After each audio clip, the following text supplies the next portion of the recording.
All right. Hello, chat, and welcome back. Right now, I am taking a break from doom scrolling to jump into Genshin Impact here on the iPad Pro. But real quick, chat, before I get started, I want to take a second here to let X know which platform we are currently live on. And I also want to let you know, chat, that right now in Florida, it is 82 degrees. And I gotta be honest with you, chat, it does not feel like 82 degrees. So make sure you are bundled up so that way you do not catch a cold. But alright, chat, let's stop all the yapping and let's get down into the gameplay.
Ad Astra Abyssosk.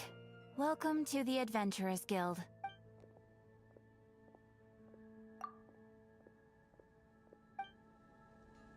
Ad Astra Abyssosk. Welcome to the Adventurers Guild. Thank you for completing today's commissions. Here is your reward. Ad Astra Abyssosk. Welcome to the Adventurers Guild.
Truth be told, I can't remember the last time I was in a meeting with so many people.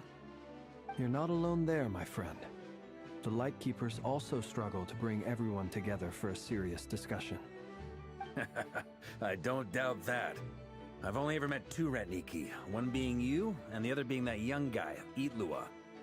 Itlua is a good apple. I'll give him that. He's kind, honest, and regularly delivers supplies to my lighthouse. A true Ratnik to the core. In that sense, he puts me to shame. So you're what? A fake Ratnik? That's what it sounds like you're saying. But I get the feeling that's not quite what you meant.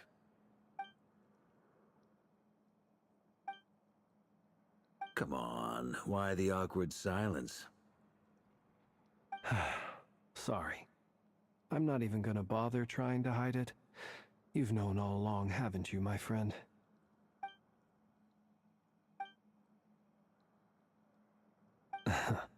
Now that was an awkward silence. Let's just keep this between ourselves. Probably best if Itlua doesn't know, huh? That goes without saying. Gotta be careful what you share with youngsters, after all. Anyone else in the know? Let me guess. The Traveler and Pieman? It's dangerous being too sharp for one's own good, you know. Then, in the name of the Animo Archon Barbados himself, I swear, your secret's safe with me. When we went for drinks, you said that you and Barbados were practically best buds. In the light of that claim, do you really expect me to take your oath seriously? Of course. Just as long as you don't go spreading around the fact that I'm close with Barbados, all right? Fair enough, then. Nothing like a bit of mutual leverage to seal the bonds of friendship.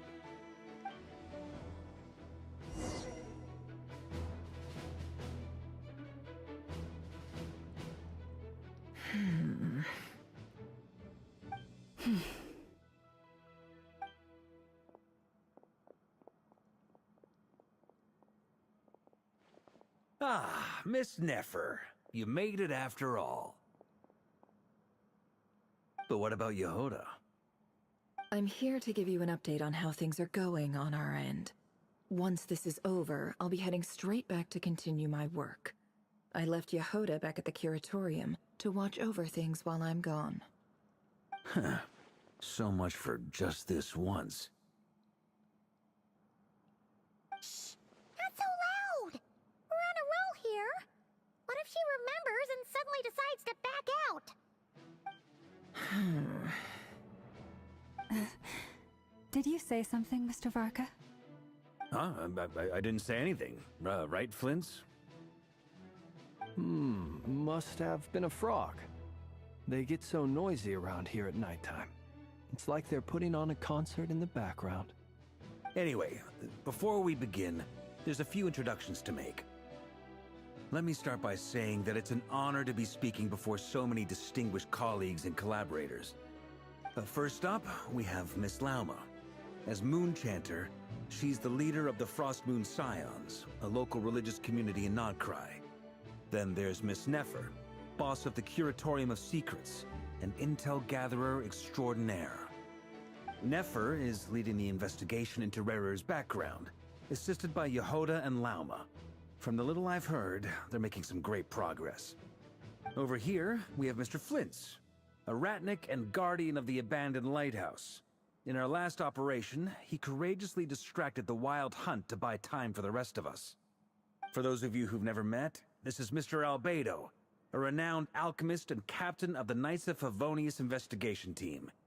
By his side is a new face for us all, myself included, Mr. Durin, who has come to lend his aid. Next up, we have the Moon Maiden and former Fatui Harbinger, Miss Columbina. Then we have the Traveler, who's earned more titles than I could possibly hope to list out, so I'll spare you the rundown. And Pieman, the ultimate travel companion and quite possibly the best guide in all of Tevat. Whoa! That's a lot of people! Great turnout! Miss Nefer, it looks like you might have another job coming your way, so, congratulations on the booming business, I guess. You think I haven't got enough on my hands as it is? Who's looking for me now? That would be me, Miss Nefer. I have a commission for you. And you are? Who I am doesn't matter right now. What does matter is that I'd like you to gather more intelligence about the Recher of Solnari. Well, it's not as if we never take on anonymous commissions. But in your case, I'll have to decline. I'm gonna take a wild guess and say your job's probably more hassle than it's worth. Something about you seems like bad news. It's my eyes, isn't it? Conrian, I assume. And what's with the mask? Are you trying to hide your identity? In any case, the fact that you're even still alive raises an awful lot of questions for me. My name is Dainsleif. And yes, I am from Conria. As I'm sure you're aware, the Recher of Solnari's real name is Rerir. He was once an acquaintance of mine. Really? Then you must have been quite an influential figure yourself. You flatter me, but none of that matters anymore. My point was simply to clarify why I have asked Miss Nefer to investigate Rerir's background. So you're both from Conria, and it sounds like you used to be friends? What am I missing here? Surely you already know how he became one of the Five Sinners. I'll tell you everything I know. The history of Conria.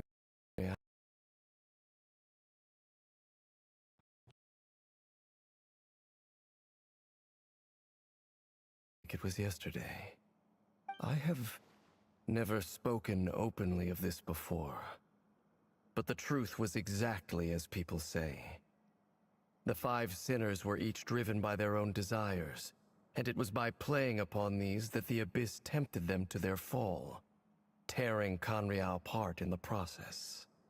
The visionary, Vedifenir, who wished to foretell the future.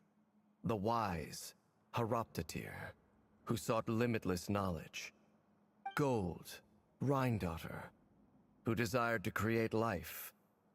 The foul, Surtologi, who pursued supreme strength. And last, but not least, Recher of Solnari, Rerir, Ravager of the Moon. Of the five, Rerir is the only one who remains a mystery to me. He never harbored grand ambitions. So what changed in the space of a single night? How did he come to fall like the others? In other words, you're saying that his change came as a shock to you, and you have no idea what actually happened? That's right. You mentioned how the Abyss tempted them, which led to their fall. But what did that look like in practice? And what other context can you give me about the events of that time? The more detail you can give me, the better.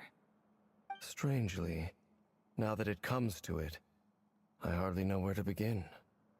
The fateful night took place during the era of the Eclipse Dynasty. One day, my elder brother, the visionary, Vedifenir, was summoned to the palace by the Vinster King, only for the king to gouge out his eyes and cast him into the dungeons.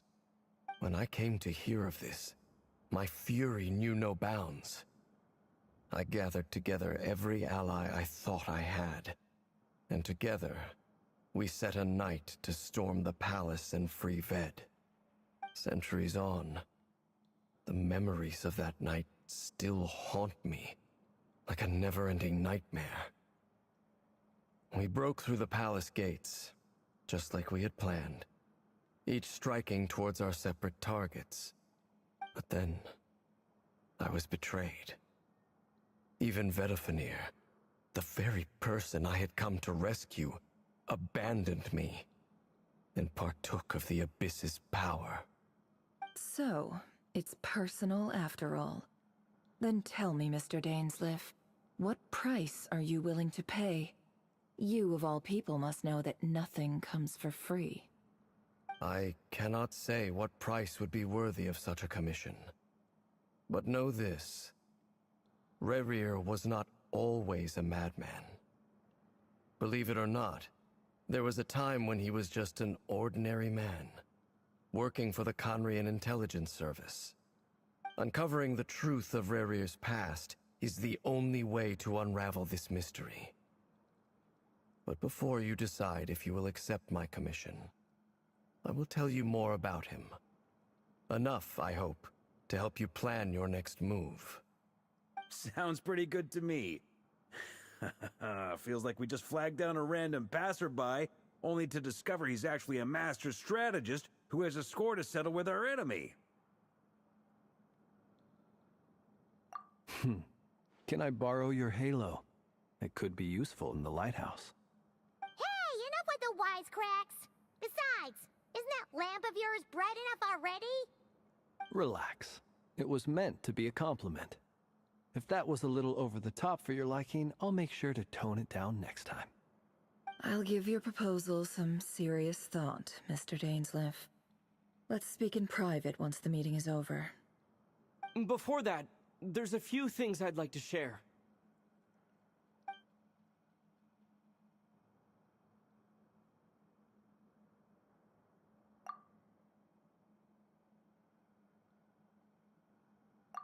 Now that we've united the hearts of the three moons, your power should be greatly enhanced. But it seems like that hasn't happened yet? I believe it will take a little longer. You've done so much for me, so I want to be completely honest with you all. Even though I'm doing a lot better now, the truth is, my recovery will likely be an ongoing process. From the moment I was born, my power has been slowly ebbing away. And that is because Tevat has never accepted me. Even with the moons united as one, it seems my rejection cannot be undone. So far, I have yet to find a solution. It may turn out to be a problem that will plague me until the day I finally leave this place behind.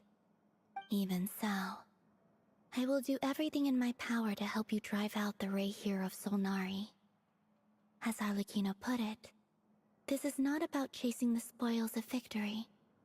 It's just a gesture of heartfelt gratitude. Kutar.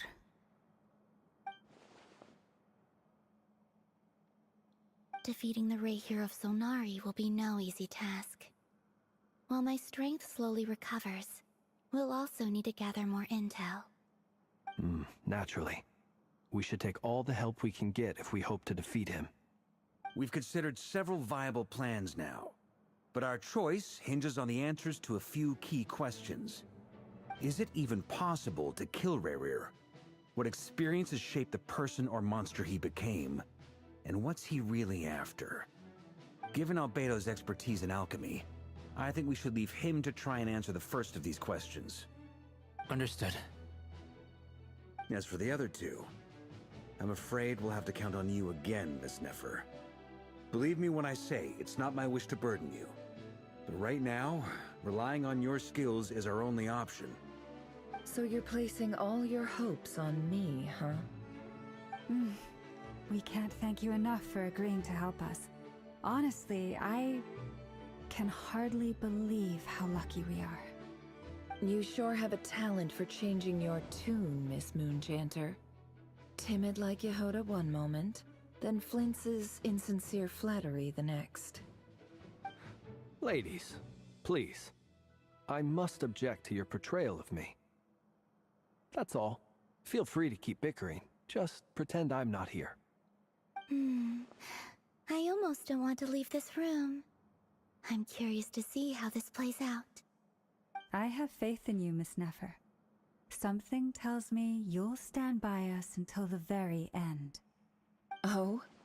And what makes you so sure of that? What if I suddenly decide that my compensation is insufficient? This isn't about the money. I can sense that you've got a deep-seated distaste for Rerir. And knowing you, that alone is motive enough. Look at them getting along so well. Like two peas in a pod. And I'm the one they accuse of insincere flattery. There is no justice. Miss Lauma, you have to understand something. Unlike you, I don't actually enjoy having everyone's hopes on my shoulders. Is that right? Well, maybe the fact that I'm willing to put my hopes in other people says more about me than you. But the fact is, I also trust you. And that's because I know that you're someone we can count on. Anyway, we've got our plan, so let's get moving. Mr. Dainsleif, let's talk.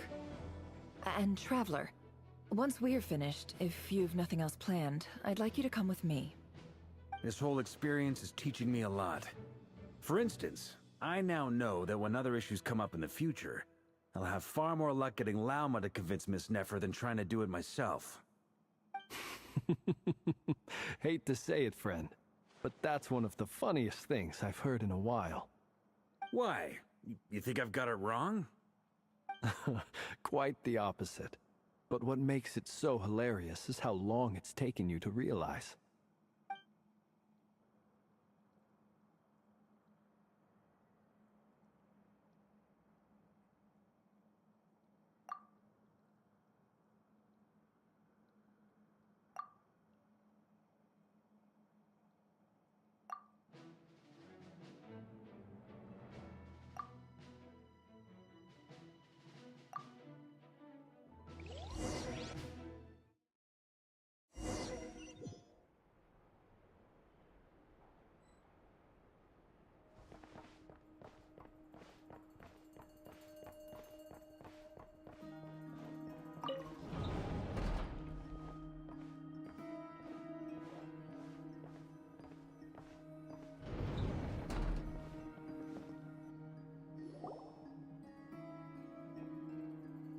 Thank you for waiting. It's okay. We actually used the time to help Dainsleif get a room at the hotel. That's very considerate of you. Now, I trust you share my curiosity about Rarir's past, and you seem fairly familiar with Mr. Dainsleif already. We spoke at some length after the meeting. He was the one who suggested I should invite you to join this operation. He feels confident that these secrets will be safe with you. Dane has a lot of faith in us, that's for sure. Likewise. I appreciate that you got right on board without interrogating me about why I invited you. It shows that you trust me to explain everything in due course. That's because we know what you're capable of. We appreciate you too, Nefer. You might have been forced to help in the beginning, but this time, it was your choice. That's one way to put it. Another is this, that once a decision's been made, it's set in stone. After that, my only goal is to see it through. Alright, so here's how it is. I'm going to access Rarir's thoughts again using my confidential method. Now, I'm sure you've seen things like this before on your travels, so you're surely well aware of how dangerous it can be. The reason I've gathered you all here is to ensure my safety during the proceedings. I plan for us to enter the fragment of his consciousness together, and once inside, I will focus on searching for information. Think of this as a diving expedition into someone's brain.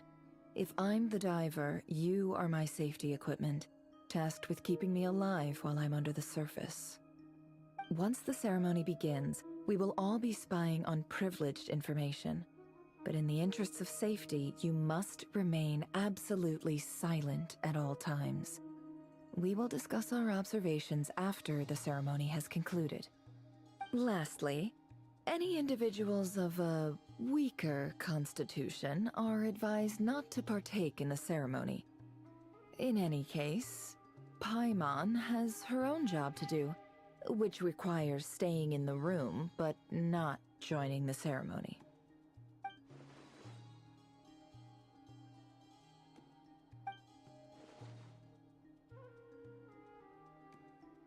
Well, good luck, everyone. Sounds like all Paimon can do is cross her fingers and root for you guys.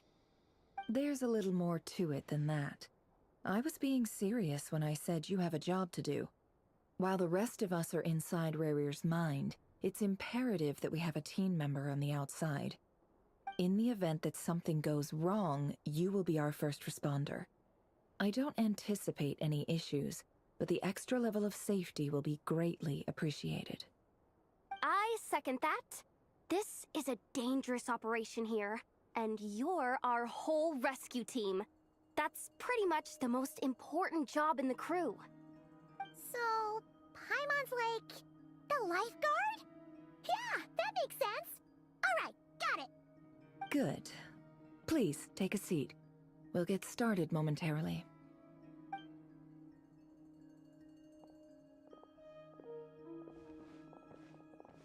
So, did Mr. Dainsliff tell you anything else? He told me that he believes Rarier kept some big secrets in his life. He's not sure that they were the cause of his eventual downfall, but he's asked me to uncover what those secrets were all the same. But surely you're not planning to go through with this, no matter the cost. If you think that, you'd be overestimating me. I'm a businesswoman, not a mercenary.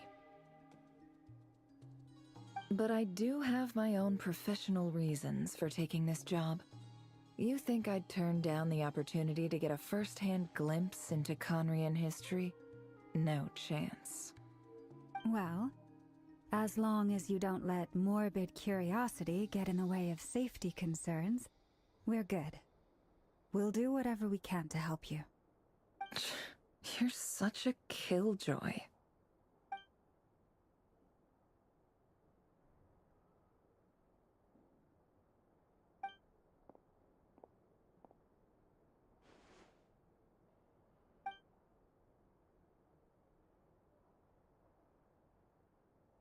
All right, I'm good to go. All set over here, too. Promise, Paimon, you'll be extra careful. All right. Let your whole body relax. We're about to begin. Close your eyes.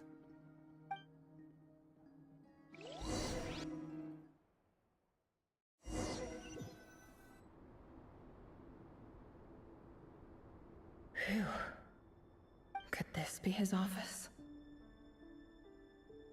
Pretty standard setup. Bookshelves, paperwork, files. According to Dainsliff, Rarier used to be an intelligence operative. Chances are there's plenty of top-secret intel stashed away in this room. Is this where you keep your secrets, Rarier? Can't say I'm not looking forward to this.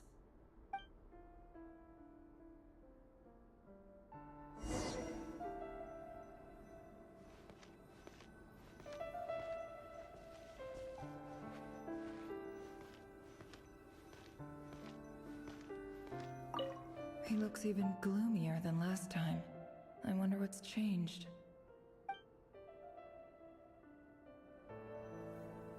He looks even gloomier than last time. I wonder what's changed.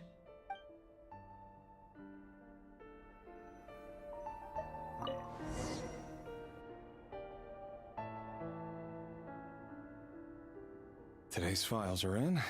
Time to wade through them just like usual.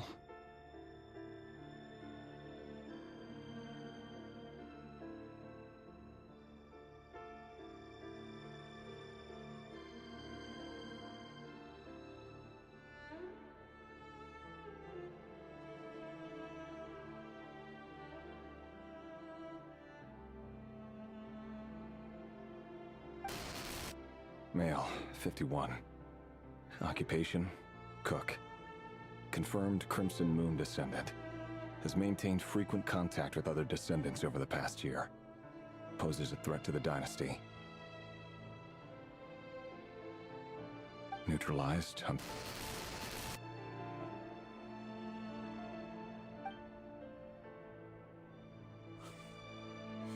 This one should be archived under purged targets.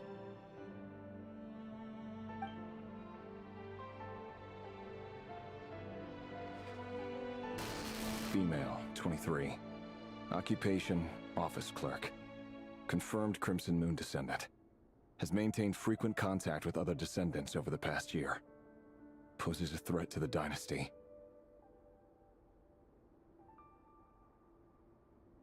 Neutralized on...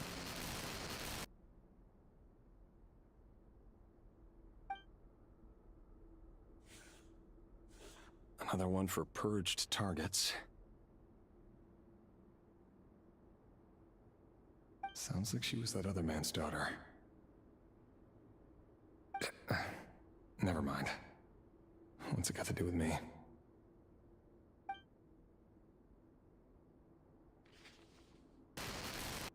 Male, 40. Occupation, teacher. Confirmed Crimson Moon descendant. Has been observed making contact with other descendants during the past year. Poses a threat to the dynasty. Neutralized on...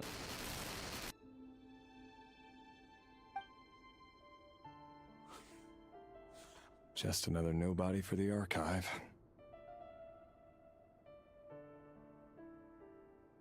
Come to think of it, I remember surveilling this man.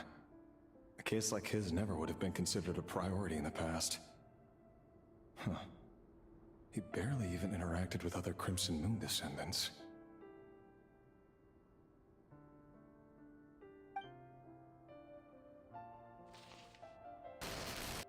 Female, 16. Occupation, none. Orphan and confirmed Crimson Moon descendant. Has been observed making contact with other descendants during the past year. Poses a threat to the dynasty. Neutralized on...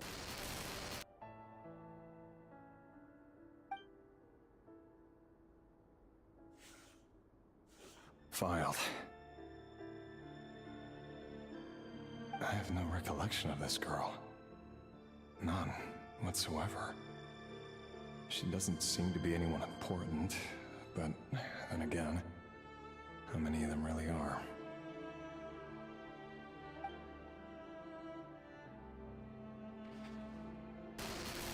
Female, 13. Occupation, none. Orphan and confirmed Crimson Moon descendant. Has been observed making contact with other descendants during the past year. Poses a threat to the dynasty. Neutralized on...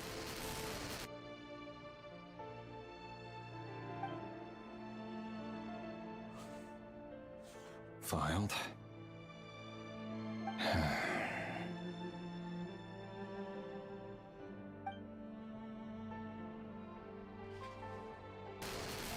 Male, 11. Occupation, none. Orphan and confirmed Crimson Moon descendant. Has not been observed making any contact with other descendants during the past year. Poses a threat to the dynasty. Neutralized on...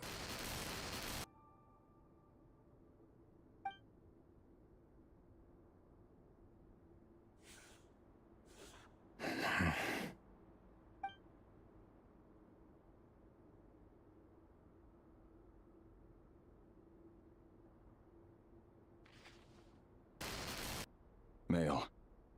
6. Occupation, none. Orphan and confirmed Crimson Moon descendant. Poses a threat to the dynasty.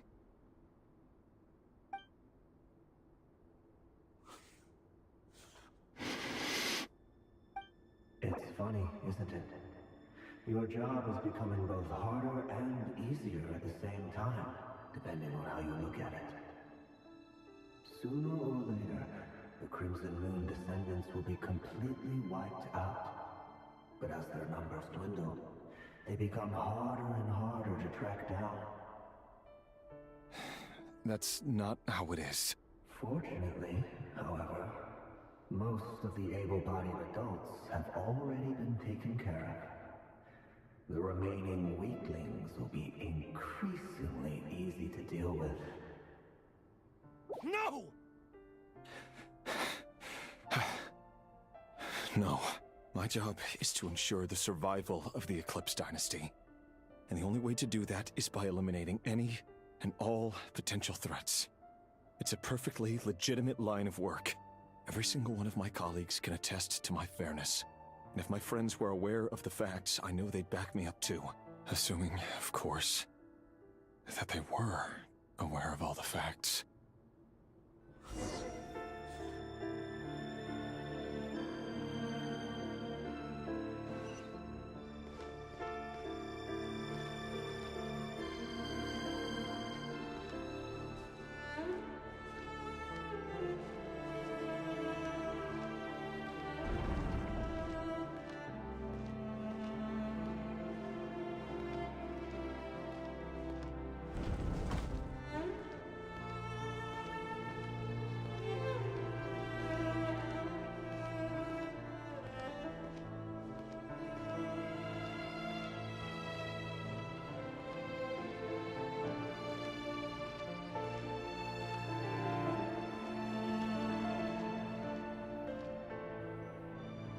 Mr. Vedafelnir, it's been quite some time since we last met.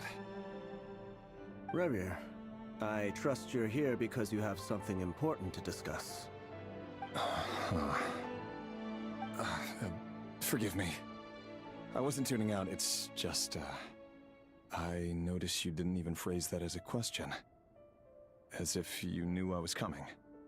Tell me, does someone in your position ever feel the need to ask questions at all?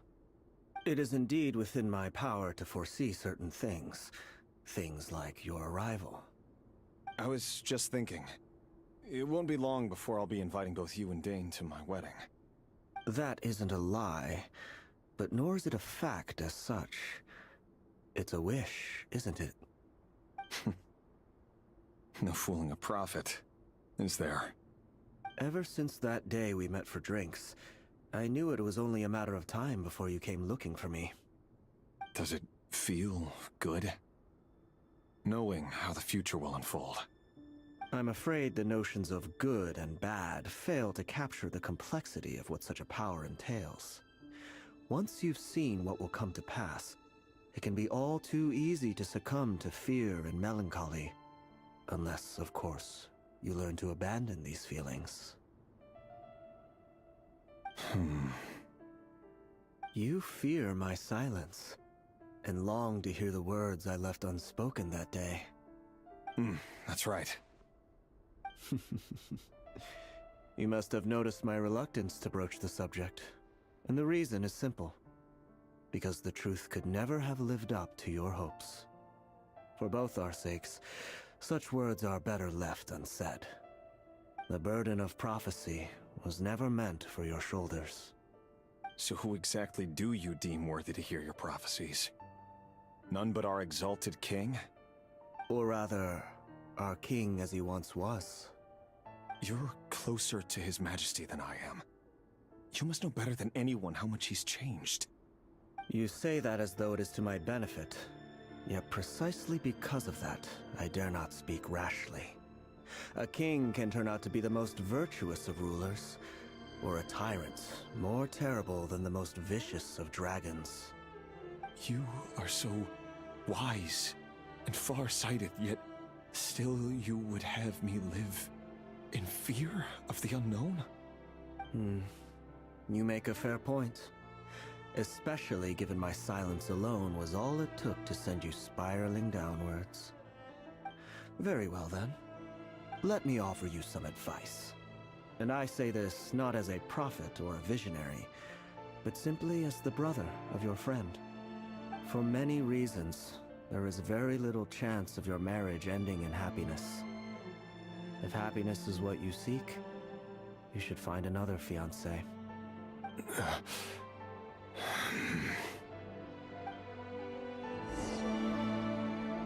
Hold on. There's that same black fog again.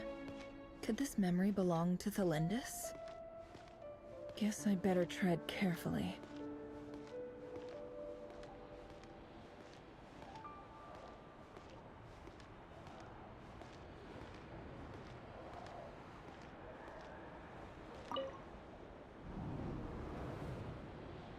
Wait. Hear me out.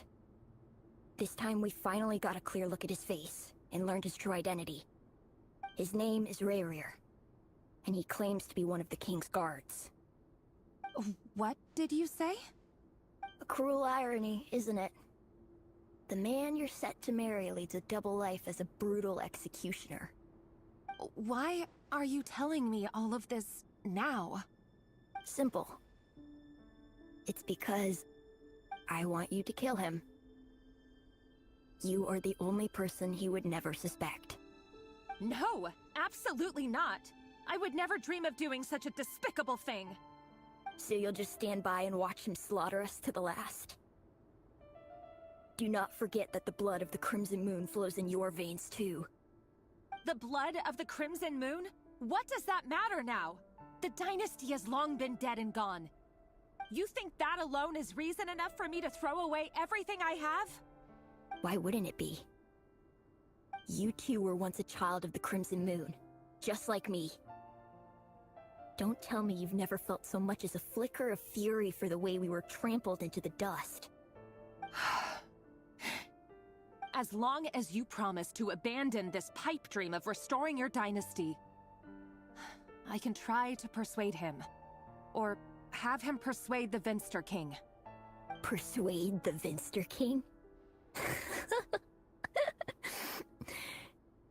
Do you even know why he's so obsessed with hunting us down?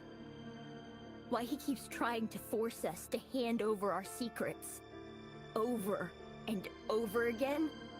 Or why we refuse to give up on restoring the dynasty? The Vinster King. A blind fool. His eyes clouded by powers from beyond this world. A petty little man with a miser's heart. And he dares to sit upon the throne? Mark my words. Sooner or later, Conria will fall. And it will be his doing. If you can't bring yourself to do it, so be it. Just you watch. It won't be long before calamity descends upon us all. The Rehir of Solnari. That really is quite a secret you've been keeping from me, Rerir. But who am I to talk? Am I really any better? I've kept my own past a secret this whole time, too. Love should be built on honesty. But ours was born from lies. And yet... is it really so wrong to hide things that would only make life harder? If we don't cover up the parts that no one else should see, how can we go on pretending to be normal? Vedifulnir must have known all this. And that's why he made his prophecy. In the end, nothing stays hidden forever. But I won't just sit by and watch this disaster unfold. I'll do everything in my power to protect what I cannot afford to lose, no matter who I have to face.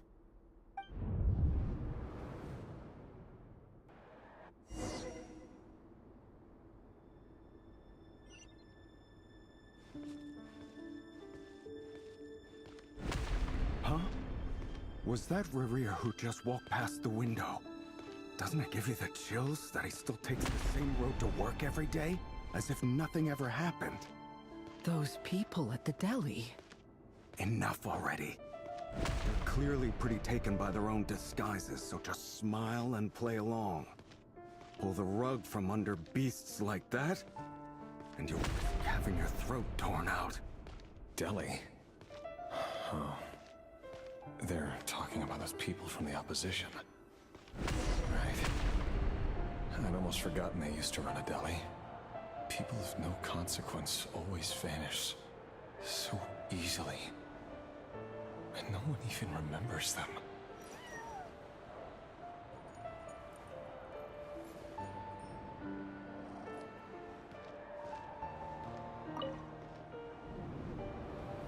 But surely you can see he's not the man he pretends to be. So many have died already, and they say that the king's madness grows with each passing day. We're not going to survive this, are we? But why does it have to be this way? Do we really deserve to die just because of the blood that runs through our veins? Felindis, are you even listening? Sorry, Freether. My mind was off wandering. I heard you, though. You're talking about what Rerir said. He's just following the king's orders. He's a secret agent, and it's his job to hunt down rebels and dissidents. By the time you first met him, he'd already taken lives. Maybe he was using you from the very beginning. No. Rerir has no idea I have anything to do with the Crimson Moon. My family are only distant relatives of the main lineage, and besides, my eyes are perfectly ordinary. Truth be told, apart from my teacher, pretty much no one knows I have any connection to any of it. It's been a long time since my family severed ties. But as Orlog said, who could possibly talk sense into that raving lunatic of a king? No one. I'll work something out. Trust me, I'm with you all. But for now, you need to keep yourselves hidden. Don't let anyone find you, anyone at all. don't forget that Rerir is an Eclipse operative. You need to be extra careful when he's around. And when I am too. For now, don't come looking for me. And if anything happens to me, just act like we've never met. If even you can't escape this, what hope do the rest of us have? But after all this time together, surely he wouldn't lay a hand on you.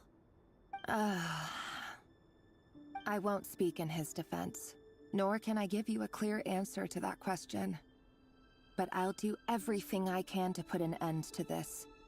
Here, hold on to this. If an opportunity to escape presents itself, take it. You'll be glad you took some spare change. You call that change? But what about you? I've got a job, and there's still money coming in. But you can't go anywhere right now. Please think about yourself for once.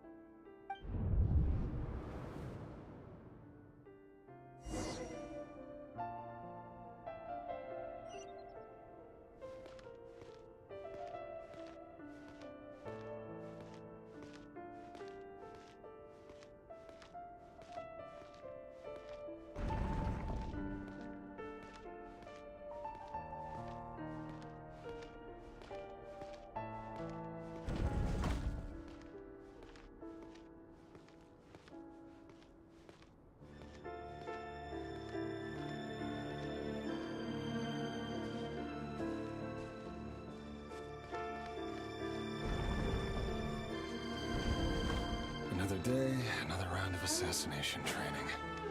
Training ground is just beyond this hidden passageway. When you kill a person, doesn't it bother you when you end up covered in their blood? Why would it? Make sure you have a firm grip on the handle, then choose your angle well. Keep your movements light and brisk. The prey won't sense a thing. I doubt that. I'll bet no one can I work clean. No traces.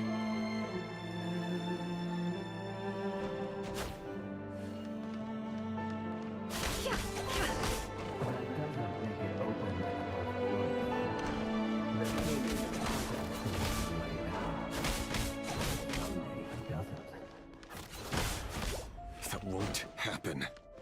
He's changed. Ever since he fell under the spell of that power.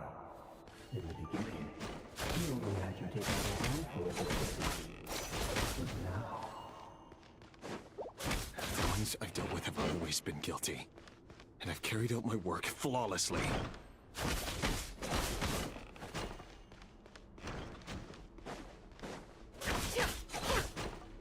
No more lies. It all adds up.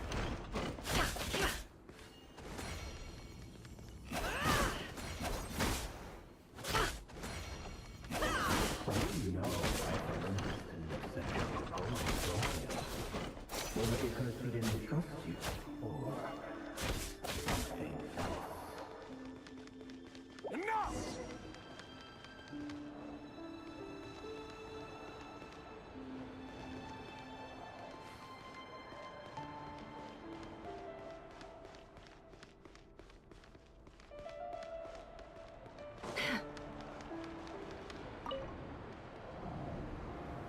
Delindis, do you still remember Orlog?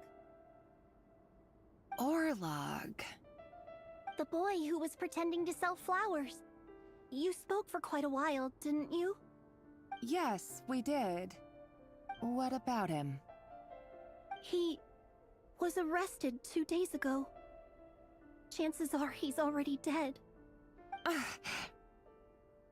He... I just don't get it!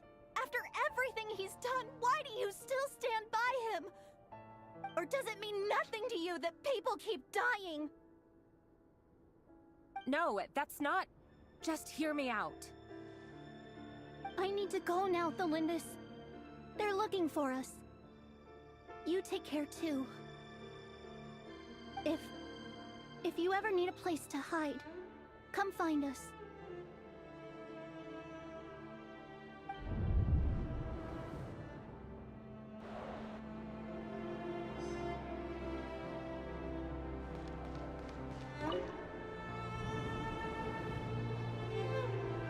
Author, Thalindis. Over the course of this week, the research object was subjected to interference for a total of 47 hours for experimental purposes. The results are as follows.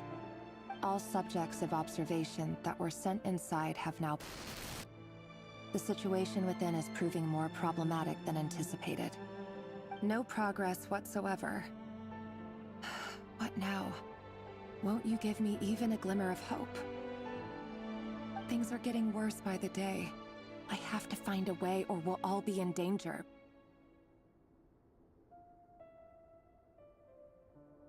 But I... If all this research comes to nothing, what then? Sooner or later, it'll be my neck on the line. But could he really bring himself to kill me? No. Surely he wouldn't have the heart.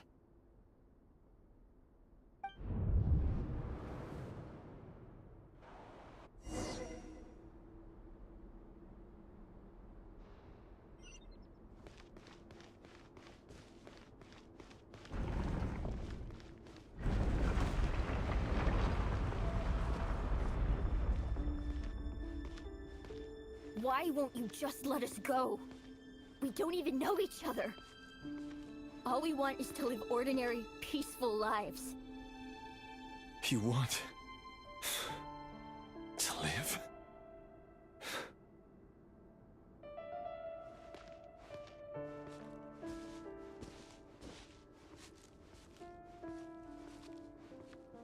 Yes. I just want to go on living. Is that really such an unforgivable crime?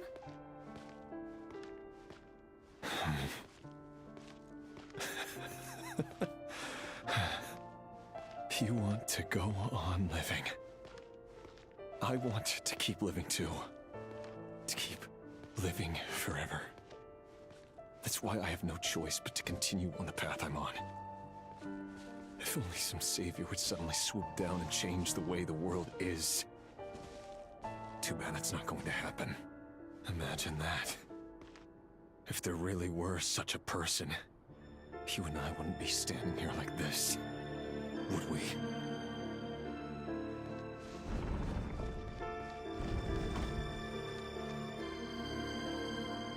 Today's files are in. Time to wade through them just like usual. No, I don't get tired of it. It's my job.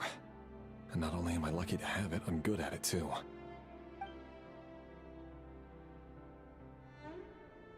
Huh. Wait. That's... Thalindis?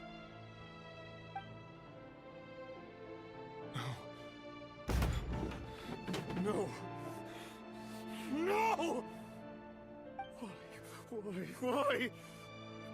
But you bear no mark of the Crimson Moon. How could you possibly have anything to do with them? It cannot be! A diluted bloodline. Carefully concealed. I see it now. You've been living in the shadows just like me.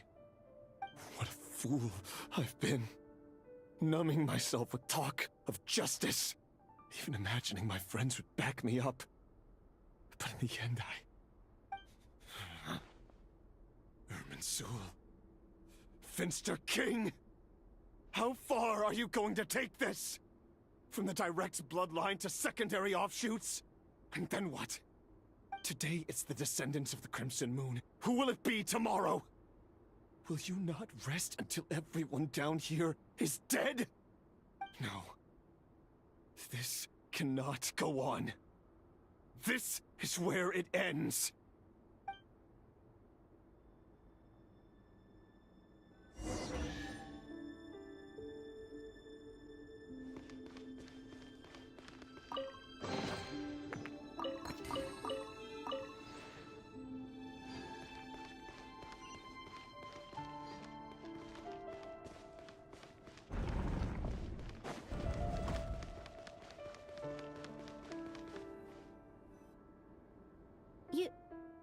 You're really letting me go? I am. As long as you can guarantee that no one will find you. Don't worry, I'll be extra careful. No one will know I was here. But... what about you? Me? If you let me go, you won't be able to complete your mission, will you? Good point. In that case, maybe you should stay. No, please! I just want to see the outside world again. To... Go on living? Yes. I know you're a man of your word. So please, just let me go. If I let you leave, what will become of me? Just kidding. Go, now. But remember, don't let anyone know you were caught. We'll be seeing each other again very soon if you do.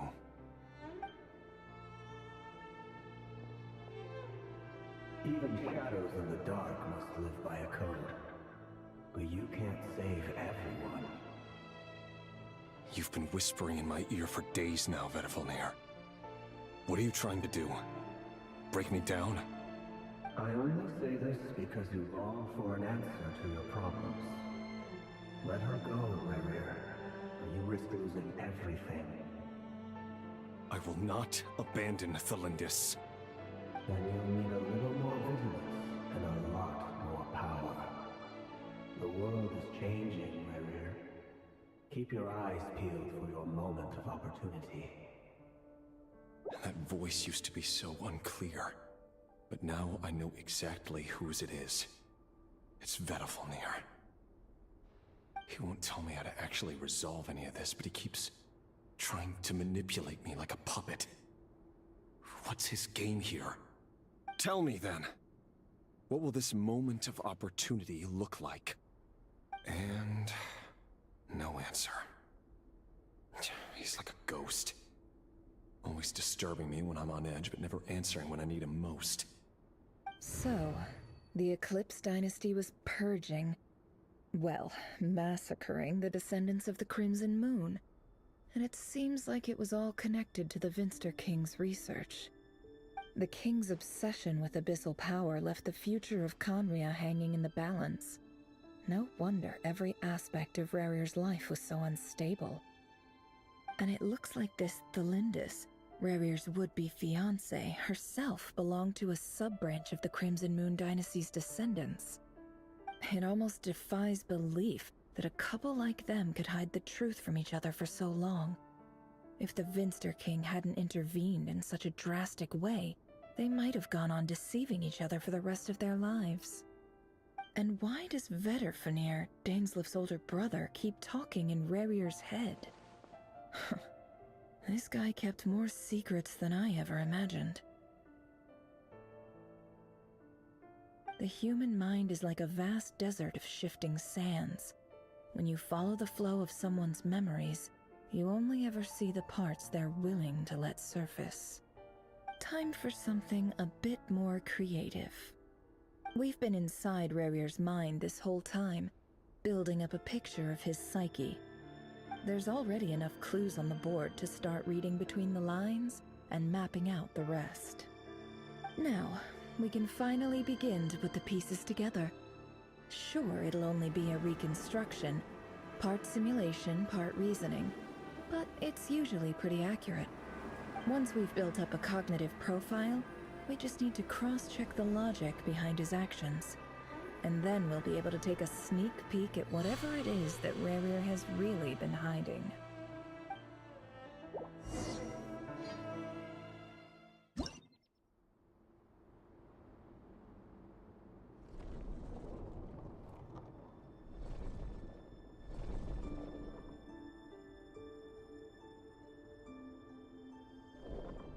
Rerir, are you there?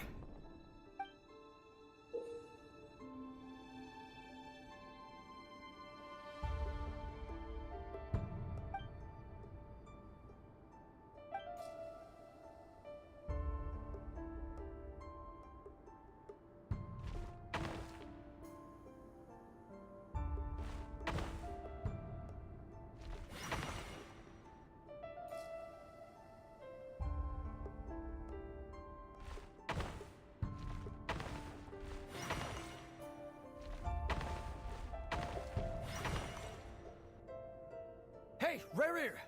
Come out, it's urgent! Dane? What's wrong? Quick, come with me. I'll explain everything once we've met up with the others. Okay. I'll come. But the Lindis is still over at the Universitas. I'll need to leave her a note.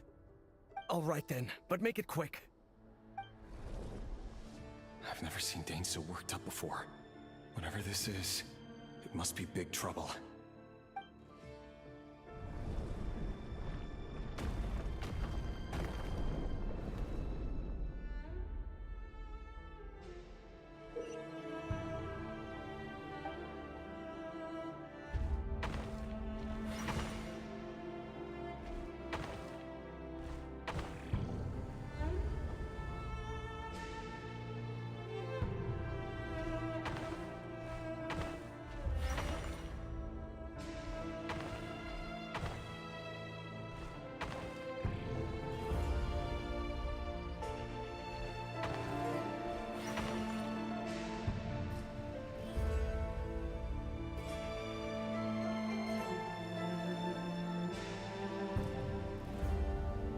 Well, this is a nice change, meeting you all at this hour.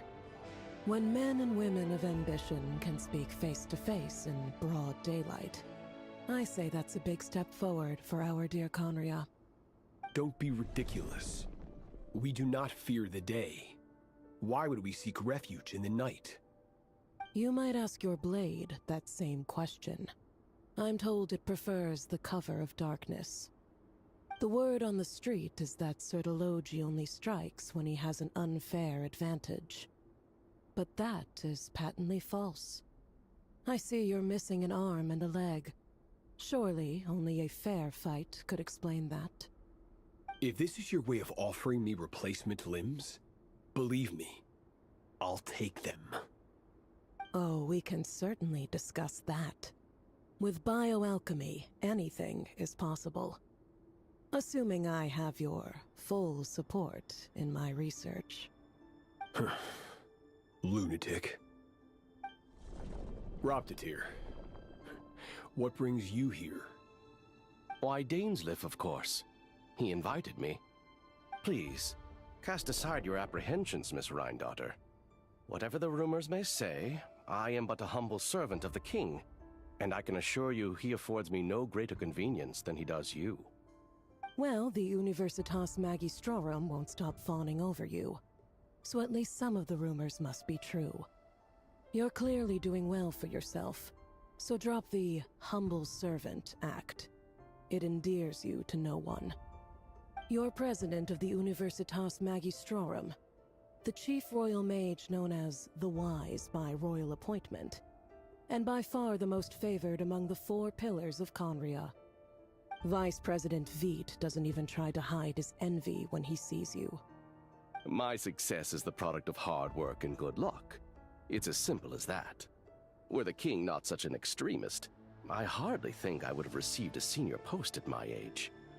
Of course, no job is without its gripes. Serving a king like ours can be a challenging task, as I'm sure you can imagine.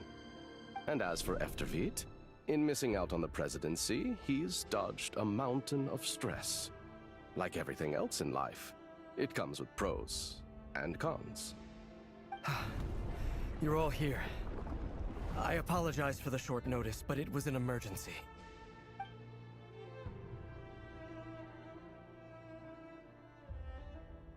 You must be Rerir. Mr. Sertologi. Yes, I handled your case file during your sentencing. Nothing personal, of course. I'm pleasantly surprised that you remember me. You're clearly a person of substance if you've been invited here. But Dainsleif, you'd better have a very good reason for convening this little gathering. It's my brother, Vedofenir. After he spoke at the court this morning, the king was so infuriated by his words that he had him blinded in both eyes and thrown in prison. Vedofenir in prison? Strange. I thought the king trusted him and Horoptatir more than anyone else in the world. Does this mean the king's circle of trust just got even smaller? It has nothing to do with trust. It's about what the king wants, which is as clear as day to anyone paying attention. I simply appease him, because it's in the best interests of the Universitas Magistrorum. And also because you're slimy. Vedafilnir, perhaps less so. But still, a visionless visionary? It rather inclines me to think that qualifications are not what get you ahead in Conria. Do you honestly think this is an important discussion to be having right now? Dane, what are you planning to do?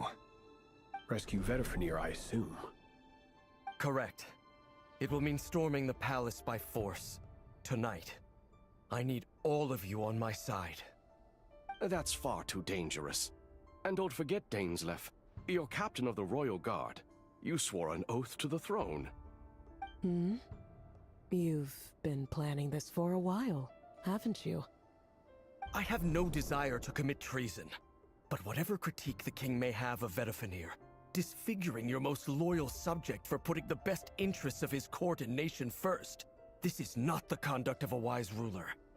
My blade will force the king to see the error of his ways. So, Vedafilnir's prophecy enraged the king. I'm sure it wasn't what he wanted to hear, but if he won't take counsel even from the visionary, that is deeply troubling news. The extent of His Majesty's madness is now all too clear. The question is, how does a man like me get out of this situation unscathed? You have noble ambitions, Dane, but I'm afraid they don't do much for a guy like me. I'm not interested in saving the world. All I want is a letter of pardon. A letter of pardon? For whom? Thelindis? The chances of the Vinster King issuing a pardon for anyone connected to the Crimson Moon seem vanishingly slim.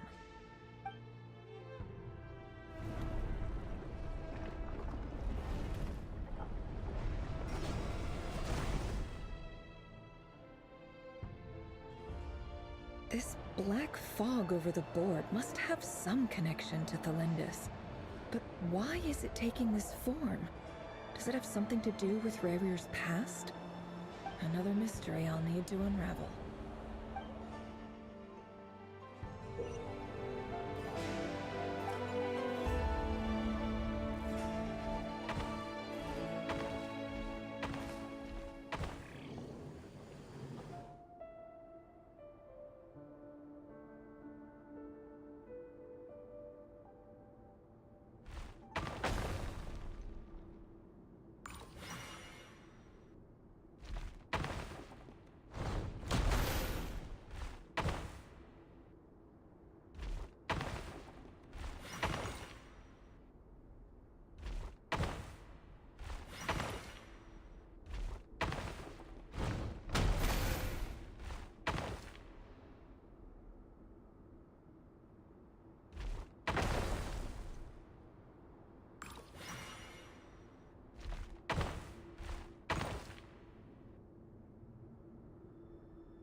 Author Thelindis. Over the course of this week, the research object was subjected to interference for a total of 60 hours for experimental purposes. The results are as follows. Research dating back to the Crimson Moon Dynasty has established 2 points regarding Moon Marrow. Firstly, its origins have something to do with a god's power. Secondly, it serves as a portal to an as-yet indeterminate location. Moonmarrow can thus be defined as a spatial gateway. However, there are a number of hurdles to overcome before we can answer the question of where it leads to. To start with, opening the gateway requires a specific power source, which the relevant literature indicates. An enormous amount of power is then required to keep the gate open. Currently, the total power output of our instruments remains in the single digits. To make matters worse, I am now the only staff member remaining in the Moonmarrow lab. The Universitas Magistrorum recently decided to move most of its personnel into abyssal energy research, which has stymied all Crimson Moon-related projects. This is not a wise move. I have always maintained that placing all our hopes in a single source of power is risky, especially one as poorly understood as this. As well as making ourselves overly reliant on a single resource, we are neglecting other promising technologies. I apologize if this comes across as disrespectful. But as a Moonmarrow researcher, I desperately want to see the world beyond the gateway. If we really made it there one day, what would we find? And how would we go about taming the unknown? My imagination is endlessly fueled by questions such as these.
This is for you.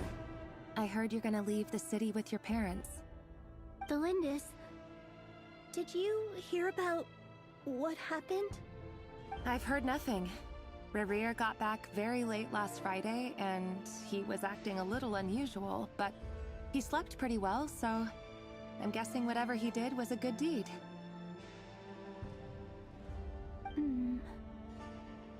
You never saw him, and I don't know what he did. And this conversation never happened. You understand? What if he finds out that you pried into his secrets? Don't be silly. I don't know what secrets he does or doesn't have. All I know is he's just a normal guy who happens to run some errands for the king. Are you scared of him? I don't know. The Rerir I know doesn't match the person you all describe. Logically, I should be scared of him. And yet, I don't want to lose him. But enough about that. You should get going, and be careful with the package I gave you. Keep it secret. Keep it safe. What's in it? A piece of the moon. All you need to know is that as long as you keep it safe, then in the future, everyone will be able to see a red moon. A red moon? You mean our moon? That's right. Our moon. Promise me you'll look after it. I promise. promise, Tholindis. The Crimson Moon bloodline will never die out. Its light, the color of blood, will become like a fire that flows in our veins, no matter how long it takes.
Hurry, everyone, and stick to the plan.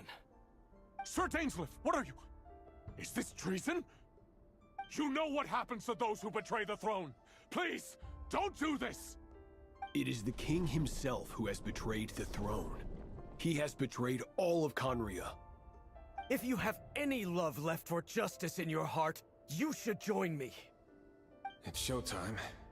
Dane and his group will handle the troops in the palace. Then Hraptatir and Rhindaughter will disarm the security measures.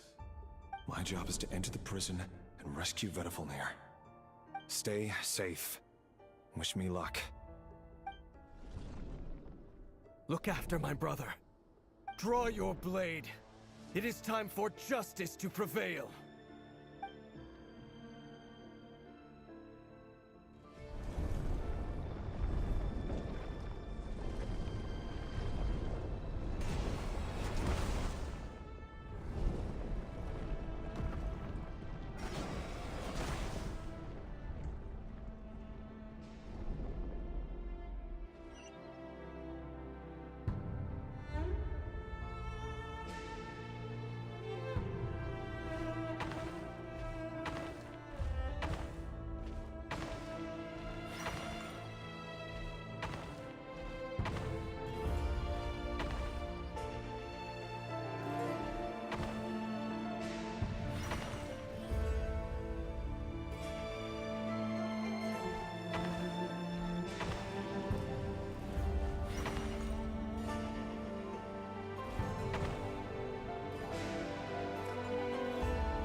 This place is filthy.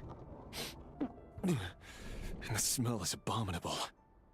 Clearly, the king doesn't allow his prisoners a single shred of dignity. This is dire. Found you. Hello, Mr. Vedafilnir. Ah, it's you. Surprised? Oh, wait. I guess surprise isn't an emotion that prophets feel very often. I certainly felt some surprise in the moment when I was blinded. Surprise at the king's sheer ignorance. Surprise at just how unfairly this world responds to words of earnest remonstration. I'm curious.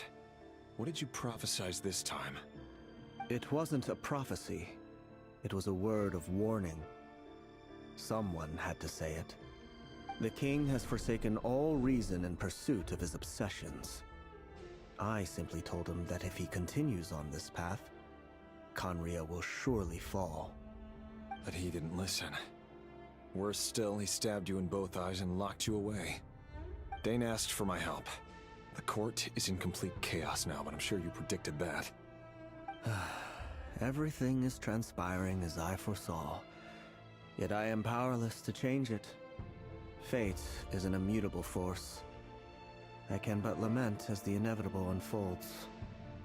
I do wonder whether giving a man the power to see the future is nothing more for him than slowly crush his spirit. Forgive my curtness, Vedafilnir, but the king did not suddenly turn on you today. His suspicions have been brewing for a long time. You can't have wisdom beyond the reach of your fellow man without attracting his fear and suspicion. There are things the king does not want to see. So, he doesn't want you having visions of them either. He blinded you because he thought this would make the visions stop. He wasn't entirely wrong. I did indeed lose my power to see the future. Right up until... Until what? Just now. I believe I saw something new. Well, tonight could go a lot of different ways. 5 of us banded together to storm the palace, also we could rescue you. This will go down as the most tumultuous day in Khaenri'ah history. I sense hatred in you. But also hope. A desperate hope that with the tyrant deposed, that will be the end of the story. But this is not the end. It is the beginning of a new chapter, in a whole new story. There are many men of honor and courage in this world, Rerir. But you are not one of them. You're not here for justice, are you? You're here for yourself. Is that a dagger? Interesting. Why not the polearm? It was always your weapon of choice. With your abilities, I don't doubt that you were able to recover some of your sight. But I also doubt that you want to make an enemy of me right now. Of course not. We're on the same side, aren't we? We could be. But I need you to be honest with me, Vedafilnir. At this point, you're my only hope for the future. You mean your future? With your beloved, Felindis? Yes. And I know there are bigger things at stake here. A dynasty, a nation, maybe the entire world. But forgive me, I care first and foremost about myself. I can't abandon the one I love to save myself. I just can't do it. But you see a broader picture of the future than I. You see the solutions to the biggest problems of our age. So tell me, what is my solution? What's the answer? In matters of fate, answers are either right or wrong. What will be, and what will not. Maybe you are willing to pay a certain price in the pursuit of happiness, but unfortunately, fate does not negotiate. That is the cruelest thing about fate. It is unmoved by your sacrifices. That can't be true. I know it's your voice that I keep hearing in my head, urging me to see how the world is changing, to seek more power, so I can protect the things I love. You show me disaster, but you won't show me how to avoid it? Why? Why are you doing all this? My voice. In your head.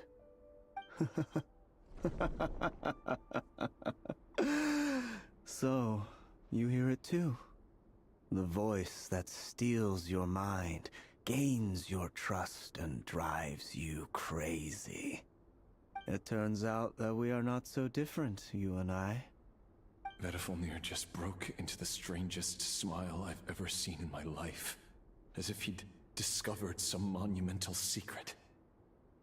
But then he suddenly switched to looking extremely weary. Very well then. My advice to you is as follows. You must persevere. Whatever trials and tribulations you may face, be steadfast in the belief that they are your path to the future. For as long as you live, your story with Thelindis shall not come to an end. That is the only chance you have of fighting back against fate. It is up to you whether you believe my words. Regardless, that is all I will say on the matter. I have no right to intervene any further. I will hold you to your word. Thank you for setting me free. In return, I will tell you one more thing that you cannot afford to ignore. Just then, a strange wave of energy rippled through the city. We had no idea what it could mean. If I were you, I would head to the Universitas Magistrorum. The Universitas? Oh no! I'm sure we'll be seeing each other again very soon, Rerir. Whatever Vedifilnir said, I didn't catch it. I didn't even help him out of the prison. There was no time to lose.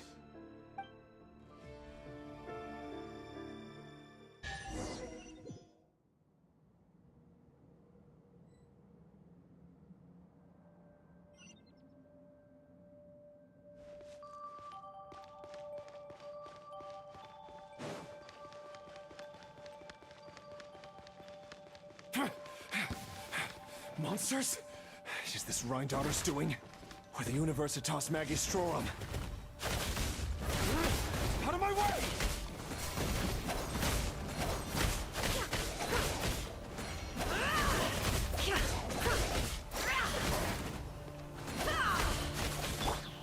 Let the show begin. Cool it! Take this! No more lies. It all falls into place. What a joke. Can't hide the truth.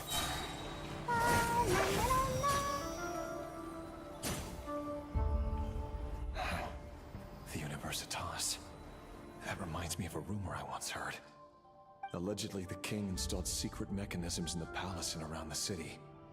No one knows where they are or what kind of power they hold. But if they were ever gonna activate, it would probably be on a night like tonight. Help! Help! Hold on!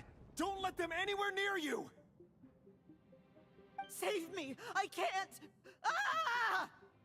That sounded like an explosion. So, the rumor is true? The king really went through with it? What other means does the king have at his disposal? They must run on power from the Abyss. And given it's a major center of Abyss research, anyone over at the Universitas will be in grave danger. I have to hurry!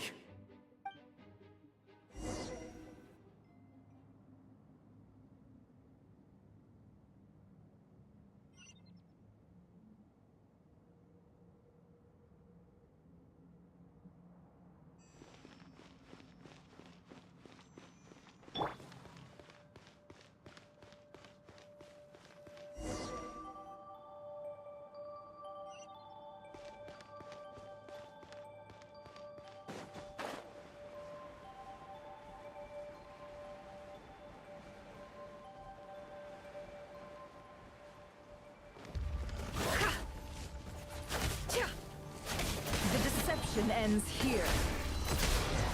It all adds up.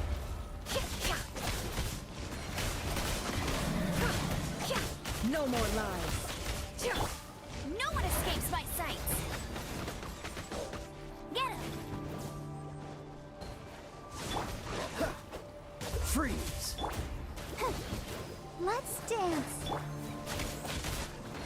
all adds up. Thunderclap!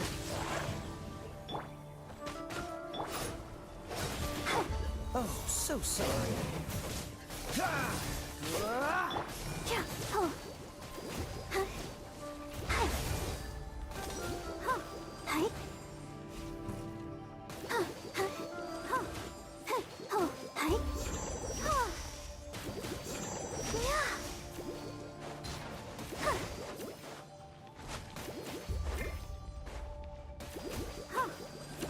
Let the show begin. Go, Barbara, go! Dodge this!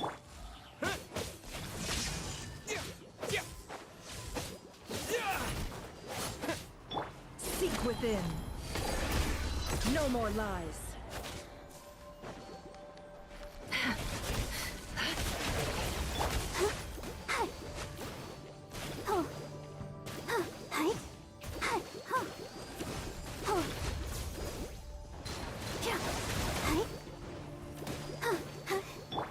Cool it!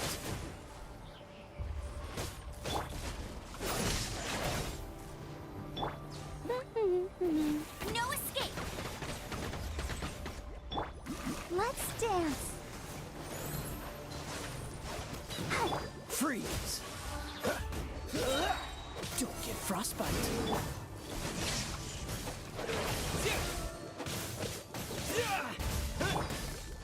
Can't hide the truth. It all falls into place.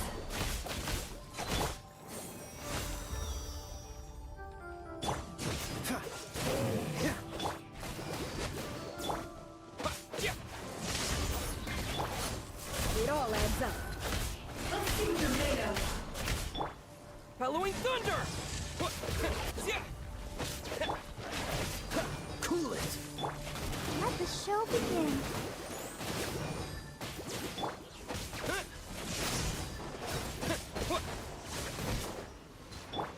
The mystery unravels. No more lies.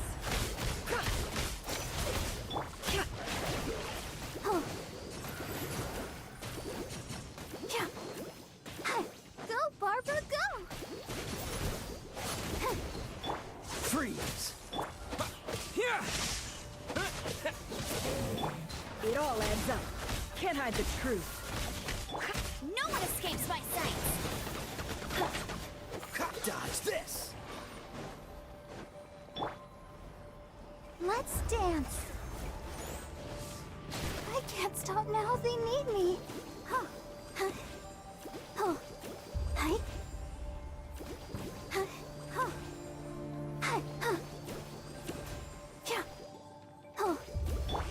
Freeze! Lightning flash! Hey, get him! This moment will be frozen in time. No more lies. Seek within. How unfortunate.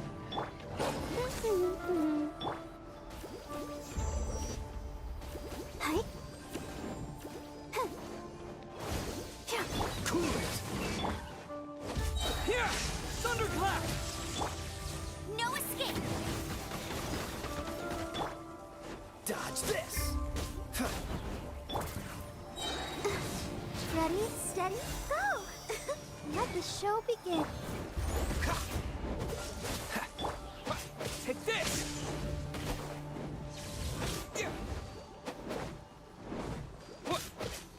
It all adds up.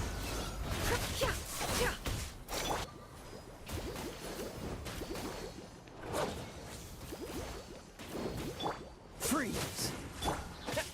Here!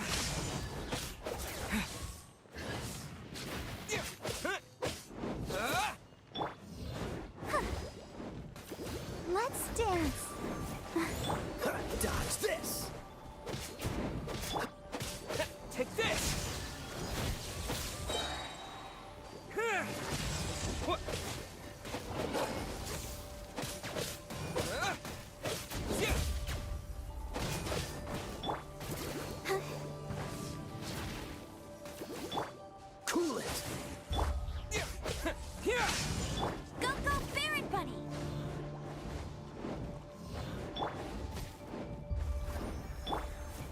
frostbite.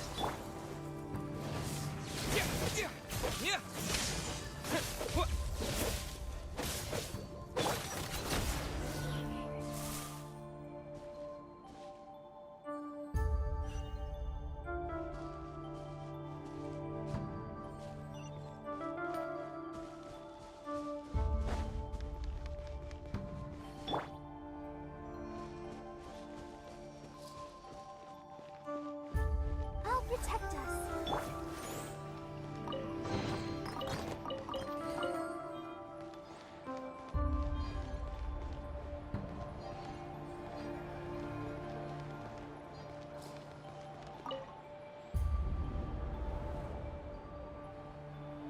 Monsters!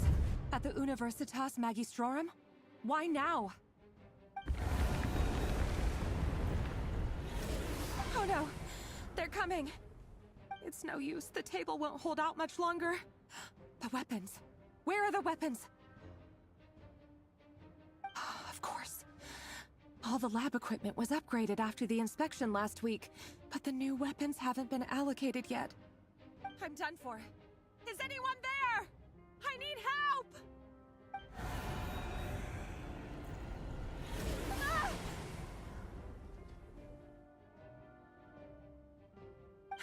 Stay back! Please stay back! Please!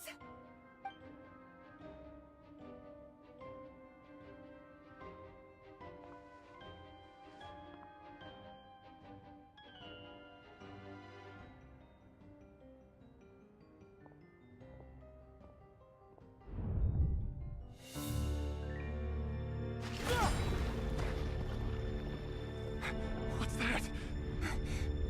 Rear. So the rumors about your work are true. What? No! Listen, something happened at the palace tonight. We have to leave! You don't need to lie to me anymore. What do you mean? I know why you're worried, and I will respect the decision you've made. But it's okay, because I found a solution. I know how to end all this. You can have it back. The normal life you so desire. But until then, I'm afraid our wedding will have to wait. Celindus? No, don't do it! Celindus! Celindus!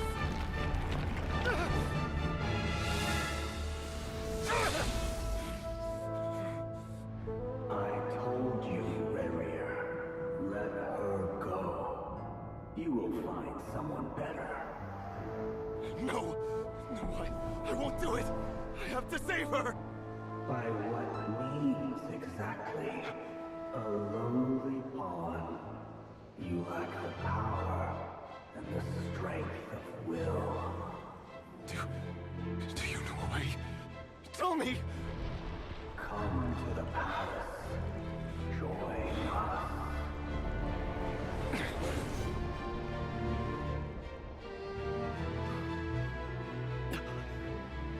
Rerir, thank goodness we... Step forth and take your share. You made it. Not you too.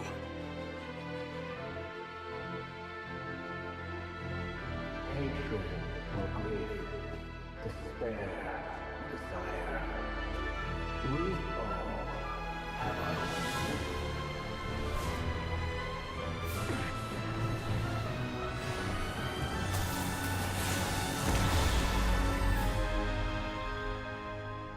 Rerir. Rerir. Celindus?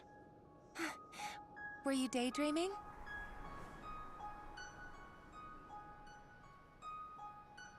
You still remember, Rerir? That question you asked me a couple of weeks ago? Oh. You mean the proposal? Yeah. I'm wondering, where do you think would be a good place to discuss it? Maybe in the garden? Or were you thinking a fancy restaurant? It's your choice.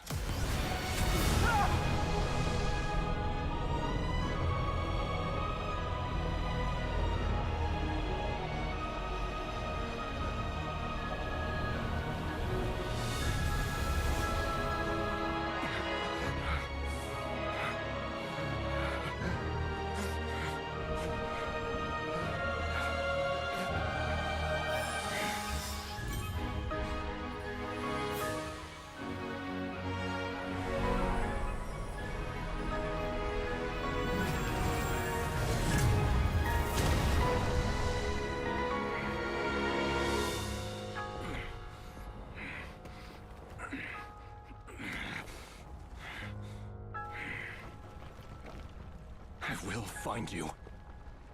And then... you can give me your answer.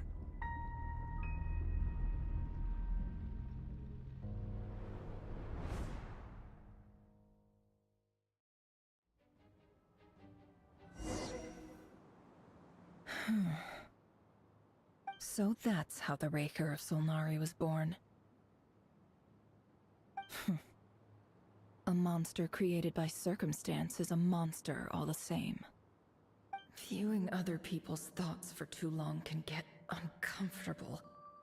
Right now, I'm feeling a strong sense of loathing. In a nutshell, the story of Conria is what happens when the truth falls by the wayside. Everyone tells little white lies, and before long, you have a huge pack of lies that destroys everything. Phew. Time to get back. His past is filled with sorrow, but the tale of any fallen civilization is one of endless tragedy. Cruel as it may be, that was Conria's fate.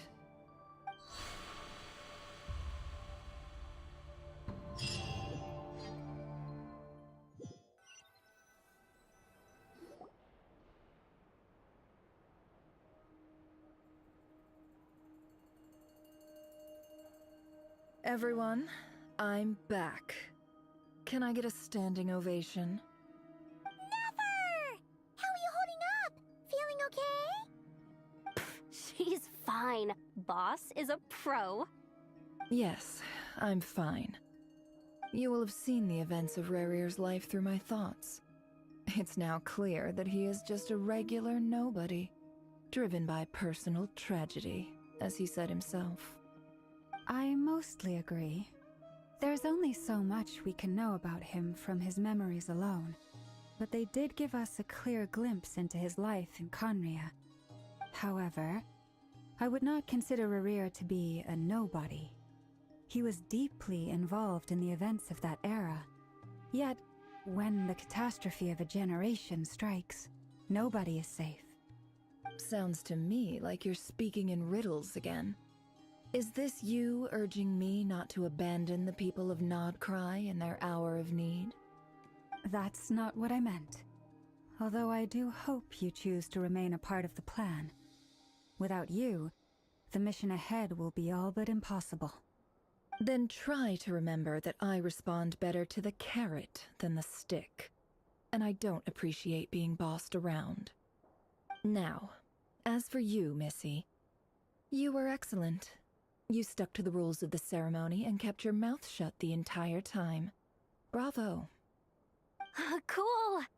So, can you fill me in on the deets now? Most of what I saw went right over my head. Patience. You'll hear the whole story, don't you worry. But let's meet up with the others first. It will save me narrating it twice. Yehoda? Yes, boss. Let me get that door for ya. That's more like it. For a moment there, I was worried you'd forgotten about the first clause of your employment contract. Forgive my curiosity, but what does the first clause say? It says I gotta do the annoying stuff that boss is too lazy to do for herself. Like opening the door, pouring the tea, yada yada. Is that right? If something is in the contract, it's because she willingly agreed to it. Rest assured that the Curatorium abides by the very strictest of labor policies.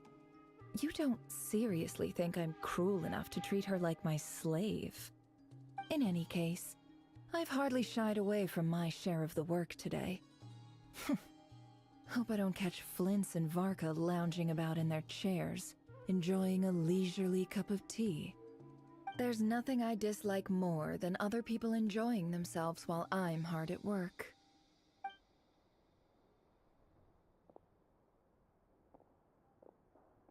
Oh no.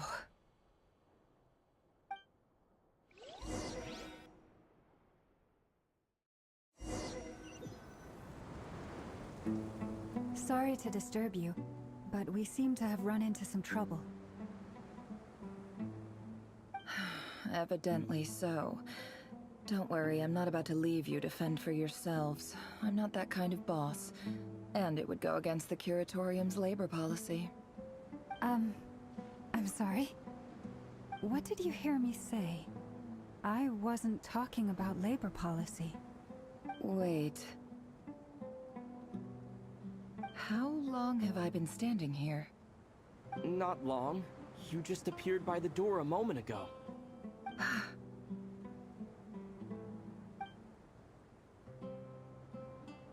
Boss, what's wrong? You look like you've seen a ghost. We've been tricked. We never left at all. Somehow I hallucinated that whole scene back inside the office. Hallucinated? But how?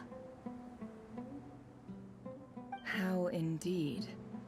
This place should heed my will alone. All thoughts and actions that occur in here are just a result of pawns moving across the chessboard in a carefully calculated manner.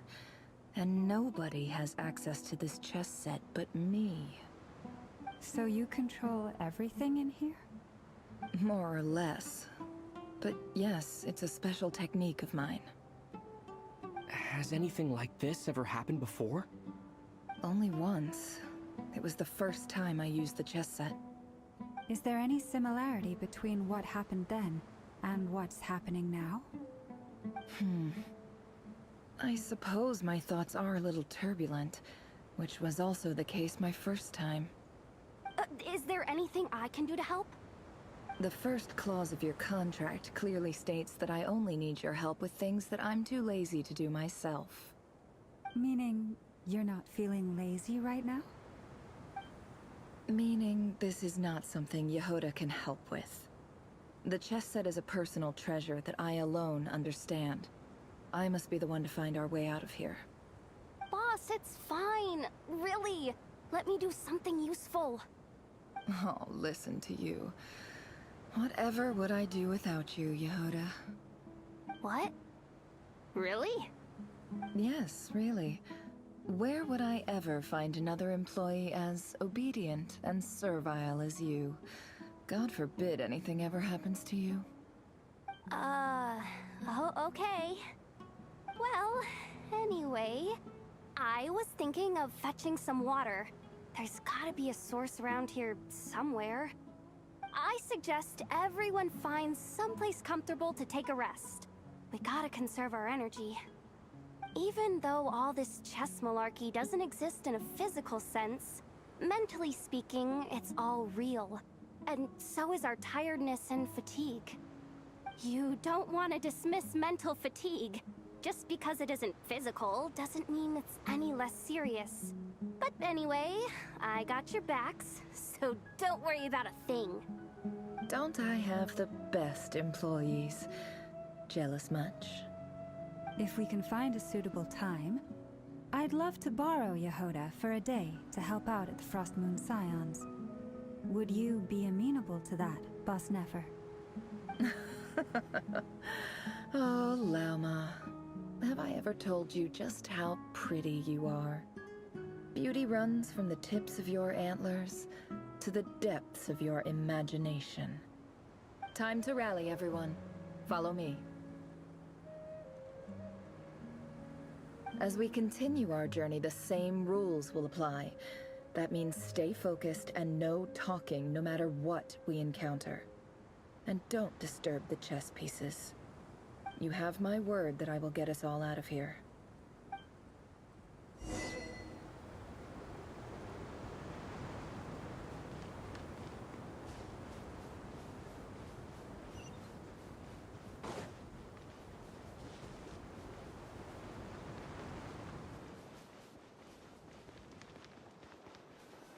This place looks familiar. That's not a good sign. There's someone up ahead. Time for a little chat. I wasn't expecting visitors at this hour. Wait, is that? Oh, it's him. There you are! Sinue's been looking for you all day. I think he has some news for you. Oh yeah? What were you doing just now, Uncle Retinue? Hiding away some more loose change? I know I saw some Mora. What do you mean loose change? Oh, come on, I'm too old for this. Just pretend you saw nothing.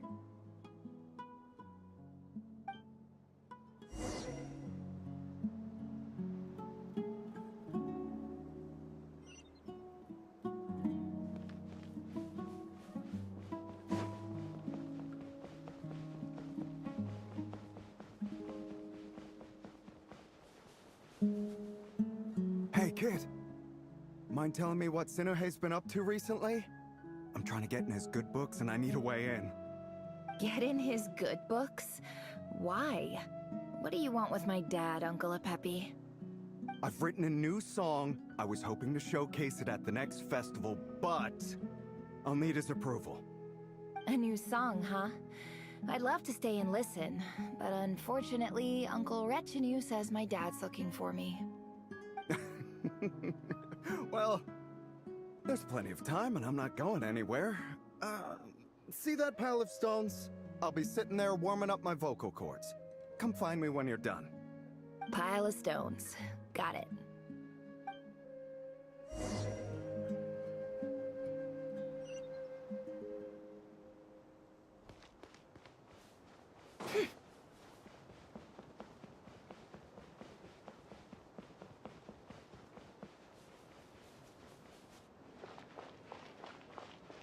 Hi, Dad. Uncle Retinue said you were looking for me.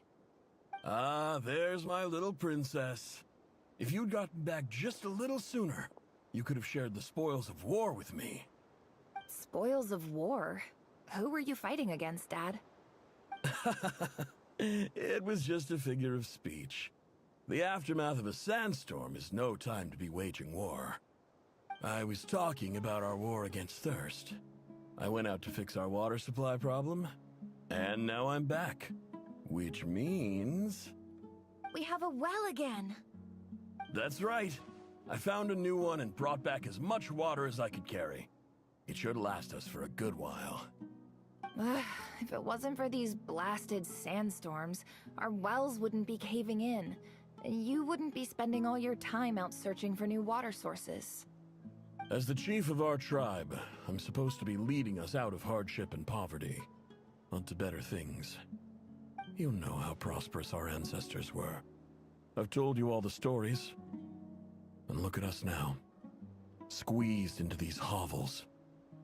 No one would choose this, if it wasn't for the endless wars over the years. But things are looking up. I started working with some folks from the academia a few months back. They gave me some contacts in return for my assistance in the desert. So you're the academia's helper now? Special ambassador, they call it. Think of it as a partnership. It's nothing bad, okay? We've been isolated here in the desert for too long. Seeking opportunities elsewhere is the best thing for us, and the fastest way to progress. So, do you get anything good out of being a special ambassador? Of course.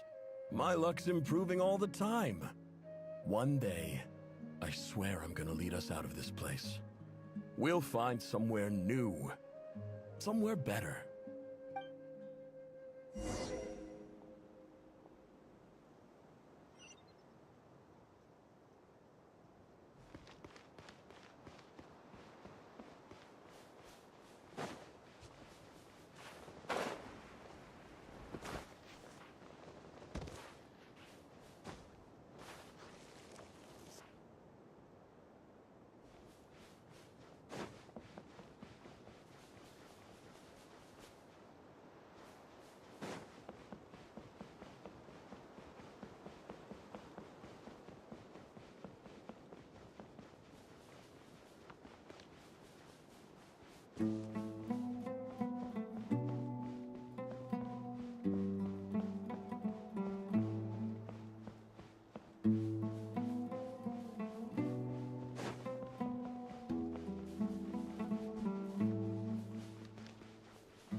That's our well, and you know it.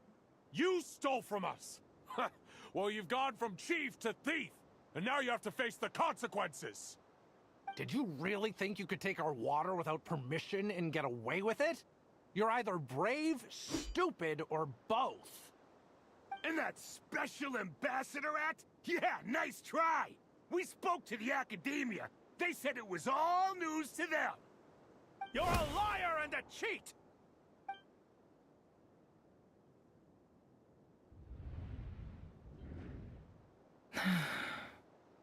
I heard Yehuda gasp, but I don't blame her. Most people are terrified by the sight of blood. Corpses strewn across the ground. The wounds are clearly from scimitars and daggers. The desert dwellers' weapons of choice. There's a handwritten note on the ground. Let's see what it says. Halil, this is Sinuhe, chief of the Shimti tribe. Surely you remember me. I was the one who helped you and your colleagues avoid the quicksand in the desert. This is my second time writing to you. I assume my last letter must have gotten lost in the mail, as I didn't receive a reply. I hope this one makes it to you safely. I'm writing to you because I need some help.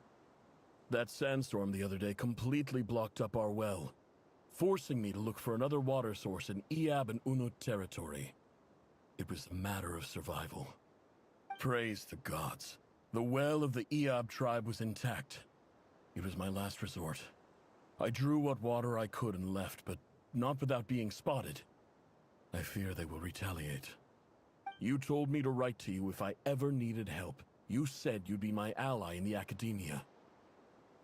I urgently need you to formally recognize my title of Special Ambassador and send some of your people to assist me for a few days. It's the only way I can convince them that this was the academia's decision and prevent them from retaliating. This is an emergency. Please send help as soon as possible. Looks like this letter never got sent. The writer died a grisly death, and the letter was trampled into the ground. It's badly defaced. Some parts are barely legible. What a ridiculous lie the surviving Shimti tell. Their whole village was butchered over a sip of water.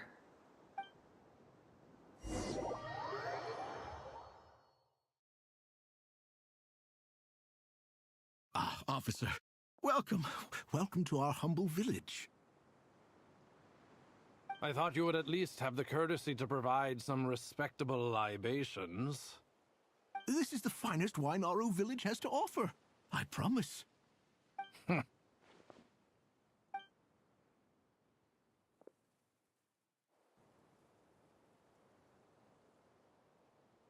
The Academia has agreed to reserve a single space for a candidate from your village. But I remain skeptical of this entire endeavor. I highly doubt anyone in this desert possesses serious academic potential. Please, have faith.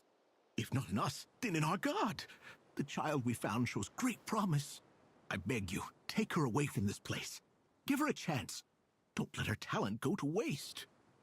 I don't recognize her. New arrival? She showed up here a few days ago and we took her in. She's a really bright kid. Please help. I'm begging you. So, where are you from? Nowhere special. Just a sand dune. What about the rest of your family?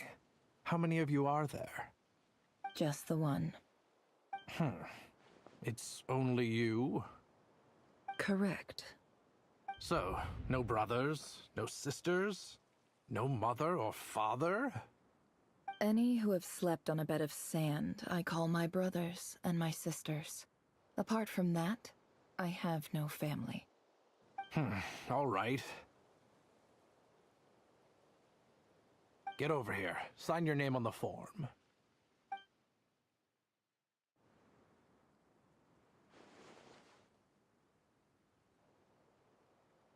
Never? You're rather fair-skinned for a desert dweller.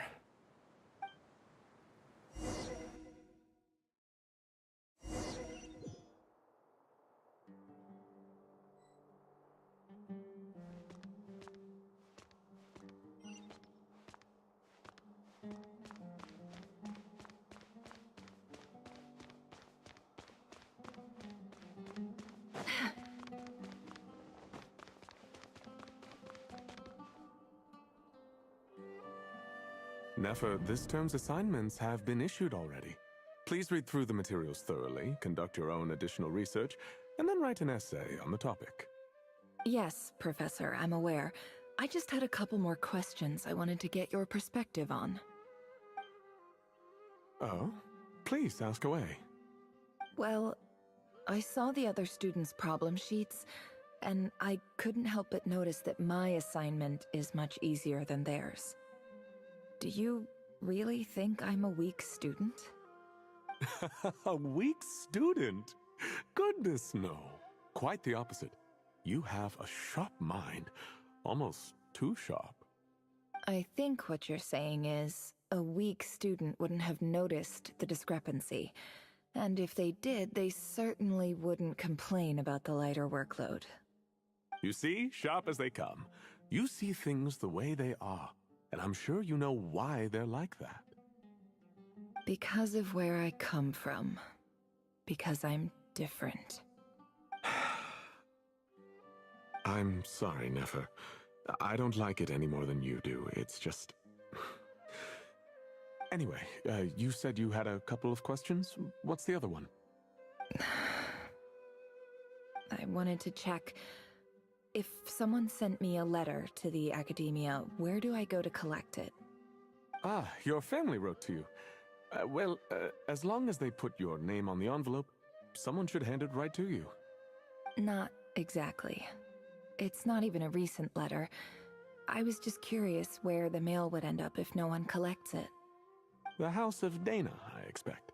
I know there's a box for unclaimed mail somewhere in there, probably sitting on a shelf. Whatever you're looking for, that'd be the place to start. Okay, got it. Thank you, Professor. Oh, don't mention it. Honestly, I feel like I failed you. I'm supposed to be your teacher, but I haven't taught you anything. Hey, don't say that. You're a great teacher, and you do your best for all your students. But the rules are the rules. You're not allowed to teach students like me. It's not just the academia either. The whole world bends over backwards for the successful, and leaves the losers to suffer and die. Oh, my dear child. Don't tell me you've given up on life already. I haven't. I just think that if you want to make it in this world, you have to find a way to become successful.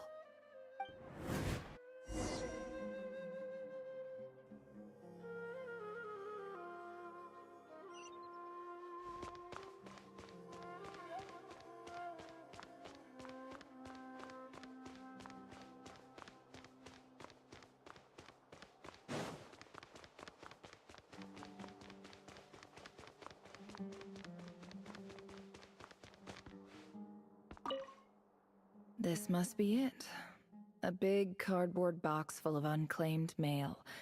And probably some letters that ended up here by mistake, too. Let's take a look.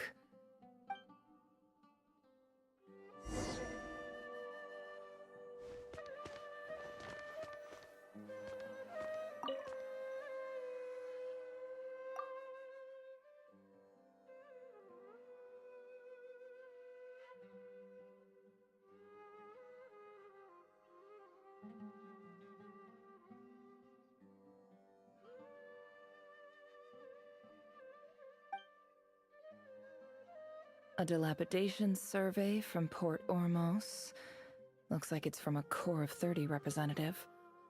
What a strange thought. A bunch of mercs losing sleep over rundown buildings. This one was never even opened.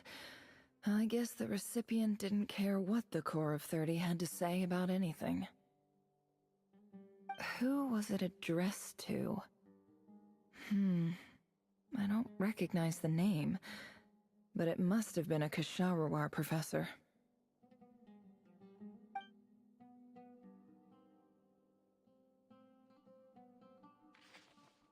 This one is addressed to the Immorta Sage. The title is Changes Observed in Satyavada Life Symptoms. Why do all these letters read like full-blown dissertations?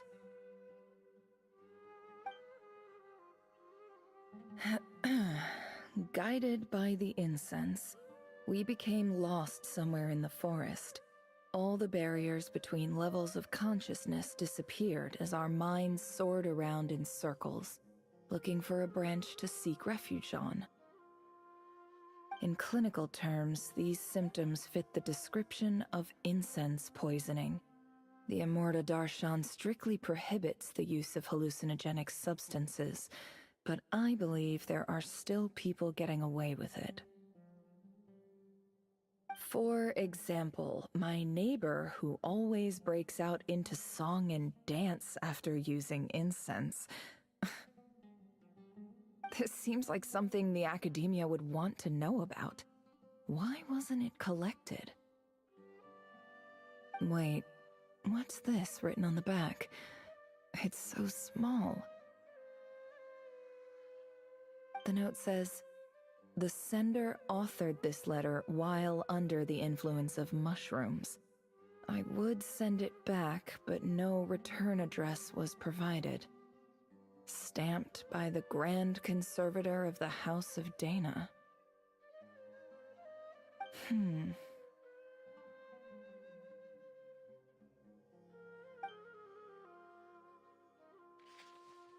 This next one is addressed to Grand Sage Azar? A few words of protest regarding recent changes in Sumeru's educational policy. In recent years, the academia has taken on a small number of students from the desert region, as per the policy to this effect.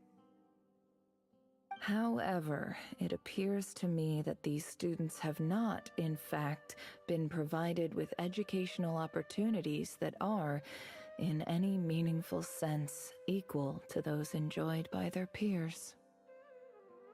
As well as receiving dumbed-down assignments and perfunctory tutoring, they do not even have full access to the Akasha system. Education is the fundamental purpose of this institution, which should go without saying in a nation whose founding virtues are knowledge and wisdom. I ask you, is the lip service we pay to the policy of education for desert students truly the standard of pedagogy to which the academia aspires? As Grand Sage, policy decisions are your prerogative, but do not forget your roots. You and I were once students too, as was everyone else in this institution. I do hope you will give some serious attention to this matter. I encourage you to discuss issues like this with myself and others, and listen to some alternative opinions.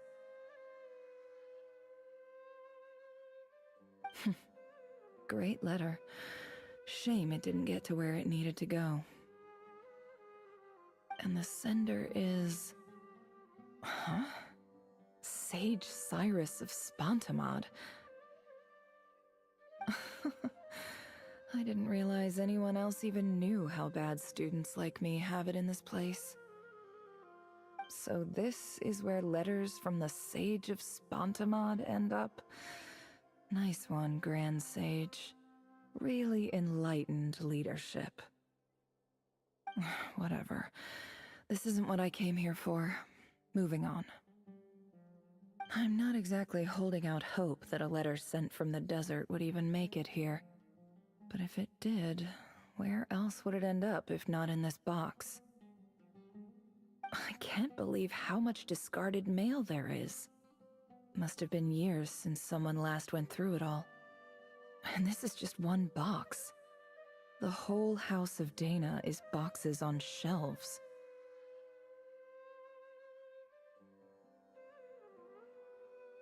I don't believe for 1 second that any human being has sat down and read through all the documents in this place. Who has that much free time on their hands?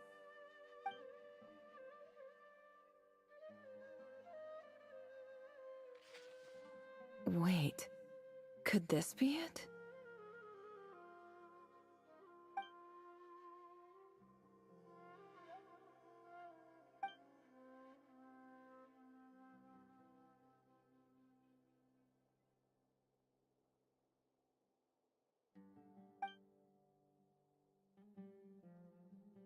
Greetings, Halil.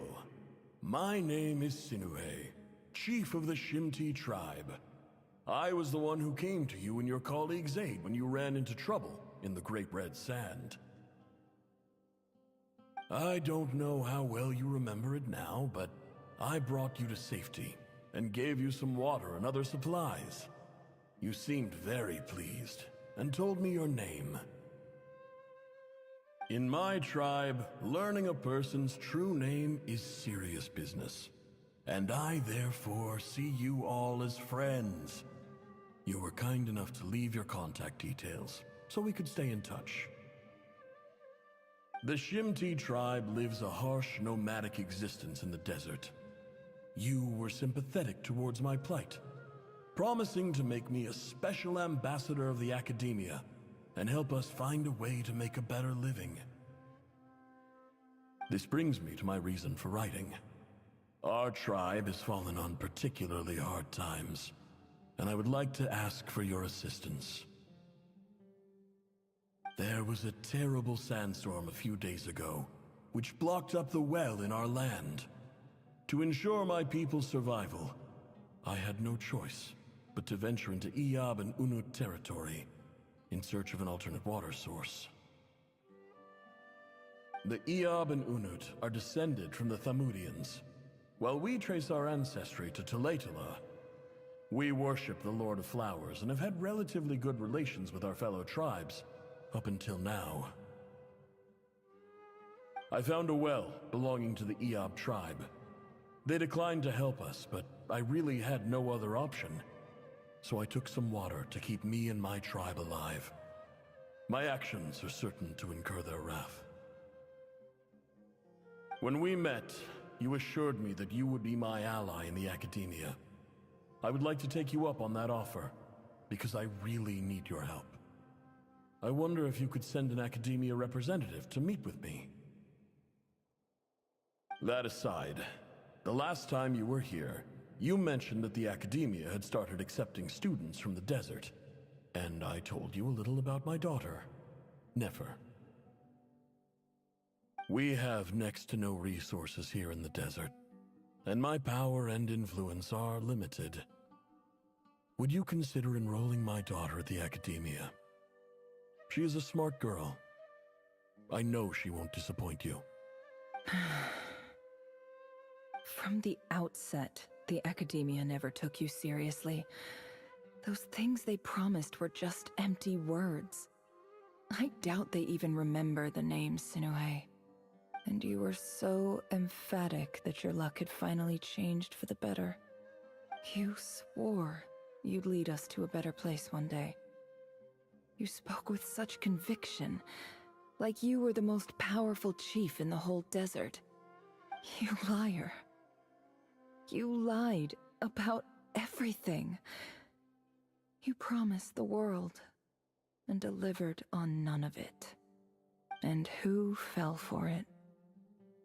Just me, by the looks of it. Despite your best efforts. Which makes you a pathetic liar. You weren't even any good at it.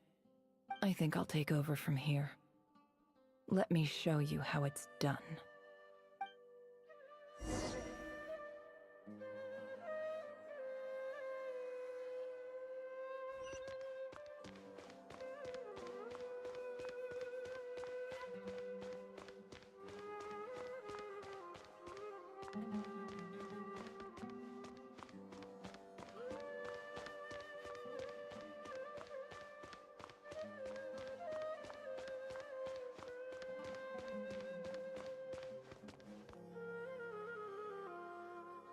I just came to say goodbye. Thanks for everything you've done for me in my time here. Nefer? You packed your bags. Where are you going? I'm quitting. Something's come up in my hometown. Gonna head back and deal with it. Huh? But this was a hard-won opportunity for you. You know that better than I do. It was. But it doesn't matter. I have more important things to deal with and they can't wait. Oh, and I didn't want to overfill my bags, so I left some incense on your desk.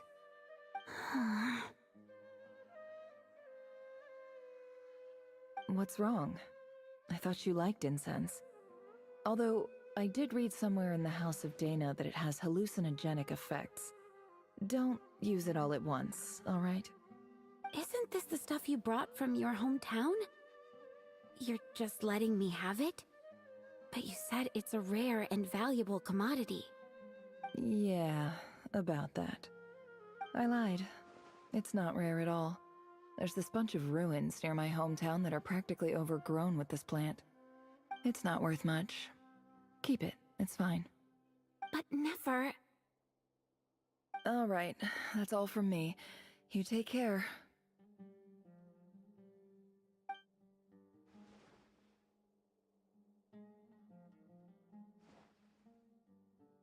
Don't forget me, okay? I mean, we're more than just classmates, right? We're friends.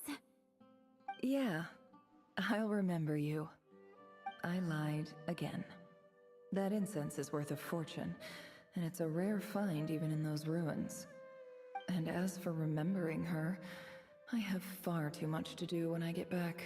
No time to reminisce. I'll be lucky if I even make it through this alive. But either way, I expect I'll forget you pretty quickly.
It's a pleasure to meet you, Mr. Arif. So, what does the Academia want? Since they've sent their special ambassador, I assume there's a big business deal to be made. If not, I'd be very disappointed. Please, sir, lower your blade. You're lucky I'm the one they sent. Not all special ambassadors share my admiration for the Iab people. The ever-shifting balance of power in the desert reduced the once great civilizations of this region to rubble and sand. But the story of the Iab has a very different trajectory. Others grew weak, but you grew strong, beginning in obscurity and moving to prosperity. You're the only ones who defied the trend. Huh. So, you do know who you're dealing with? This well is the perfect symbol of your strength, is it not? It used to belong to the Unut, but it looks like you have control over it now. You're not wrong. But I'm sure you didn't come all this way just to flatter us. Of course not. I came to bring you some very good news. Some information that recently came to light, which might just be your ticket to freedom. Records uncovered by the Vahumana Darshan show that a certain well currently under Iab control is built on top of some ancient ruins. These ruins are of great archaeological interest to the Academia. I checked the map carefully on my way over here, and I'm confident that this is the well in question. The Academia is offering 50 million mora in return for excavation rights. 50 million? No, wait. If these ruins are as important as you say, 50 million's a little low, don't you think? Don't get greedy, Iab. We know far more than you think. We know that you seized this well by force. Wasn't that the first step in your rise to power? To drive away the Unut and steal their water supply? So what if it was?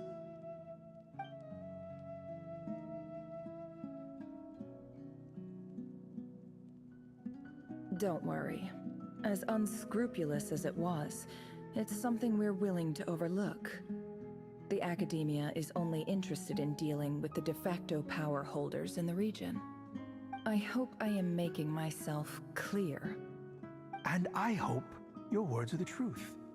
If I find out the Academia is trying to play me, I'll hunt down every one of your people and make you watch as I cut their heads off one by one. I assure you, Chief, that would not be in your long-term interests. You don't want to make an enemy of the Academia. You see how I'm dressed, don't you?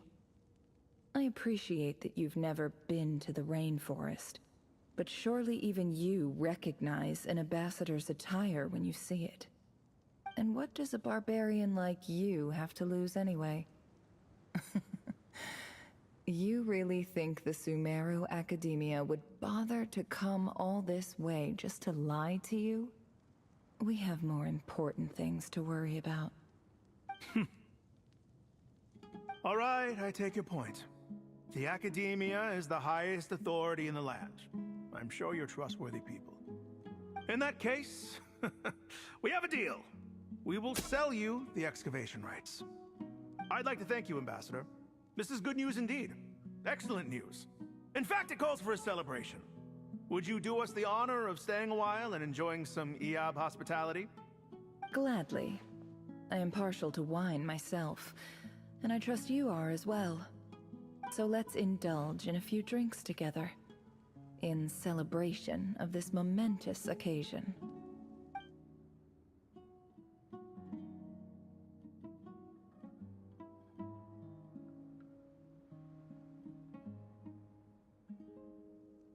Chief! Chief, it's an emergency! It's the Unut. They've taken the well. What? Well, don't just stand there. Take it back. Yes, Chief. I have every confidence in the Iab's military superiority, and yet... Well, what is it? The Unut's response was alarmingly fast. The day after we reach a deal, they seize the well. This can't be a coincidence. Perhaps there is a traitor in your midst. I don't think so. I am obliged to remind you, Chief, that the Academia will only deal with the de facto power holders. If you cannot regain control over the well, I'm afraid you won't see a single mora of that 50 million. No! Please, Ambassador, just give me some time. I swear the Unut will not get away with this. That well is ours, and so is the mora. Glad to hear it. I will wait here for an update. If there is a traitor, I will find them. In the meantime, make yourself at home. I'll report back as soon as I have an update. Much obliged. Wow. All it took was a few words and I've got him wrapped around my finger. What an amazing feeling.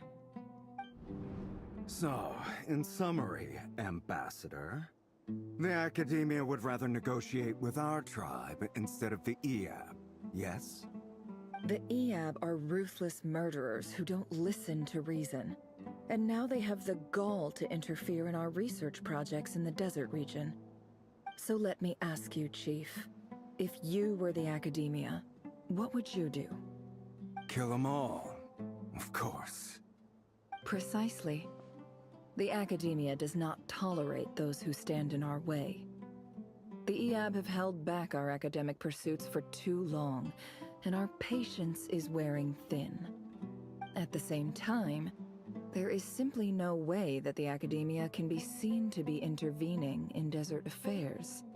I'm sure you understand where I'm coming from. We have our own rules out here. If the rainforest dwellers raised arms against a desert tribe, You'd start a bloody war. Right. We can't confront them ourselves, but we can support their enemies. The Unut have always had strained relations with the Iab, which makes you our natural allies. Natural allies. Weren't the Iab your allies once? You were quick to send them after us to protect your interests back when we stole that water. And now look at you. You're at each other's throats. Let me be clear. The Academia wishes to collaborate with the legally recognized rulers of the desert in this matter. We are asking for excavation rights to that well, and our offer is 50 million mora. Say no more. I believe we have an understanding. Good. Then I suggest you get to work. Get us access to that well, and the mora's yours. You see, Dad? Lying is easy when you know how. People will believe anything.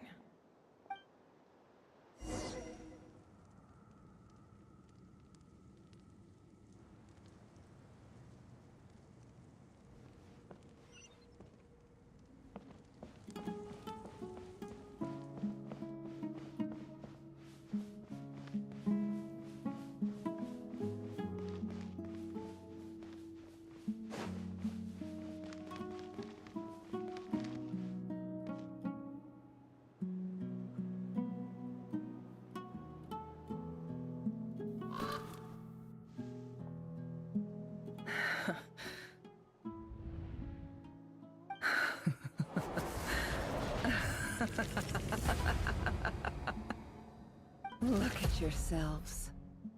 You may be vile, savage monsters, but your butchered bodies bleed like any others. You're no different. You're nothing special at all. The monsters who destroyed my home, they're just ordinary, petty human beings. What a joke. I think we're even now. Maybe I've even done the desert a favor. It's a better place without all these people around. Oh, Sinuhe, my gullible fool of a father. Perhaps if you'd been as ruthless as I was today, our tribespeople would still be alive. In this dog-eat-dog world, a chief needs to be tough to survive. But you couldn't do what had to be done. So I did it for you. Nefer, it's okay. All of this is in the past now. I believe I remember you promising to remain silent. Yeah, but even so... Yehoda, is there anything you can do to ease the tension?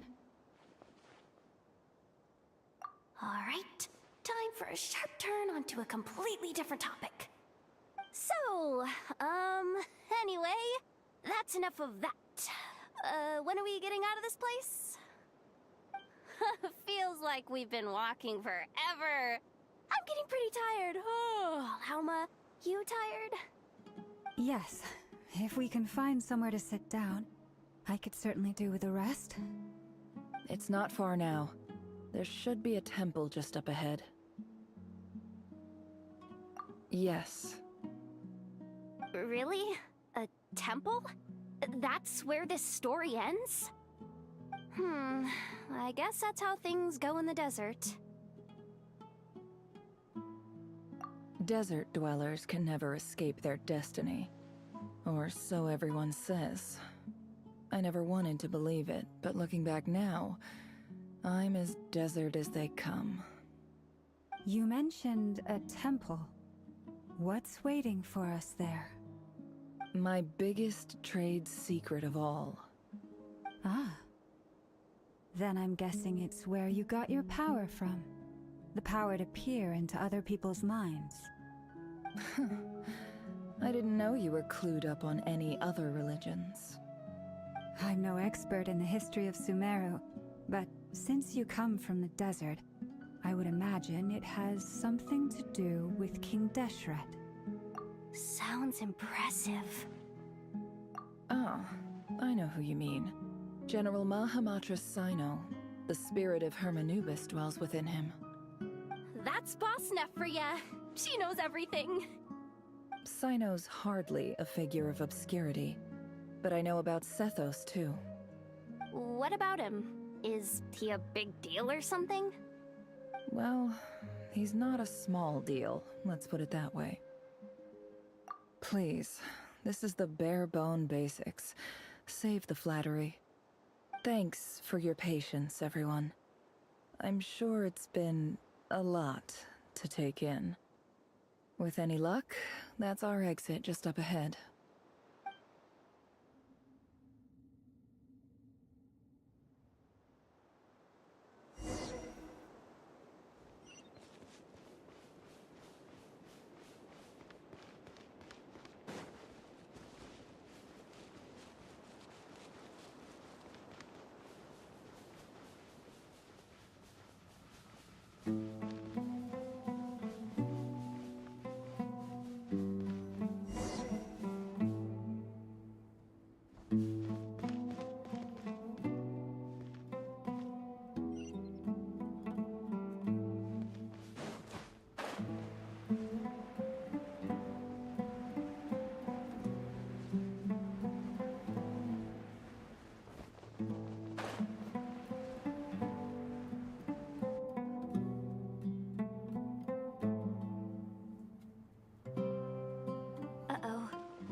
I'm totally out of my depth here. I don't have anything to add about any of this stuff. Like, look at that statue, for instance. I want to do the whole name-dropping, this girl knows her stuff thing too, but I've never seen anything like it before. A statue with the head of a bird. That's Thoth, the Ibis King, one of the 7 pillars of King Deshret. The legends say that he, the Crocodile King, and the Goat King were the 3 retainers of King Deshret. Let's take a look.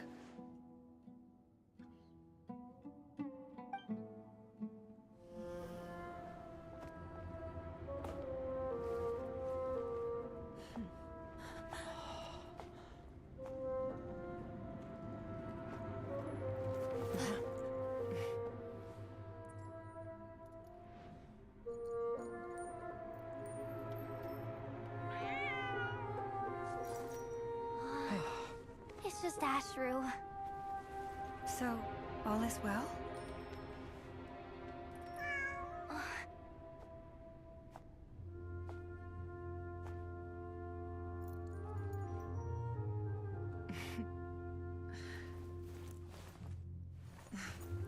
Typically speaking, at this point, the world disintegrates.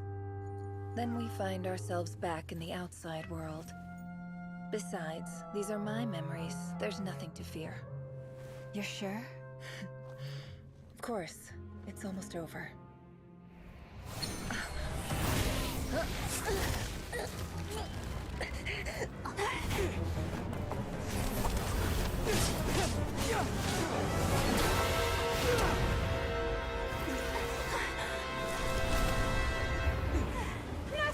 Hold on!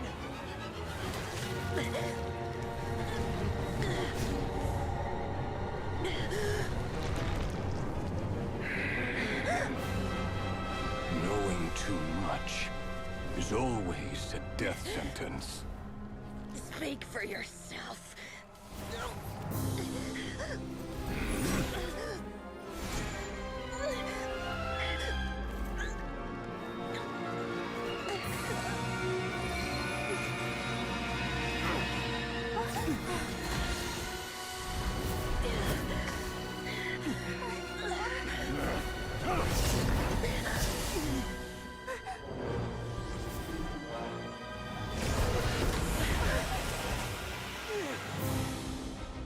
How repulsive.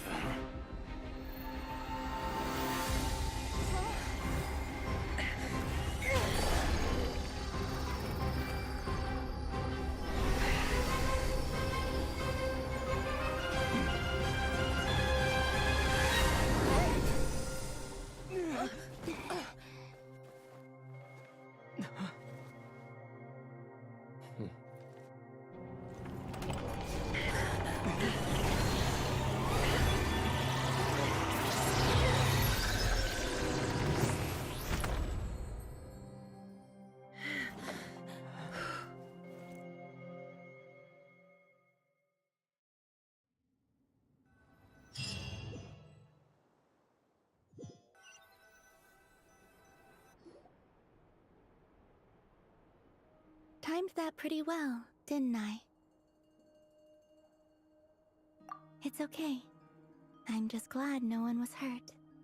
Paimon noticed you doing something too, Dainsleif. Were you helping get them out? Of course. When I asked Nefer to conduct this investigation, I was not naive to the dangers involved. I had a duty to ensure your safety. Good to know your sense of justice is still intact after all these years. I take that to mean that you saw the truth. That comes as a great relief. I certainly did. And thanks to your help, I also managed to trap Rerir inside the chess set. Whoa, really? How'd you manage that? Well, to be honest, I sensed that something was wrong long before we made it to the temple. By using this fragment to probe into Rerir's past, well, the monster formerly known as Rerir, it seems I alerted him. I was tracking him, then he caught on and started tracking me too. Can't say I'm surprised. But how did he track you through your thoughts alone? That shouldn't be possible. Rerir was a secret agent who reported directly to the Vinster King. He is an expert at finding a trail and hunting down his pursuers. No wonder. He infiltrated the chess set, read my thoughts, and built a new virtual chess set inside of it. That's why we weren't able to leave at first. Speaking of your chess set, it's quite a remarkable item. Would I be right in thinking you have some connection to King Deshret? You overestimate me. I only have a connection with one of his underlings, the Ibis King. You all saw how this came to be. A long time ago, the Iab massacred my tribe, the Shimti, in our home village. A few years later, I enrolled in the academia, where some new information came to light. The Unut and the Iab fought a bitter battle over the rights to a well, all for the sake of a non-existent 50 million Mora. The Iab ultimately won that confrontation, but their victory came at the cost of almost every warrior in the tribe. The final blow to the Iab came at the victory feast, when an Unut assassin beheaded their chief right before my eyes. The remaining Iab fled and have been scattered to the winds ever since. Having gotten my revenge, I returned to my hometown, where to my surprise, the nearby temple was still standing. There it was, seemingly immune to the relentless hostility of the desert, while my tribal home lay in ruins. As I stood there gazing at the temple, I noticed a cat just outside. This cat, as it turned out, was home to the spirit of the Ibis King. He led me to a gate deep inside the temple, and there he made a deal with me. This chess set is my gift from the Ibis King. The chessboard within is made to the same specifications as the one in the mausoleum of King Deshret, and represents his power of piercing analysis. With this chessboard in its container, I gained a certain ability to perceive hidden secrets. Now, you could conclude that the Ibis King simply wanted to give the people of this world the power to seek the truth, but I don't believe that's the full story. Every god plays favorites. Their hearts are as fickle as any human's, full of secrets, perversions, egotistical tendencies. But precious few gods are willing to admit this. It is the same with all powerful forces, including fate itself. Their gaze falls preferentially upon a select few. As you rightly point out, this is an act of favoritism. If you're alluding to the Abyss, then yes, I agree. Gather the others. It's time to share everything I've learned.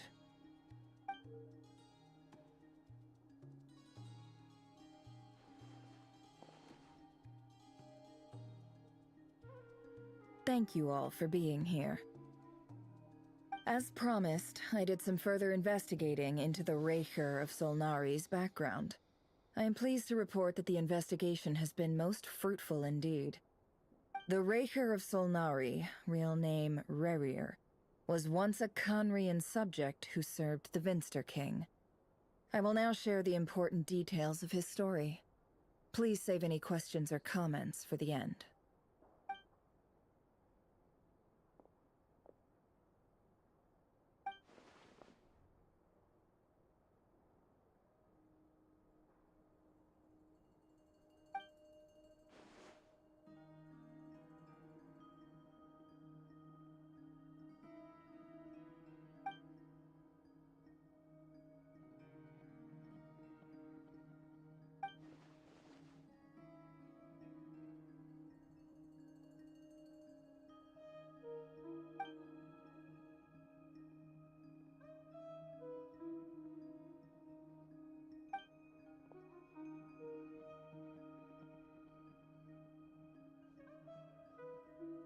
So that's why he's so obsessed with the moon.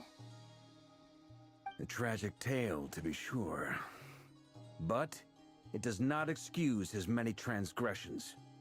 No matter how much Rerir suffered in the past, the fact remains that he is what we know today as the Wild Hunt, wreaking havoc upon innocent lives in Notcry. He becomes more dangerous with each passing day. If left unchecked, it is simply a matter of time before all of Tevat suffers the consequences. This is a threat that the Knights of Favonius cannot ignore. A question for Miss Columbina. Forgive me if this is presumptuous, but have you ever seen the spatial gateway that appeared in Rerir's memory? Never.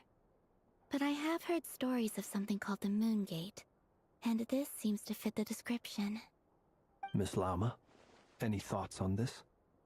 In the lore of the Frost Moon Scions, the moon is believed to hold many secrets. Some sources speak of ancient knowledge, others of a gateway to the unknown. The term Moon Gate is one I have heard before, but as is the case with all of our legends, there are no records of any first-hand witnesses. We cannot know whether it truly exists. Then back to Miss Columbina. As a moon goddess yourself, do you have some idea of where the Moon Gate leads to? Not at this stage, sorry. I do hold the power of the Frost Moon, and my strength is recovering well. I can sense that the gate would open at my command, but...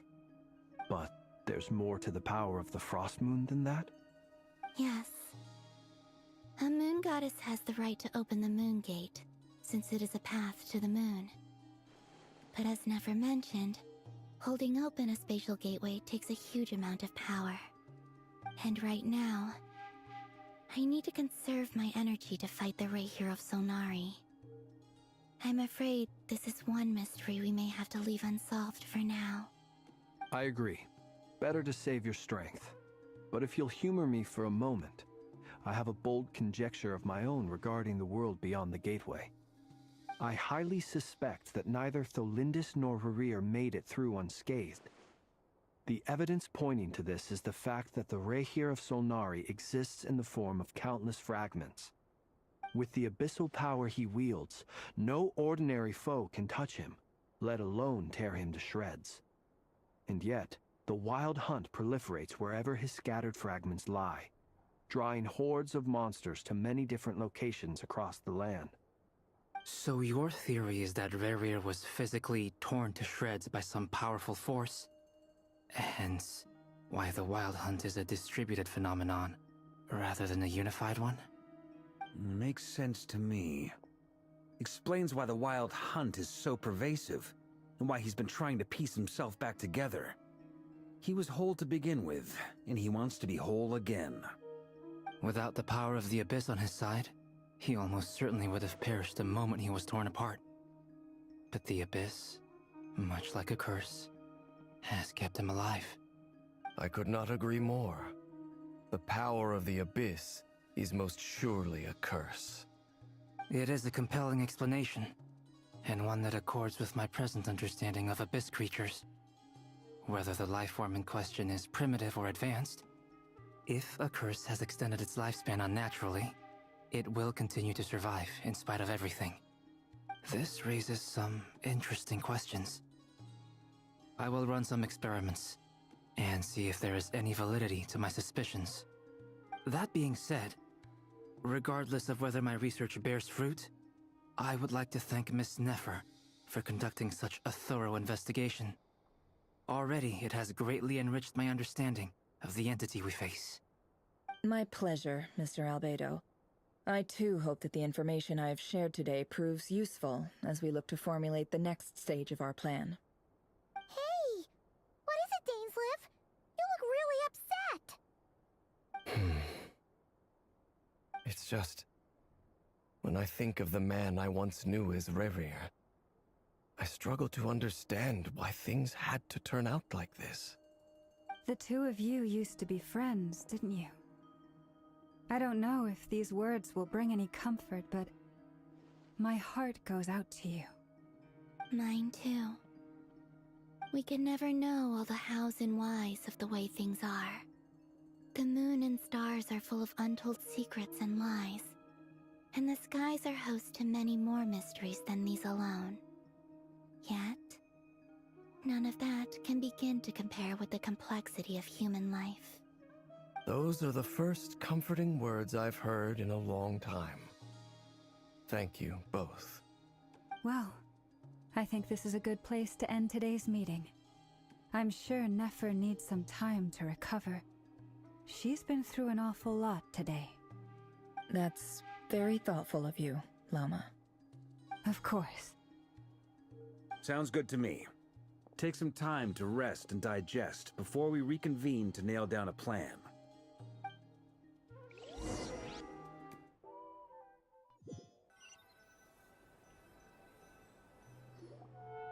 Hey, is this a bad time? Hope I didn't kill the conversation. No need. Come on, let's talk outside.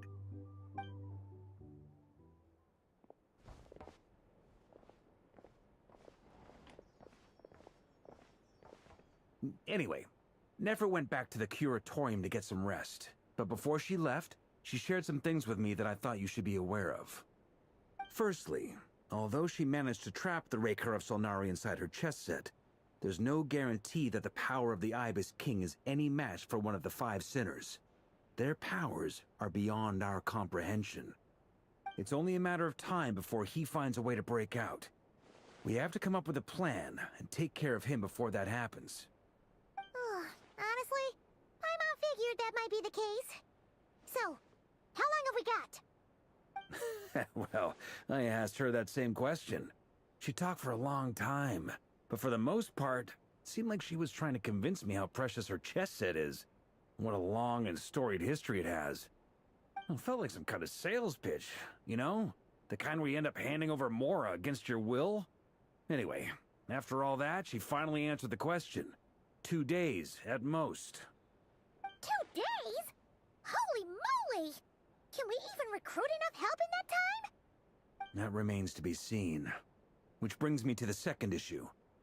Dainsleif is obviously conflicted about this whole thing. But given how little time we have, there's no way we can pull this off without his help. You have some history with him, right?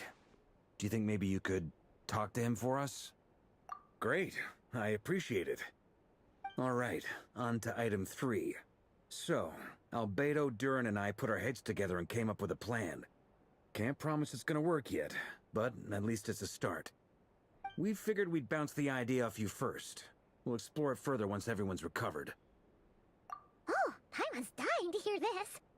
All right, so here's what we're thinking.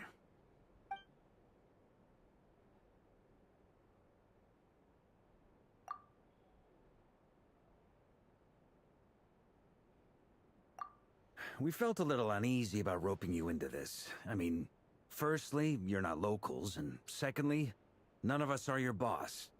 You're well within your rights to refuse if you so choose. Roping us in? Why would you even say that? We know the stakes here. It's all of us against the Reher of Solnari, or none of us stand a chance. I choose my words very intentionally, I'll have you know. I like to think there's an art to striking a down-to-earth tone even when the stakes are through the roof. Sir Varka, I have a few thoughts about this plan. I'm all ears. I think we can be more flexible with how the roles are allocated. In my view, The most sensible lineup would be like this.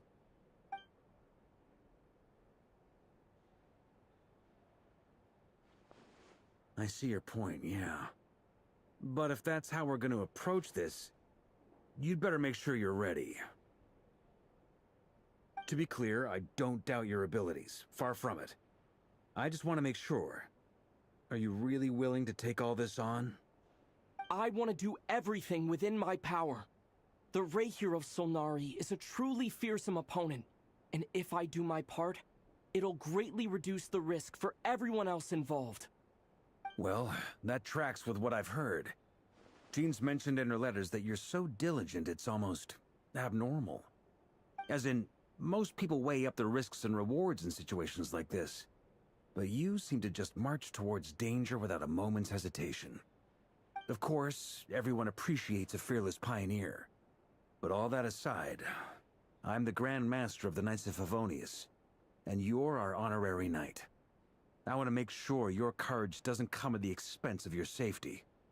Thank you, Sir Varka. I should be the one thanking you. It means a lot to have you on board. I'll give some serious thought to your suggestions.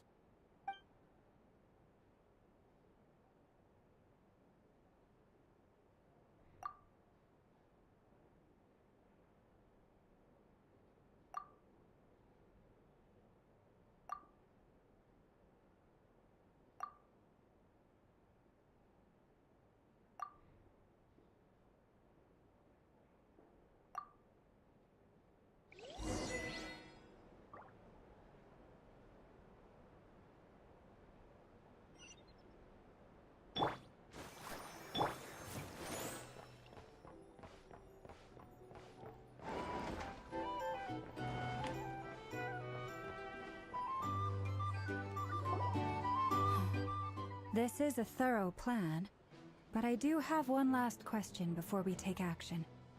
How can we be sure that our enemy won't leave the designated area? Great question. Albedo's been hard at work analyzing Rarer and the Wild Hunt's behavioral patterns. His conclusions are as follows.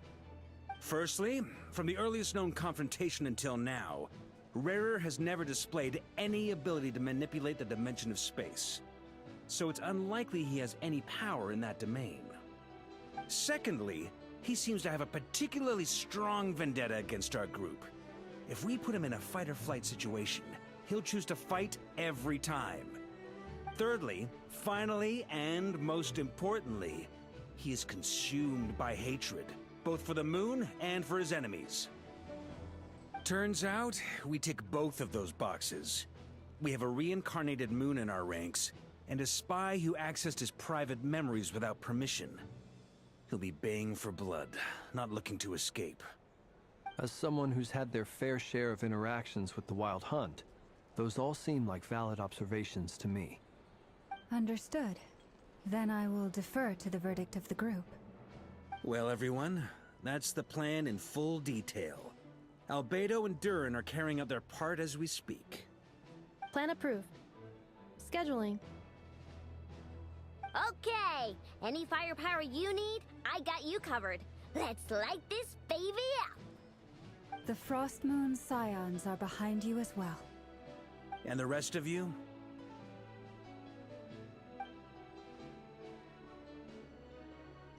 No objections? All right, then it's settled. This is the plan we're going with. Next up, an old tradition of mine. Anyone who wants to back out, now's your chance. Wait, we can still back out of this? Everyone says things they regret, right? I don't want anyone feeling trapped because their mouth said yes before their brain had time to think things through. A very people-first approach. I hear that's common practice in the Knights of Favonius. Heh. Who'd you hear it from? D-Luke? Shh. We don't use people's real names at work. This contact will be known only as Owl, please and thank you. This plan can only work if everyone does their part. Flint's and I will absolutely support it. We shall indeed. You'll be glad you accepted our help. Also, you are the last person I expected to see here, Miss Dory. It's not often I get called Dory in a work context. My peers usually call me Lord Sangama Bay. So, the longer your name, the higher your net worth. Is that the idea here? In that case, Mr. Flint's here must be worth a fortune. That's right, I know your full name. It's... The walls are thin here. I'd appreciate you keeping that a secret. Okay, fine. I'm actually only here as a favor for someone else. Do you have any idea how much it would cost to hire me otherwise? Oh! Does this mean someone out there actually has the power to boss Dory around? It most certainly does not. We have a long-standing and mutually beneficial business partnership. She's actually the mom of a friend of yours. Said mom supplied me with a great little trinket, but now that lady's ruined everything. If I don't start building a little goodwill now, my whole business in Notcry is gonna go down the drain! Okay. So what exactly is so special about this pendant? It's a lucky charm that a great mage made for me. We have a business relationship, and she was worried that something bad might happen to me. So, she wanted me to have something that can store power to protect myself with. I finally got it all fully charged up with Kuvaki, and then never went and used it all up at once! Never lost so big in my life! You're right. It was all my fault. I didn't mean to drain all the Kuvaki in the pendant, but I'll make it up to you. You will? Well, in that case, how about you give me your chess set, and we call it even? I knew you'd say that.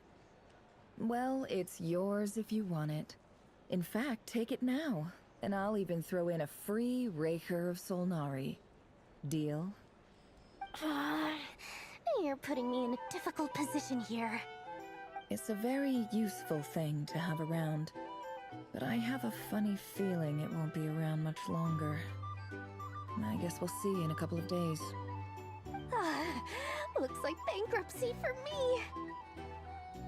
Hey, don't be so pessimistic. See this through and you never know. You might find a new business opportunity on the other side.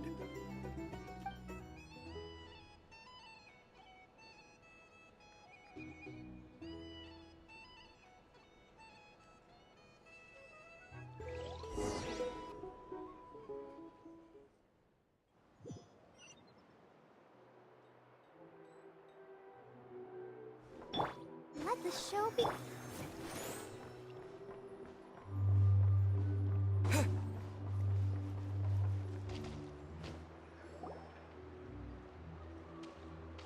Dory! How are things going? Feeling ready? Oh, I was born ready. We only have 2 days. You think Lord Sangama Bay would let an opportunity like this slip by? Don't forget, when something's in high demand, the people with the goods on hand get to charge the highest price of all, even higher than the sellers taking advance orders. Ta-da! See? It's right here! Oh, it's so pretty! Did you make it? No, I have a supplier. We go way back, so he made me a very attractive offer. Aha!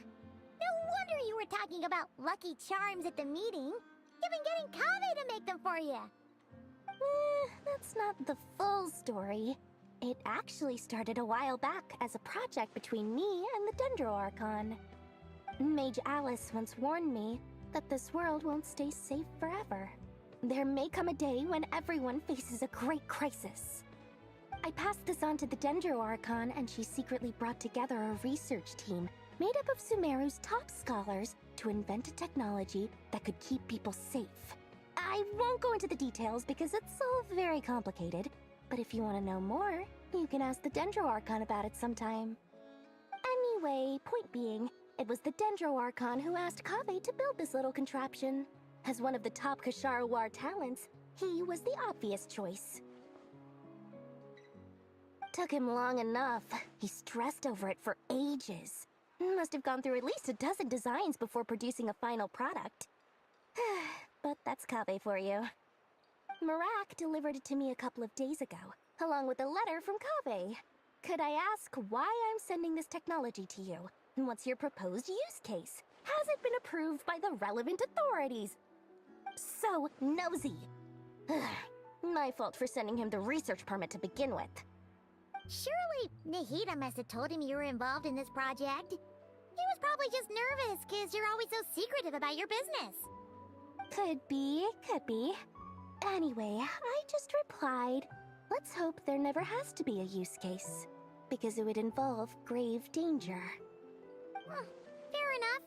But it sounds like he was just being cautious. He probably felt responsible as the one who made it.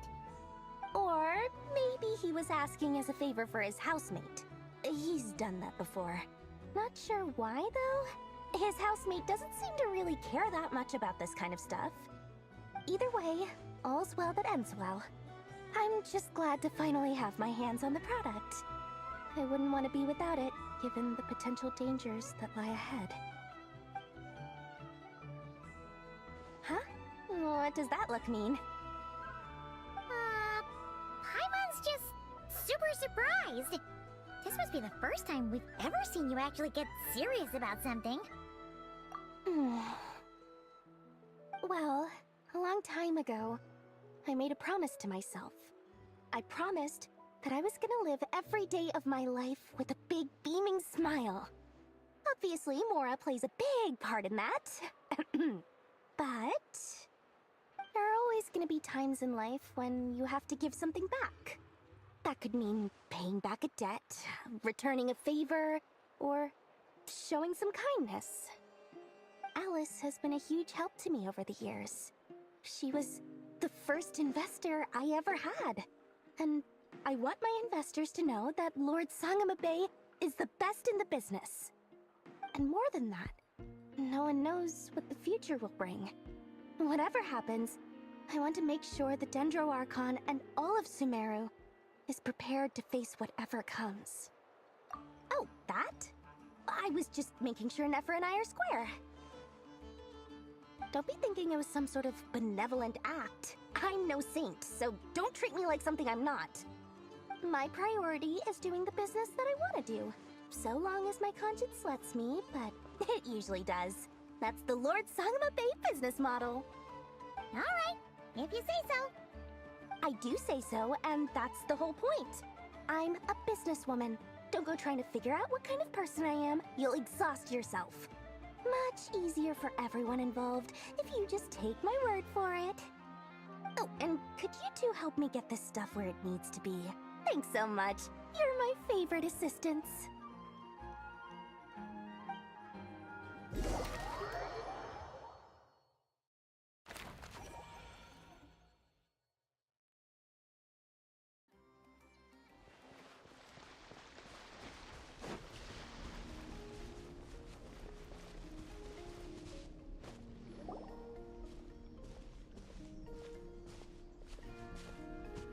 Traveler, Pieman. It's good to see you. Everything going smoothly over here? Sort of. As you're probably aware, Varka, Durin, and I captured some abyssal creatures from the Wild Hunt. Per the plan, we dissected and analyzed some samples of these creatures. The process went very smoothly. The findings, however, come with some troubling implications. What? You can actually dissect the Wild Hunt? That depends on your definition of Wild Hunt and dissection. Harmless, lifeless. These words are accurate descriptions. The Wild Hunt is an interesting phenomenon. In and of itself, it doesn't seem to possess anything akin to a human personality. But taken as a collective, the medium through which the Wild Hunt is summoned does appear to have a soul.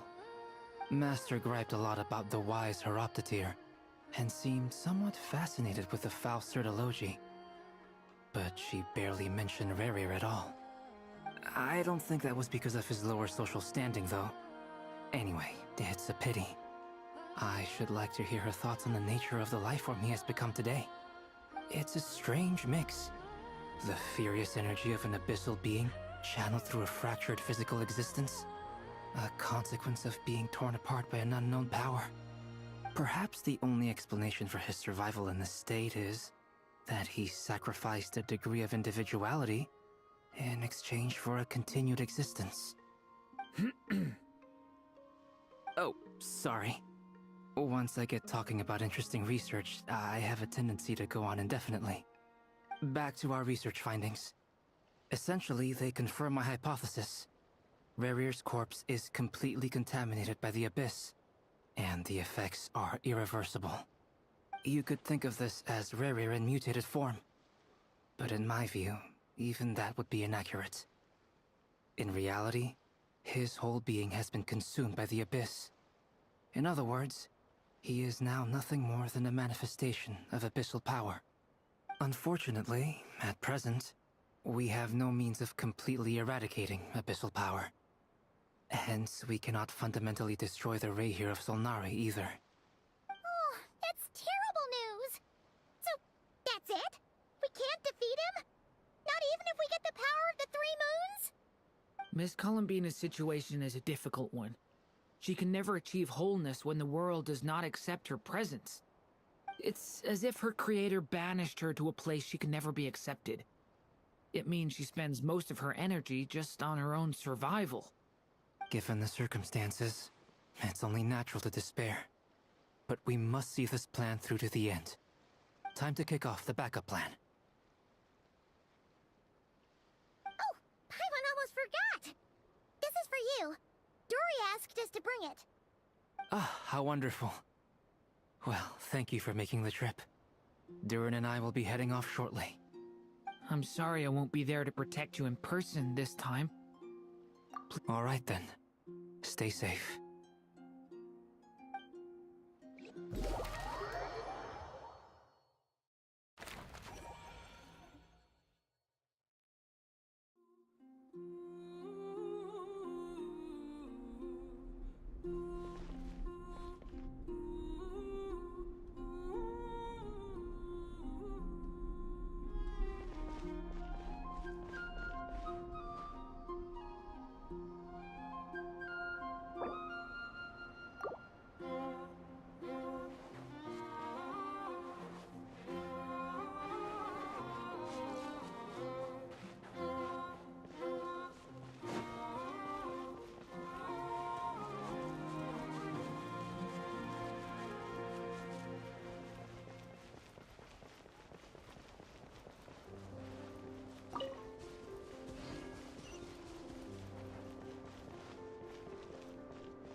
Let's dance.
push the drum forward by firing paintballs at it.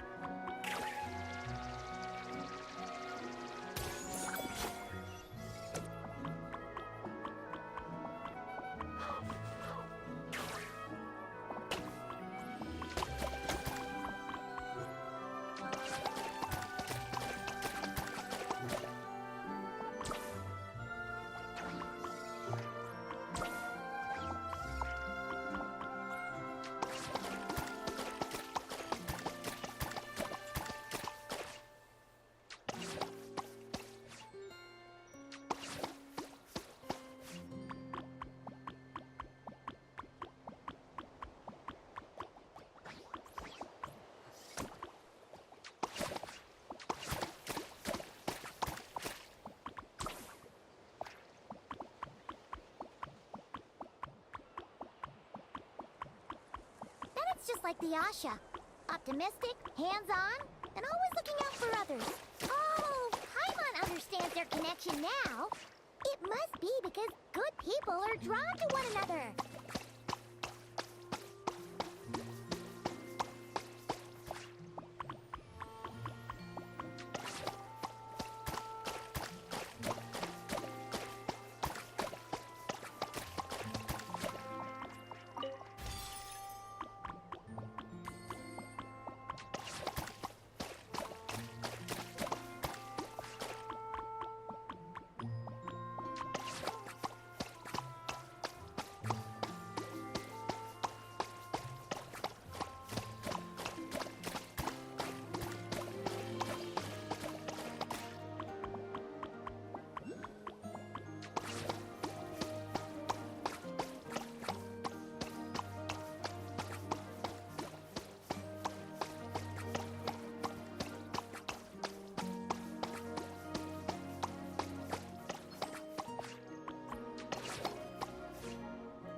Are blooming as the drum rolls by.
flash!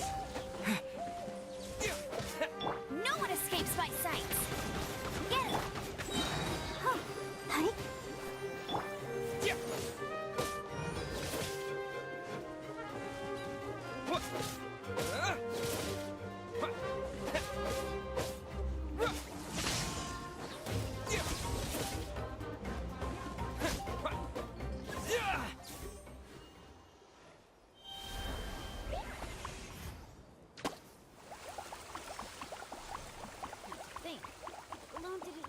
By a single flying rock. Today must be another lucky day, huh? Looks like we're almost done. One final push.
Whoa! It looks incredible! The foam flower fields finally live up to their name. Great work, everyone! Now we've just gotta let that staff member know, right? Please, everyone, wait up! Talk about perfect timing! It's okay. Catch your breath first. All right. I'm the staff member in charge of the main event here at Colorfall Cliffs, the Airborne Asha Challenge. Just now, gazing down from above, I saw the meadow suddenly transform into a sea of flowers, and the colors were so stunning. I almost dropped my binoculars. You truly are the saviors of Colorfall Cliffs.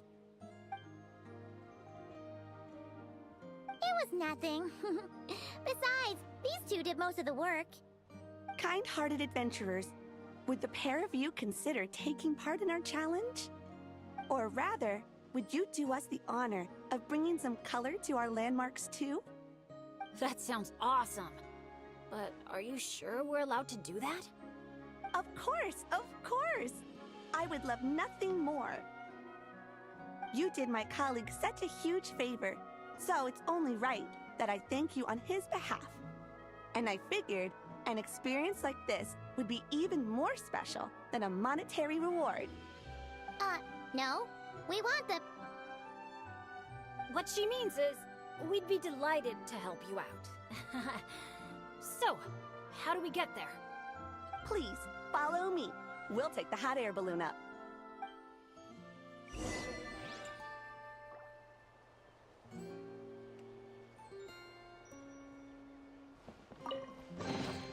I'll keep this close.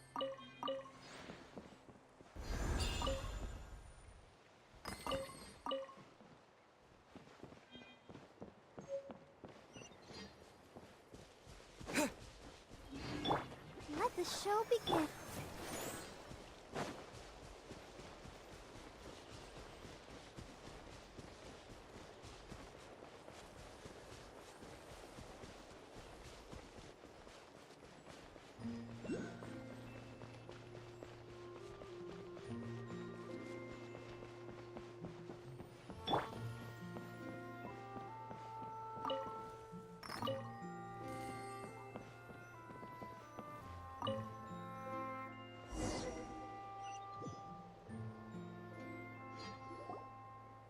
All right, we're here. This, ladies and gentlemen, is the airborne Asha. Whoa, it's so cool! I didn't expect it to be this big. Once it's painted, I bet we'll be able to see it from miles off. Oh, for sure! As long as you're in an open area and the view isn't blocked by mountains, you'll be able to see it from anywhere. Whether that's the rooftop pool on Hoo-Ha Hill or the fjords on Tete Isle. That's awesome! Your work's gonna be center stage! You've got this! Man, I'm getting excited already! Should I go with my lucky color? Or maybe...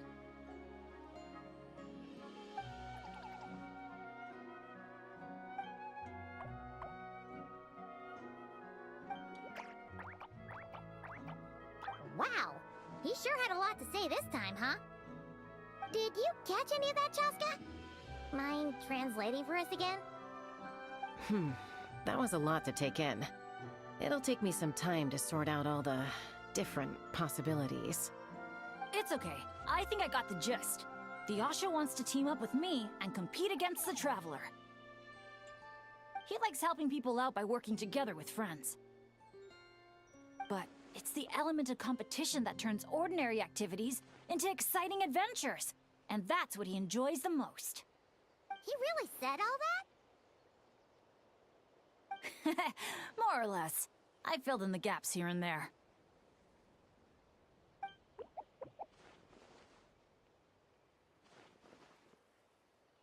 From his reaction, it looks like you got it spot on. The bond between you guys really is growing stronger. All right, Asha. I like that idea, but we should make sure the Traveler thinks it sounds fun too, right? It's always important to check in with your friends and respect their opinions.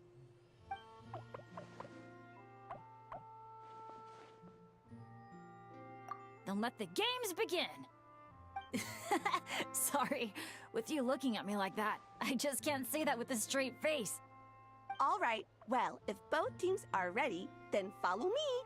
I'll be the referee.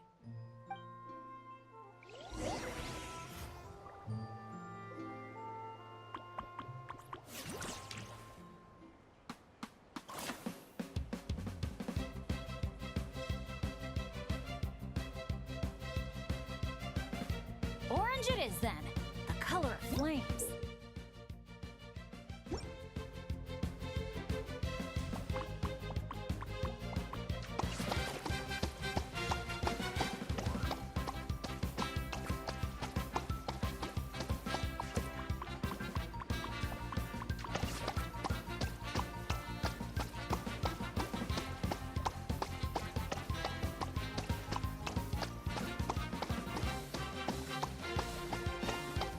Catching up! Fire the paint bombs, quick! What the? Since when did Bennett fight dirty like that? Sorry, but I respect you as an opponent, so I gotta go all out!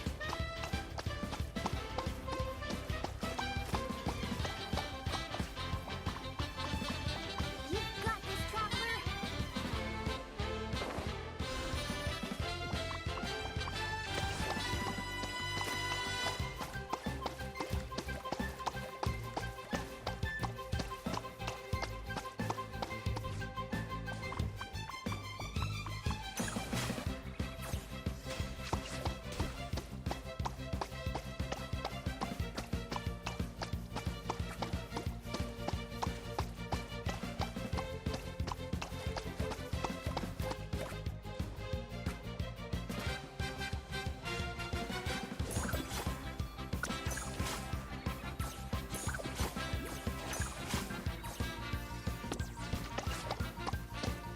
You've got this, Traveler! Go, Bennett, go! No matter how high you jump, they're not gonna see you. Yeah, but I can still send them encouragement and good vibes. Come on, Traveler! You've got this!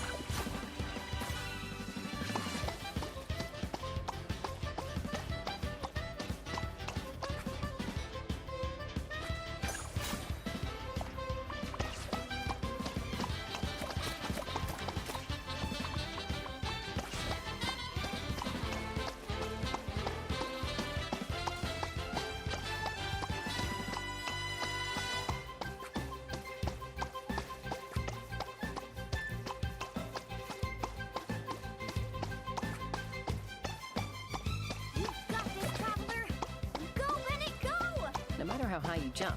They're not gonna see you. Yeah, but I can still send them encouragement and good vibes. Come on, Traveler! You got this!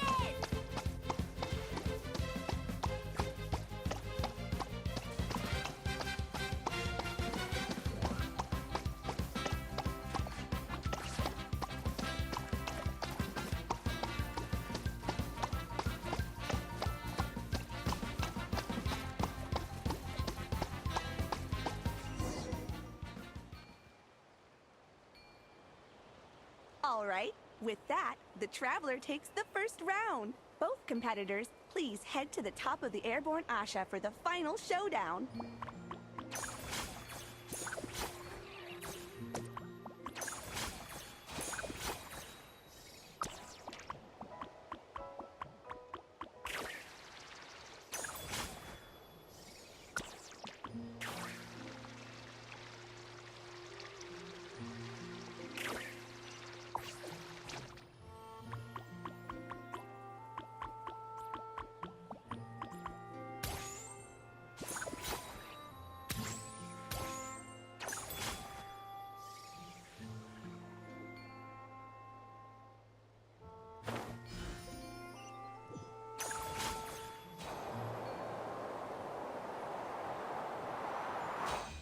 Traveler's a tough opponent, but if I want to get stronger, I can't let up.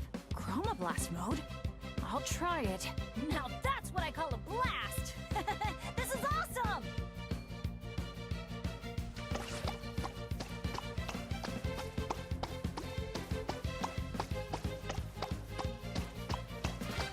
That doesn't sound good! Better strike back with some color of our own!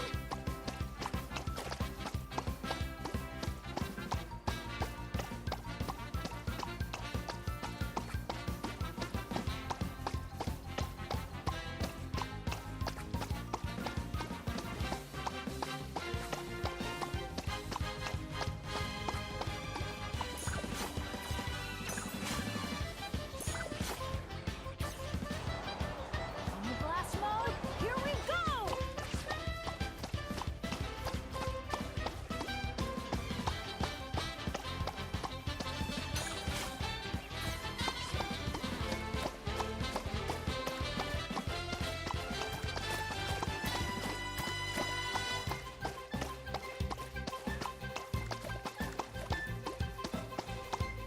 Try spraying the hot air balloon sun visor!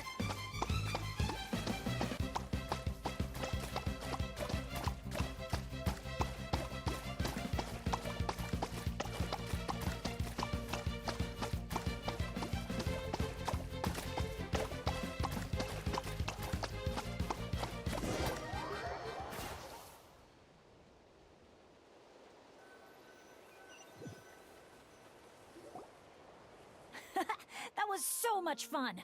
Thanks for a good match, Traveler. Yasha and I had a great time. Nice work up there, guys! Congratulations for taking home the win, Traveler. And a big shout out to our magnanimous benefactor and his Asha companion for their amazing teamwork. When I heard you interpret what the Asha was saying earlier, I didn't quite believe it. But after this match, I have to say, I'm truly impressed. Same here. Both of you had me on the edge of my seat the whole time. It felt just like watching the finals of the pilgrimage. Yeah, honestly, the more heated things got out there, the more I wanted to fly up and fire off a few bullets myself. What, you got paintballs on you or something? Something like that. The final color would be a bit of an unknown, though. And I couldn't guarantee that Asha would stay airborne after I was done with it. Well, we're now just one step away from completing the airborne Asha. Our two heroes just need to light up the airborne Asha's brushes.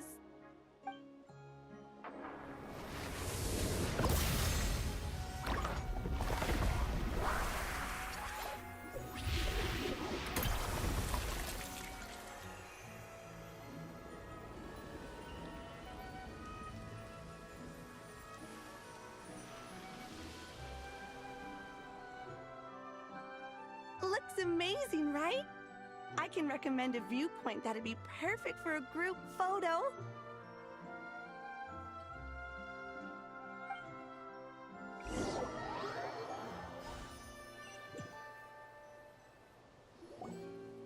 All right, the airborne Asha's looking great, and everyone's in the frame. Chaska, move a little closer to the middle. A job well done. Everyone ready? Hey, you need to get in the picture too! Yep, just 1 sec, and we're good. Okay, all set. 3, 2, 1... Asha!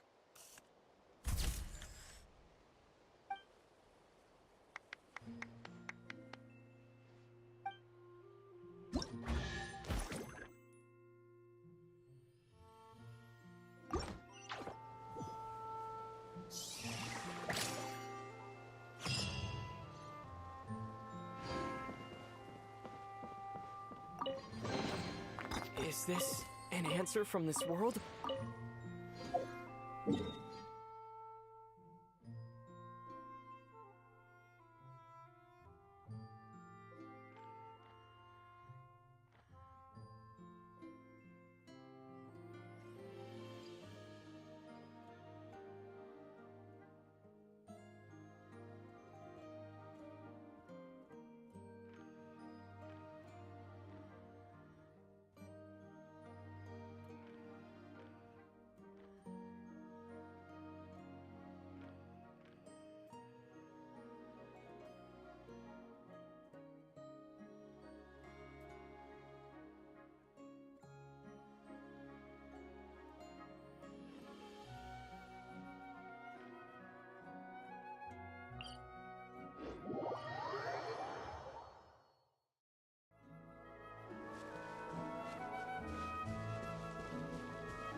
Brave adventurers, welcome to Villa Guitzley. You're just in time to witness our annual Home Night celebration. Ooh, Pieman likes the sound of that. This place has a great vibe already. Hello there, Mr. Nanasion. Excuse me, Mr. Nanasion. Could you point us in the direction of the town? Is there anything we should bring? Just from hearing your question, I can tell I'm speaking to an experienced adventurer. Just head downhill from here, and you'll soon arrive at the charming town of Villa Guitzli. As for things to take, you'll need a bold spirit, a heart eager to help others, and a dash of courage to face any challenges that may lie ahead.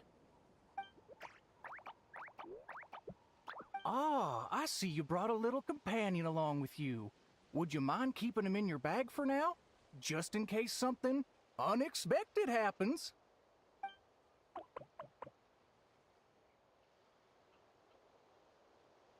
Okay, all set. Brave challengers, your adventure is about to begin. I wish you all an exciting and unforgettable night ahead.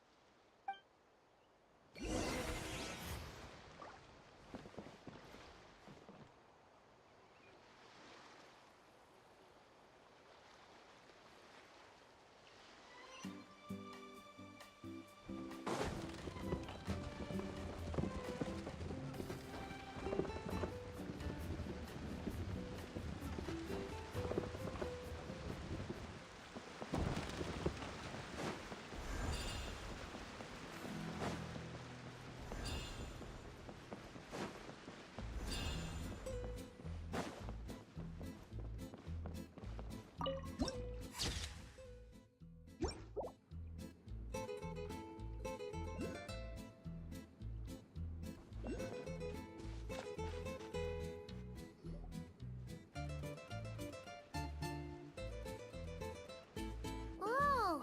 This cave's way bigger than Paimon expected. Looks like a lot of work was put into this town.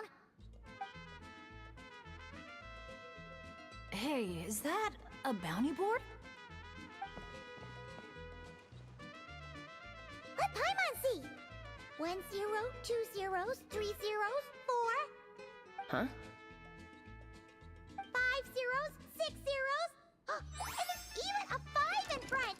That's 5 million Mura. Holy! Something's coming. Esteemed guests, welcome to the beautiful town of Villa Guitzli. Jeez, you almost gave Paimon a heart attack. You must be here for Poem Night. I'm sorry to report, we won't be celebrating the festival this year. Oh, did something happen? Not long ago, those nosebleed ruffians ransacked our beautiful town and seized all our gold and treasure. Even now, their ringleaders still holed up in the town. And worse, not only is he refusing to leave, he expects us to do his bidding. That's awful. Can't you do something about it? Well, it's a long story. Anyway, you all made quite the journey to get here. Why don't we head over to the bar for a quick drink?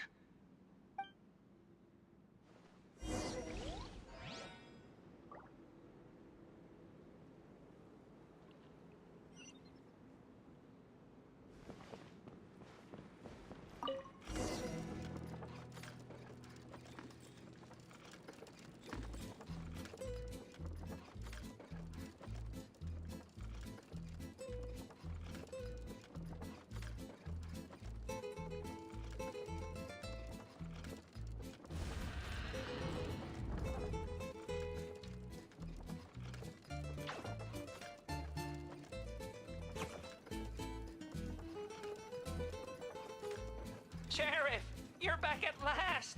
Meh. Did you find anyone to help? Here, sit tight, and I'll grab you a drink. Meh. Meh. Hey, where's our booze? Why hasn't it been sent over yet? The boss made himself clear. If he has to come get it himself, he sets his own price. Aggressive much? Time for some peacemaking.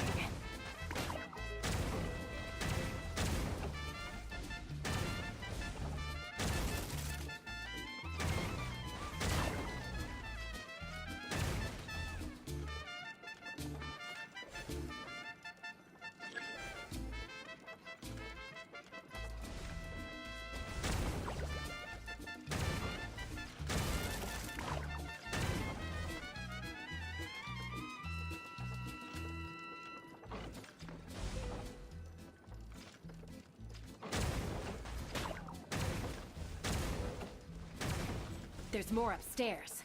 Let's move.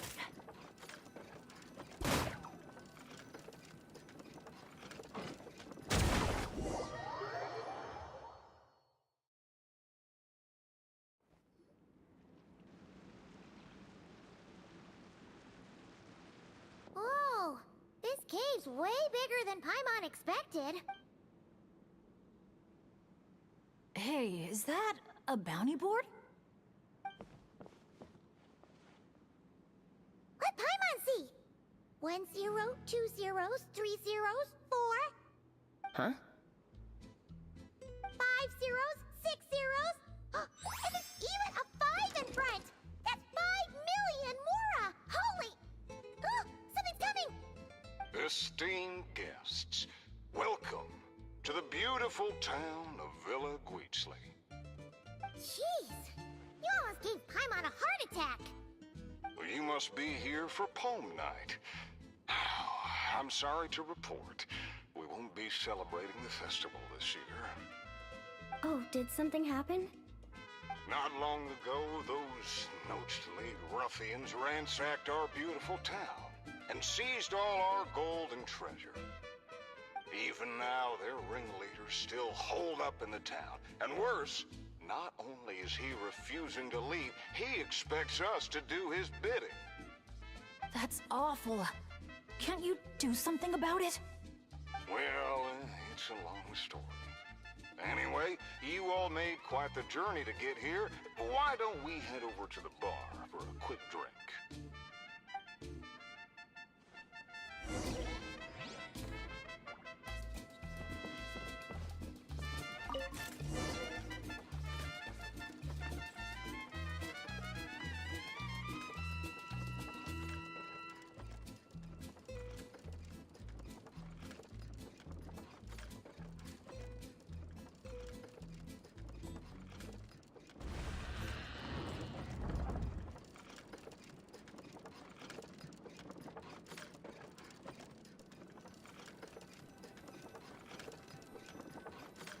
Sheriff, you're back at last! Meh. Did you find anyone to help? Here, sit tight, and I'll grab you a drink. Meh. Meh. Hey, where's our booze? Why hasn't it been sent over yet? The boss made himself clear. If he has to come get it himself, he sets his own price. Aggressive much? Time for some peacemaking.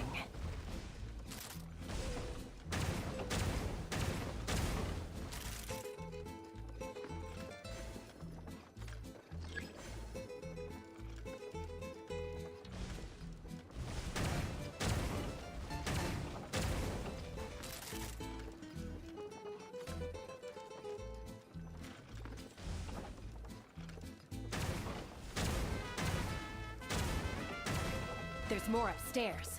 Let's move.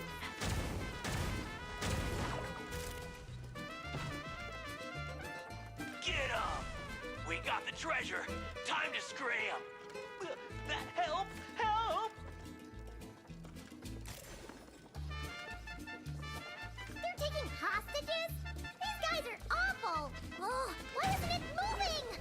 Come on, come on!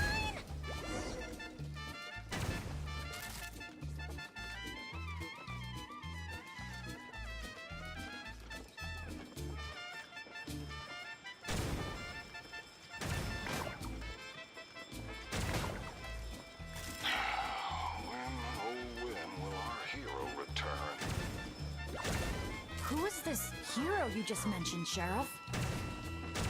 Years ago, here in this town of ours, there lived a renowned gunslinger who always stood up for what was right. Famed for his unmatched courage and unparalleled sense of justice, he came to our aid countless times.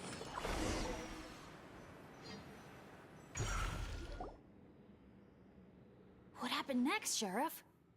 He disappeared, and no one knows what happened after that. Some say he took a new name, others claim he and his companions embarked on a one-way journey to a land as hot as the blazing sun. If you ever happen to run into him, please let him know how grateful we are for everything he did for us.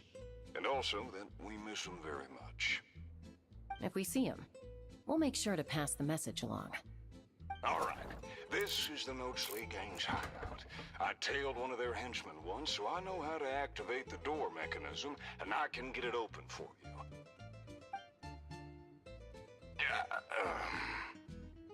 But this place is under heavy watch. I'll be a sitting duck if I go alone. So, I need some backup. What do you need us to do?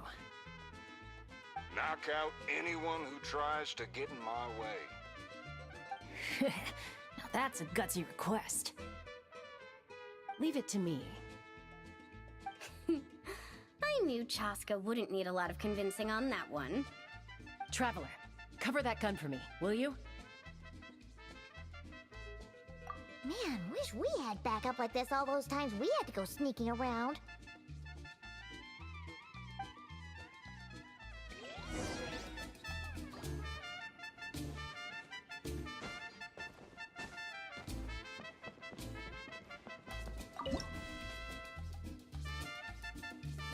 Hold your fire. The sheriff's still sneaking in. When our moment comes, I'll let you know. We'll strike together. I'll hit the left, you hit the right. Wait for my signal. Get ready. Fire in the hole! Great job. Bit slow on the trigger, though.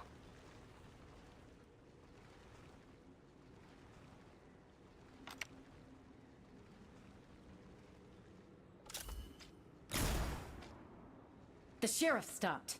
Must be enemies up ahead. Shoot that bottle over there. We need to draw them out of their hiding places. Got him! Same old, same old. Fire together on my signal! Get ready. Fire in the hole! Nice shot.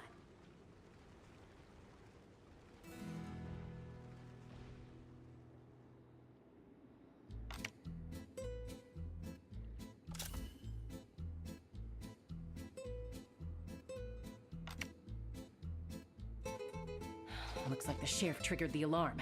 A whole bunch of goons showed up. Right on time, if you ask me. Traveler, let's see who can take down the most.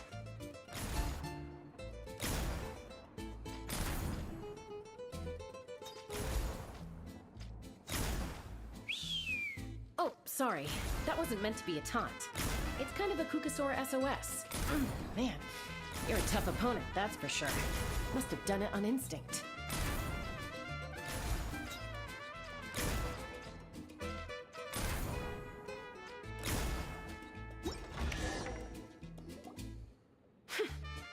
Wow, you won, Traveler. You're a pretty good shot. Almost seems like you've done this before. Here, let me teach you how to fire off rapid bursts of bullets. It might come in handy someday.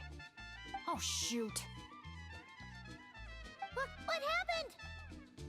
I got distracted for a split second, and now the sheriff's been caught. Let's go after him.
Now's your chance to try out the trick I just taught you.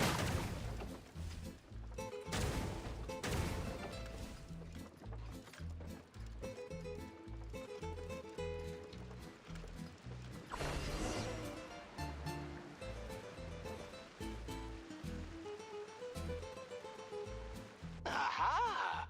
The meddling outsiders have arrived, I see. Careful, boss! They got a gun! A little firepower's got you spooked? Disappointing. All right then, show-offs. Let's see who's the quicker shot.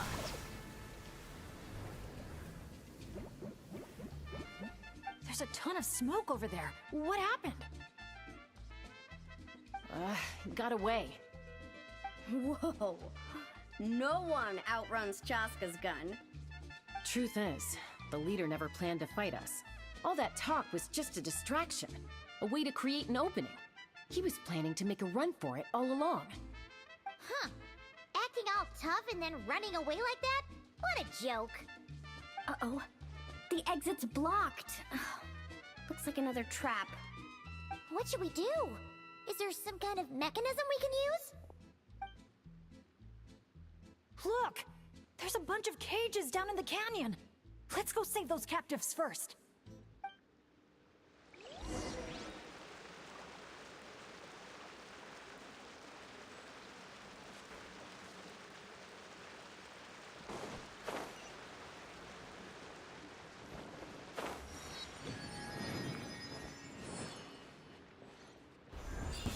Yeah, you got.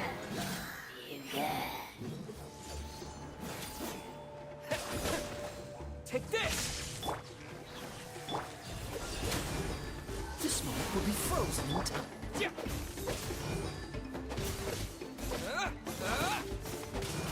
Lightning flash!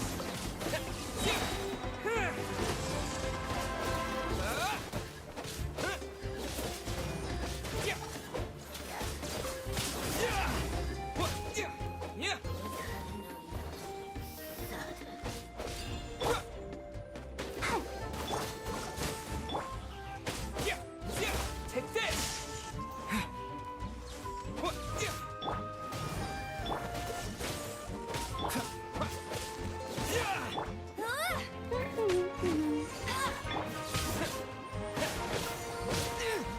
Lightning flash!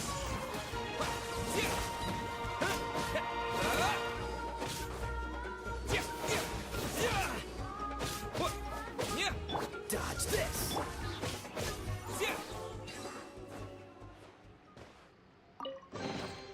I'll keep this close.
you can't keep up with me.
If you're gonna talk the talk, at least have the courage to back it up.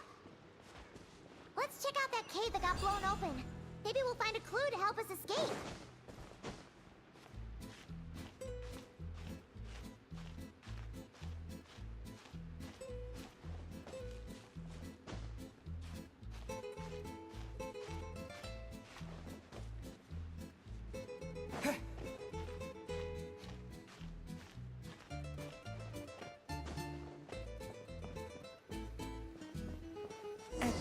Camp? Do you think that legendary gunslinger might have passed through here?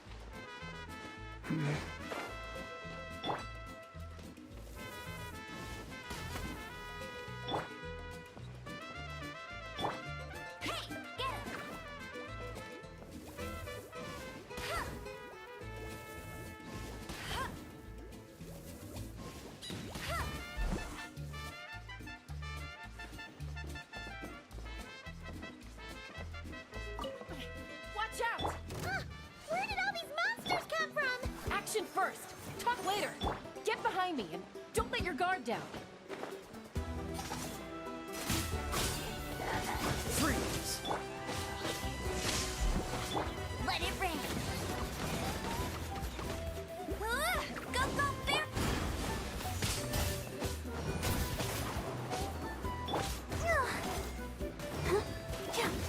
Dodge this! Here! Thunderclap!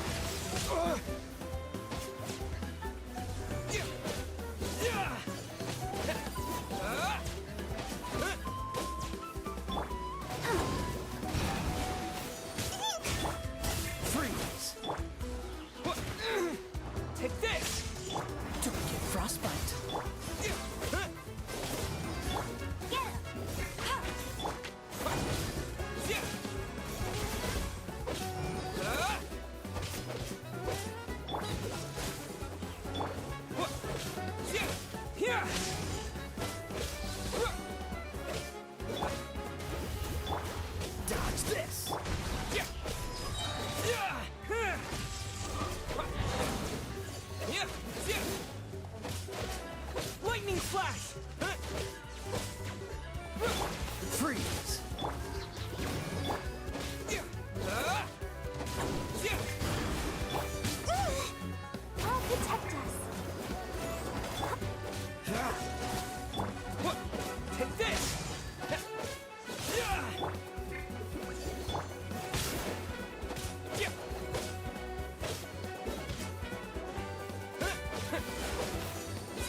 We've dealt with those monsters, and the abyssal energy seems to be gone too.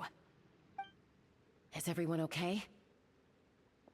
I got a scrape on my arm, but it's nothing. Doesn't even hurt. Oh, sure. Sorry for making you worry.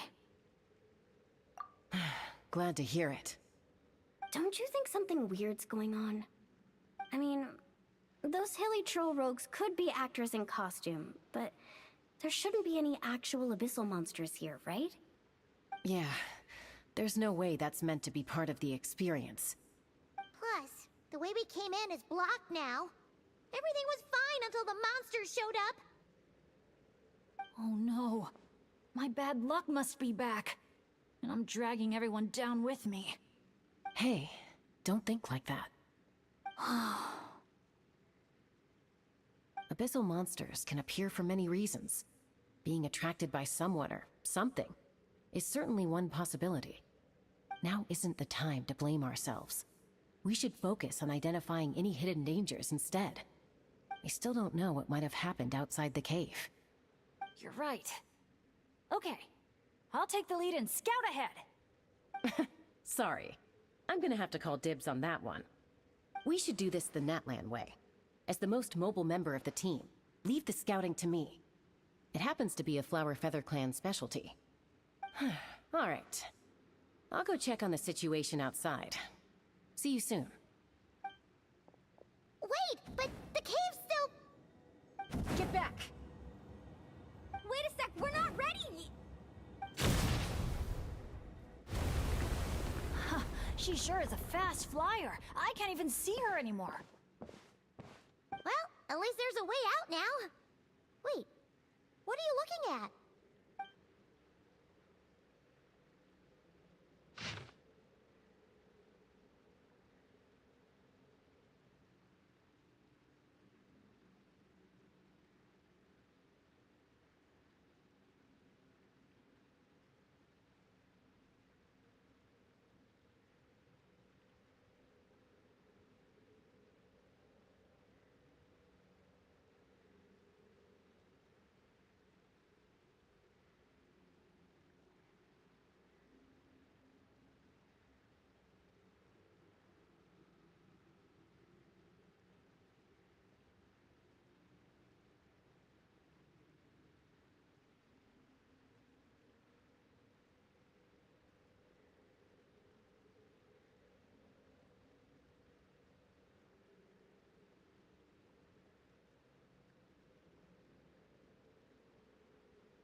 The Tech Pottles Flint Blades Adventure Team, Anja, Makani. Huh. Paimon doesn't recognize any of those names. Neither do I. Well, guess we're still pretty much in the dark then. We should just make a note of it and move on for now.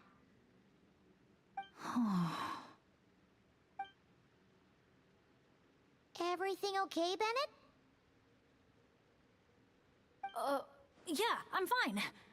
You guys think it's probably better not to move anything around in the amusement area, right? Yeah, better not. All right then, let's go.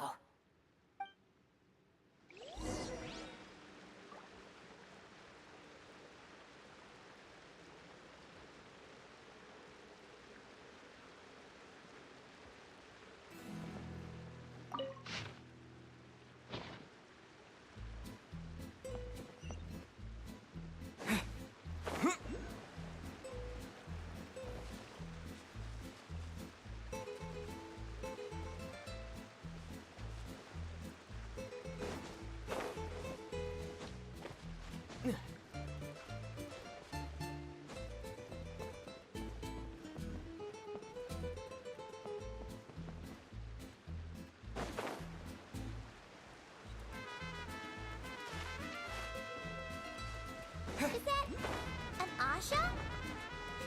Wait, are Asha even allowed in Villa Bleetsley? I don't think so. This...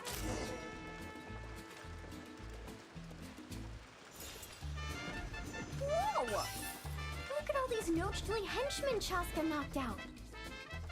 Better than abyssal monsters.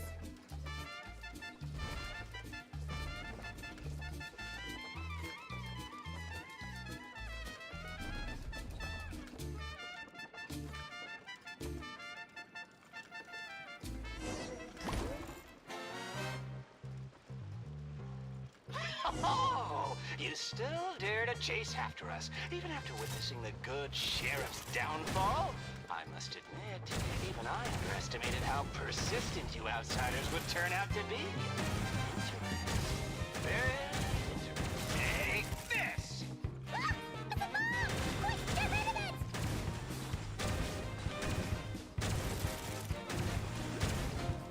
Get to work, boys!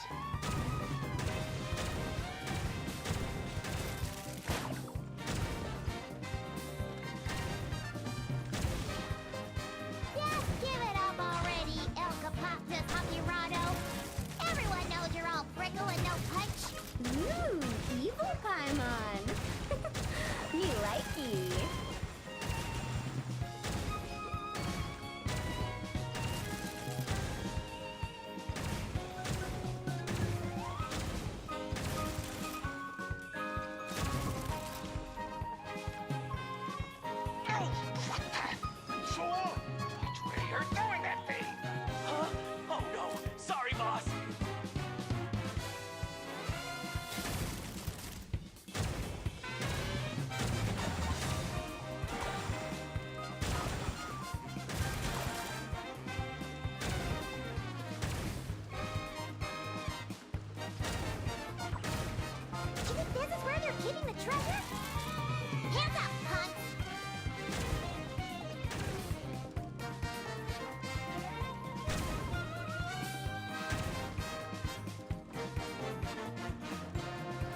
Let him go! Surrender now, and maybe, just maybe, I'll let him live. Phew! That was one big hill. Paimon's hair is dry already. Wait, that's... Shaska! And Elkapoctus Hagirado! And Nana... Paimon forgot the rest. Shush! I'll say it one last time. If you want him to live, drop your weapons and surrender. You shoot or try any other funny business, and I'll throw him right off this cliff. Please, I'm begging you, don't do this. That's weird. What's Chaska waiting for? Huh? You mean like someone replaced the actor? If we factor in those abyssal monsters that came out of nowhere, does that mean this is... Actually real? Enough! Even my patience has its limits. Back off now, all of you. Get away from the cliff. Run, adventurers, run! Leave the town! Leave me to my fate!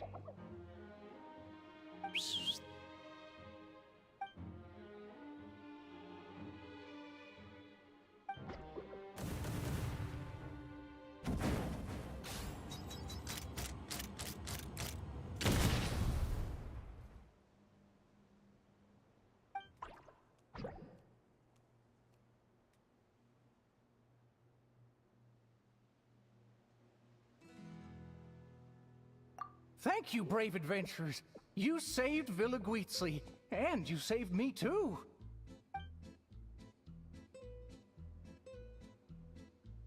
Hey, look over there! Asha? Elkapoctus Hagirado was played by a bunch of Asha? Congratulations, everyone! You bravely chose the path of justice and vanquished the wicked Elkapoctus Hagirado. Okay, hold on. So, it wasn't real? We all freaked out for nothing? I mean, there was cause for concern. I was worried too. Even though I didn't see any other abyssal monsters on the way here, I didn't let my guard down. Under normal circumstances, I would have taken the shot without hesitation. With Soul Sniper on my side, I'm confident I could get to the hostage no problem, even if the hostile tried to harm them. But this time, it seemed like our enemy was tainted by the Abyss, so we couldn't afford to take any chances. We had to factor in the worst-case scenario. So the only option was for the Traveler and I to strike at the same time, ensuring we took down the villain and rescued the hostage in one fell swoop. Wow! Good thing you two got a chance to work on your teamwork against those lackeys earlier. In hindsight, it's clear the only place where things went wrong was that cave. So, since we cleared out those monsters already, we're in the clear? We should be. Sorry, I don't follow. By cave? You're not referring to somewhere inside one of our amusement facilities, are you? Yeah, we came across an adventurer camp inside the cave. You know, near the spot where the sheriff snuffs it. Oh, sorry. That came out a little harsh. But there's no cave or camp anywhere near there. You sure it wasn't your eyes playing tricks on you? No, definitely not. First, we were ambushed by monsters. Then, we even read through the adventurer's notes. There's no way it was just an illusion. Oh, we even have evidence. The scratch on my arm is still there. Guess there was a silver lining to getting hurt after all. Huh? But that can't be. Villa Guizli's meant to be a fully immersive experience. There's no way we'd leave in design flaws that didn't fit the theme. That's actually a good point. So, is something else going on here then? Paimon's getting a bad feeling all of a sudden.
You know what? At the end of the day, we still did a good thing. We kept the town safe. So, if any more monsters show up, we'll just clear them out, like we always do.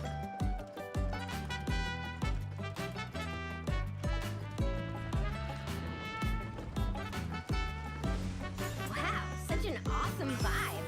Yeah! Philip Weasley is really cute.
I feel a bit more relaxed now. Yeah. Honestly, it's our fault for messing with stuff that wasn't part of the attraction. Ugh. This whole part of the trip's been an emotional roller coaster.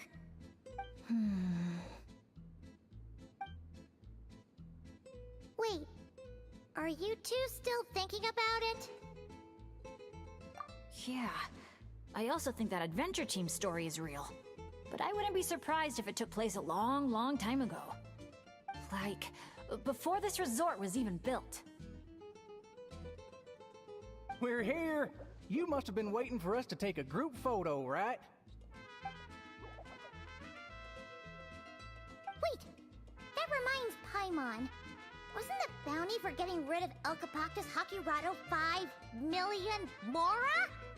Yeah, I don't think we're gonna see a single coin of that. If they actually had to cough up Mora every time he got captured, Philip Weasley would have gone under a long time ago. Exactly!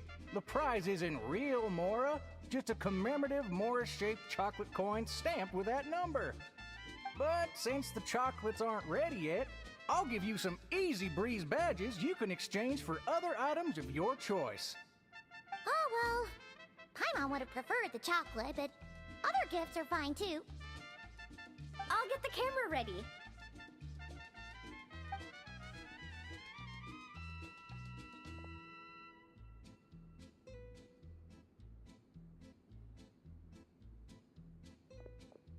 Three, 2, 1. Cactus!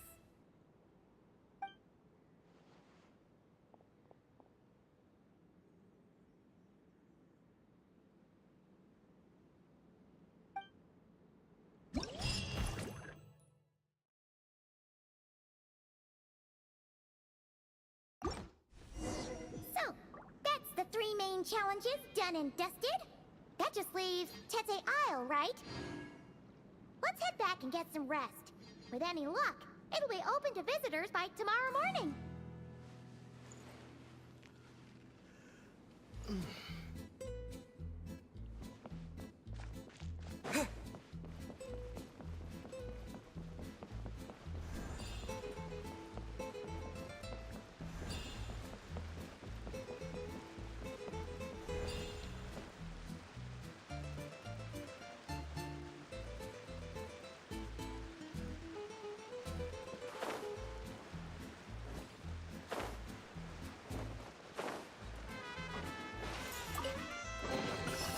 Is this an answer from this world?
Good news, good news!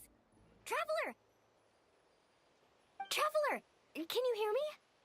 Pieman, is he asleep or awake right now?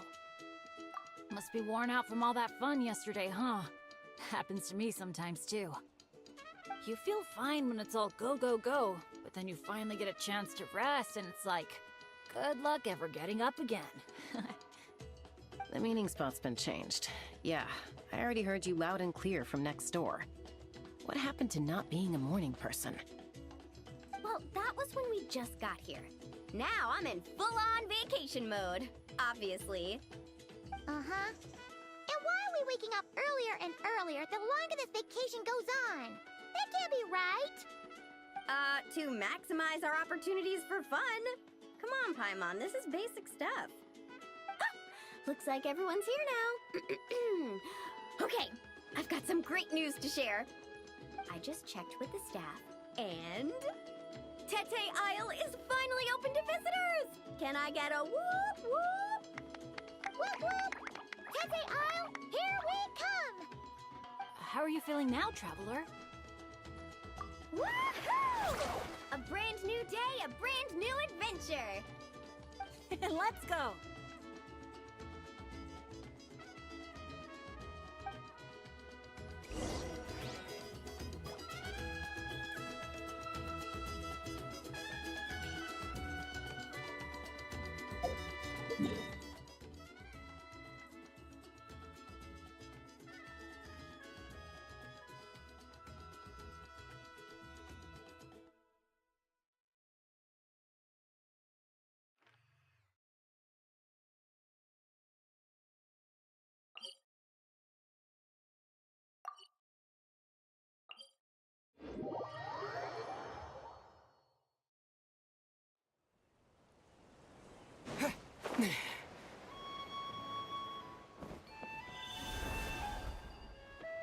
Word to the All right, so let's finish this fast. Here comes another. Here comes another.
I'll keep this close.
renowned heroes, daring adventurers from afar, beloved guests, welcome to Tete Isle!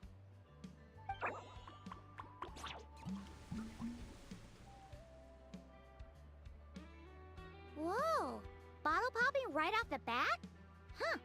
They're sure going all in on the atmosphere building. You got that right. Tete Isle's all about high-energy party vibes. From our honey-sweet aphemide to our exhilarating shows, there's something for all the senses. That's what the brochure says. And we're sure this place is rated E for everyone? Don't worry about it. I'm sure there are still plenty of things for little Pieman to enjoy. And if not, I'll personally fund something like that for our next visit. How about Mualani's Wibbly Wobbly Wonderland, complete with animal slides, musical rocking chairs, and all. So, a kids' play area? Come on, traveler, this way! The dance-off stage is calling your name!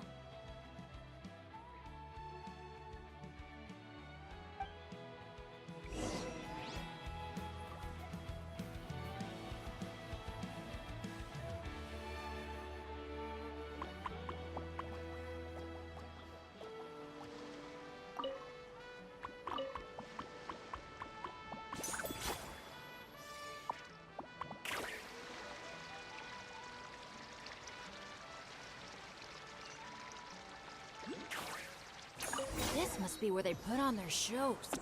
It's huge. The resort's grand opening ceremony will be held right here. We do not want to miss that.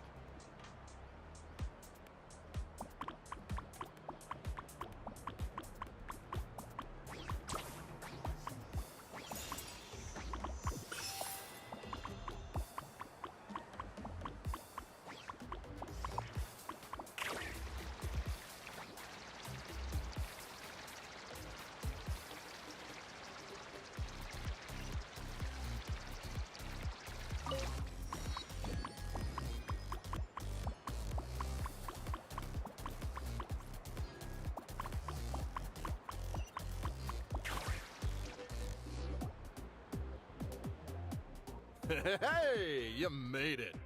Welcome. This is... Oh, leave this bit to me. Ta-da! This is the dance-off stage! The name rings a bell, but it sure looks different from the one we know. It's a Shilonen original.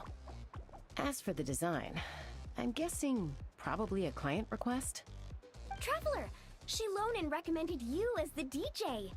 She said you'd be the perfect person to set the place on fire with some high-energy beats. You sure she didn't say something more normal like, fire up the crowd? Hey, the wilder the better, right?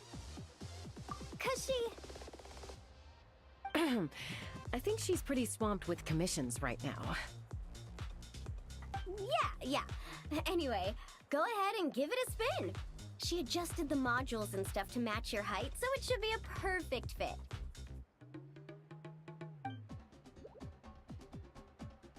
Hey guys, the Yasha just noticed that the area around the stage hasn't been painted or decorated yet. Should we add some color first? Ooh, that sounds like a great idea!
awesome! The stage itself even looks like it's dancing. Huh. Paimon can already imagine how amazing the show's gonna be. Hey, DJ, how about a quick spin? Call it a warm-up. Woohoo! Shake it!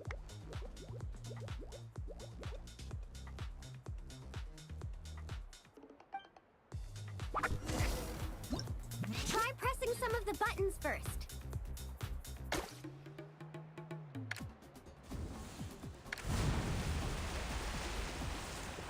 When you're ready, look to the right. Over here. See? Fire off that color cannon.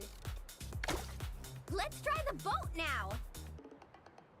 Launch the wave machine right as the boat passes.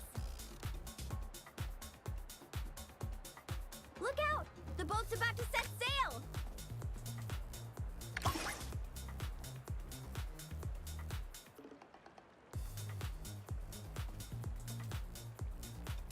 Nice! That's a wrap for the warm-up.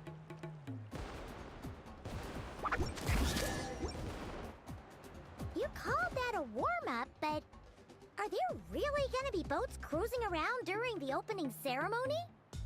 Nope. That's when our synergy with the Traveler gets put to the test for real. You really can't keep a secret, can you? Anyway, time to decide where to head next. What are we gonna do? Hey, something up over there? Hey, it's the guest in grain again. You know, the one who showed up first thing this morning? He hasn't left yet? I mean, the issue isn't how long he stays. It's whether we run out of Aphamide before he leaves. Uh-oh. Paimon has a funny feeling about this. Sorry to interrupt. But that guest you mentioned? Yeah, there's a high probability he might actually be a friend of ours. Oh, does a guy with 2 braids and a little white flower tucked under his hat match who you're thinking? It really is tone-deaf, Bard. You mean Bennett's travel buddy? That bard friend of yours? Yeah. But just to be clear, Professor Venti is super responsible. I swear, if this is the first impression he's given you, there must have been some kind of mix-up. Bennett really hasn't seen the real Venti yet, huh? Huh? Huh. Anyway, your friend at a bar called the Dewdrop if you wanted to meet up with him. Let's go.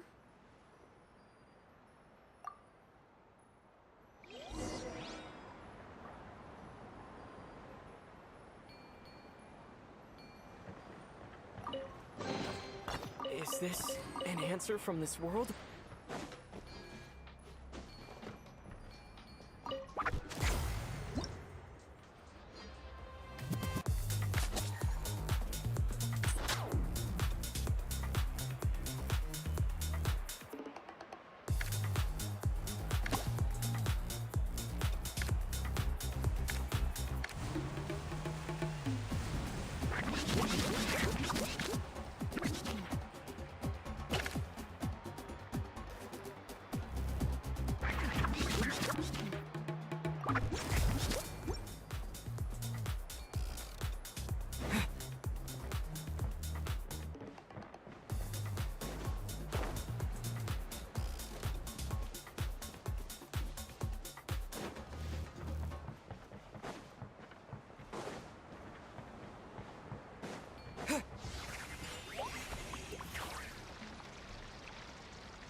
breeze drifts a fragrance I've sorely missed. Sunsetia's kiss, so tender, so sweet. But what's this? A fiery twist! A flaming flower's fury, a flare of searing heat. Tone-deaf bard, look at you! Sitting here by yourself, sipping away at your drink without a care in the world. You're running this place dry, you know. You wound me, fair Pieman. To think you take me for such an ill-mannered person. Oh, no you don't. Paimon can see you gearing up to make excuses. Just give me a... Got it! Maybe participation in the brewing process was always meant to be a part of the Tete Isle experience. Why else would their stock of mead be so meager? It must be their intention for visitors to help replenish it. You crafty little... Oh. Fine. That actually does make sense. It's been a while, traveler. These must be some of your new friends. Greetings. Oh, allow me to introduce you. This is Mualani. She's unbeatable out on the water. Practically owns Wavy Bay. And this is Chaska. She's super dependable, and so fast that even her bullets can barely keep up with her. And then there's this Asha, my new adventure buddy. We're really close already. Hey there, everyone. You can just call me Venti. I like to keep things casual. Hello. It's so nice to meet you. Bennett's told us all about you. Small world. I've heard quite a bit about you from a friend as well. Oh, who? Kachina? Kanich? Someone who knows how to party hard and drink even harder. Come on, just tell us already.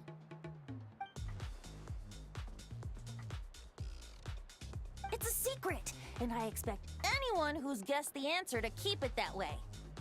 Man, you're nothing like I thought you'd be.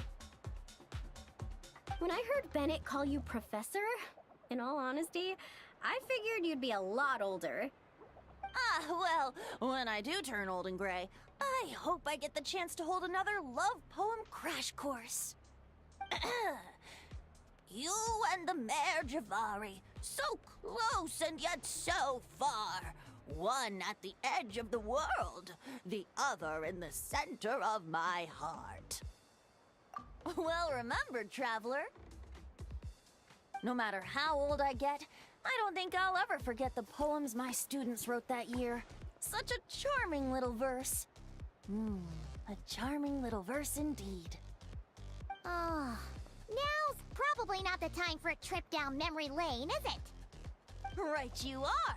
Now's the time to raise a glass in celebration of new friendships. Bartender, a few more glasses of that refreshing Aethamide I was just enjoying, if you'd be so kind.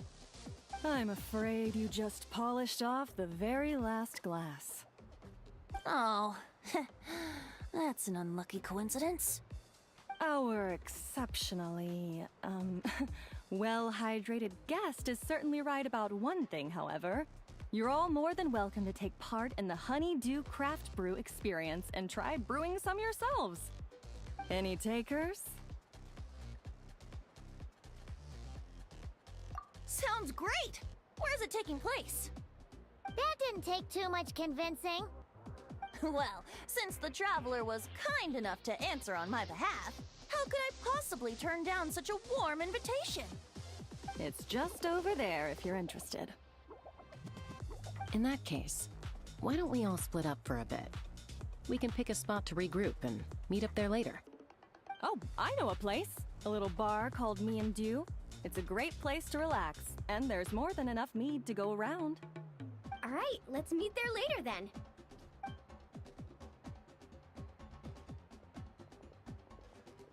Oh, Me and Dew. Just Me and Dew. Such an aptly poetic name for what I'm sure is a veritable temple of inspiration. Don't try to bat your eyelashes at Paimon.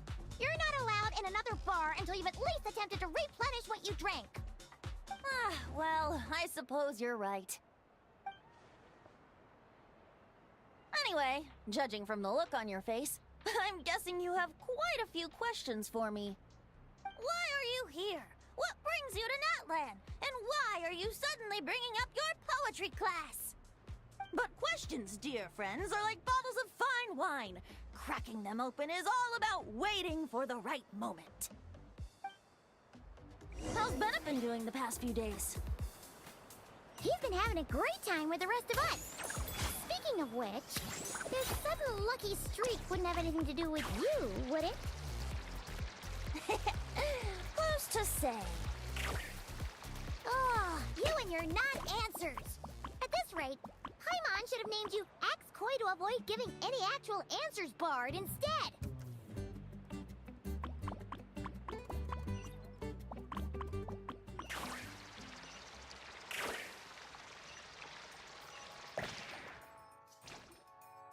Ah, you must be the guest in green I've been hearing about. The one who cleaned out our entire stock of mead. Word sure spreads fast, huh? My sincerest apologies. It wasn't intentional, I assure you. The mead was just so irresistible, I felt like lowering my glass would have been an insult to your craft. My, how very kind of you. Guests of your tolerance level are hard to come by. I meant no offense either. Please enjoy as much of our mead as you want.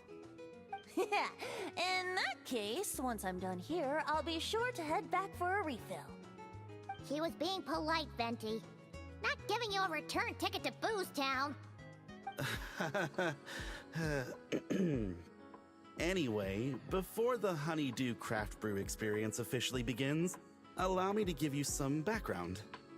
Aphids play the central role in the brewing of Tete Isle's Aphid. First, we guide the aphids to gather ripened honeydew from the brewing barrels, which we then collect inside a special device. After that, we refine it using the strength of our Tatankasaur companions. With a splash of added flavor or alcohol, the base can be transformed into a range of unique kinds of aphid. So it's the aphids who do most of the work. Now, that's something you don't see in Mondstadt.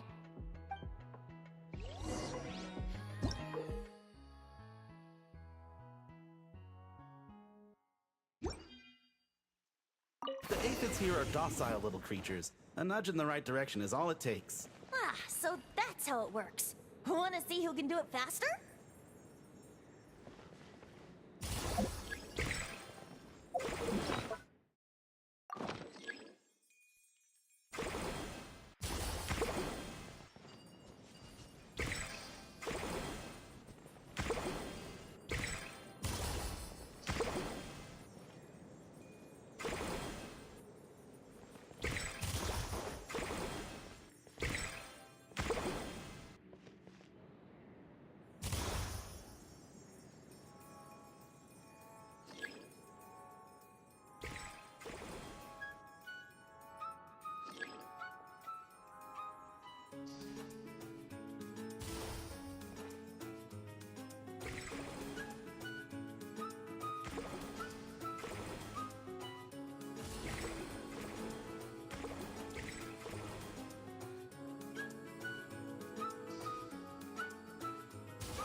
You'll get the hang of it soon, I'm sure of it.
bubbles are starting to rise. Make sure the little aphids steer clear of them.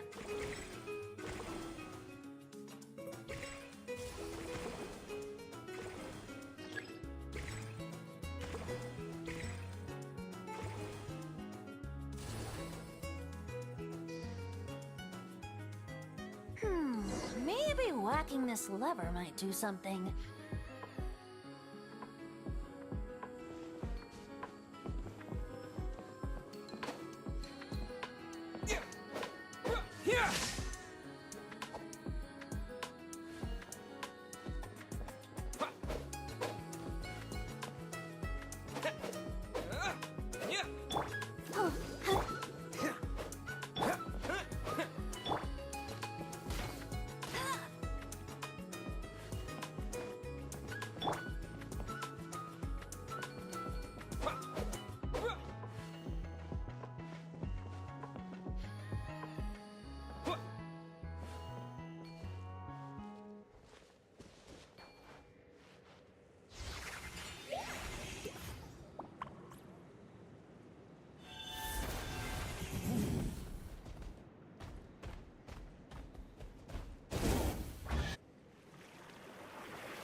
All done.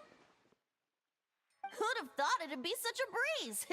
Those little aphids really pull their weight. Hey, we should invite Diluc over to check it out. You'll be lapping up Aphemide over at the Angel's Share in no time. Wait, no, scratch that. The last thing you need is more access to this stuff. Forget about Master Diluc. Let's just sneak a couple aphids into our pockets and bring them back ourselves.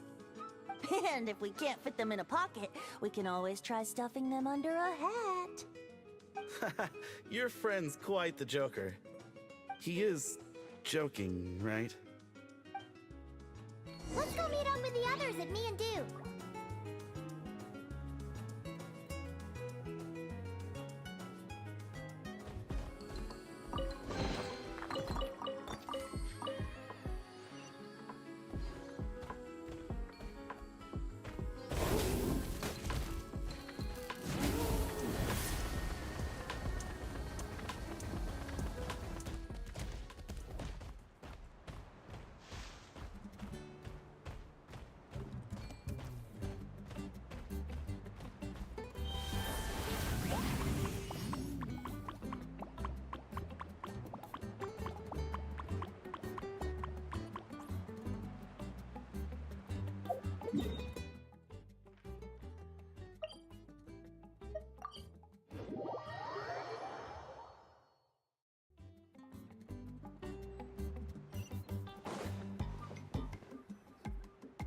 Hey friends, we're here!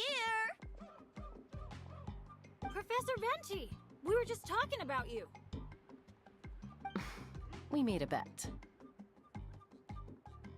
Oh, on what? How much I can drink? Who guessed the most?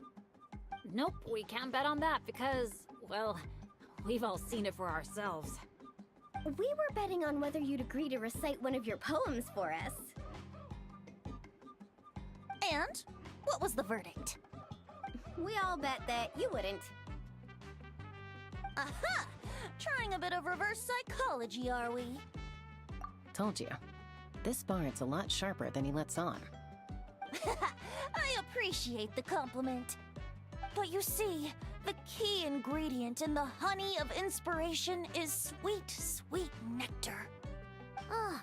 Pieman knows exactly what that means. He's still not done drinking. Well, you're in luck. Because Bennett already looked into that for you. Mm-hmm.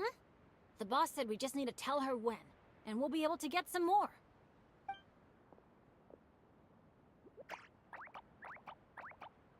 Oh, your friend's here now. Bear with me for 1 second while I get the equipment up and running. A whopper flower? Where did that come from? Stand back, everyone, and clear the furniture. I'll handle this.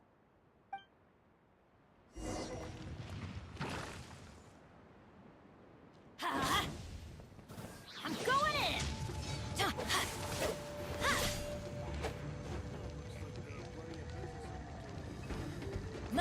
it up!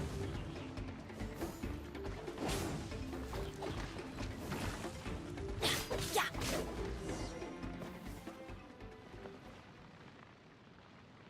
Phew, nothing got wrecked. How's Bennett? Is Bennett laughing? Back in Mondstadt, whenever I gather flowers, at least half of them turn out to be whopper flowers, guaranteed. So, thanks to my bad luck, dealing with them is a piece of cake at this point. This one put up a fight, but I got it in the end.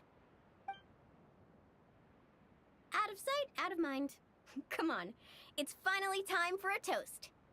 I appreciate your help, brave adventurers. Though I do have one more favor to ask. Well, looks like the party's getting postponed again.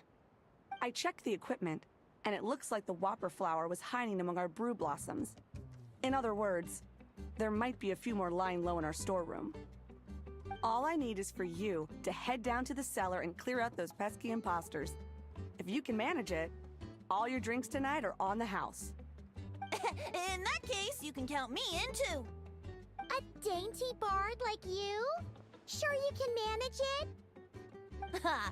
Never doubt the morale-boosting power of a song. Just make sure to give me a moment to find a safe little corner to hide in.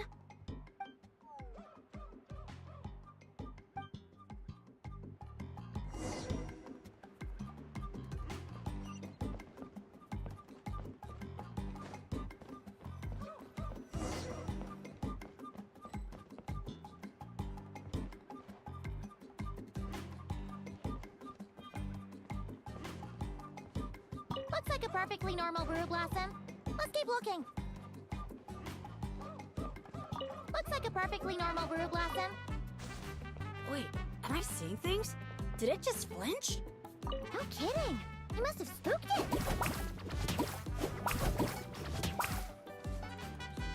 Hey, you little... Did you really think you could fool us with a trick like that?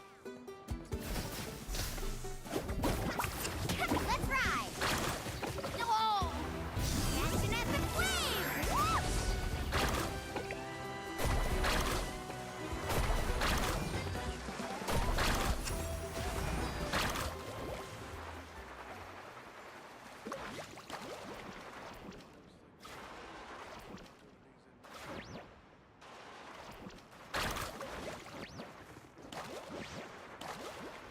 Uh-oh. Looks like the whopper flower brought backup. Don't worry. We still outnumber them.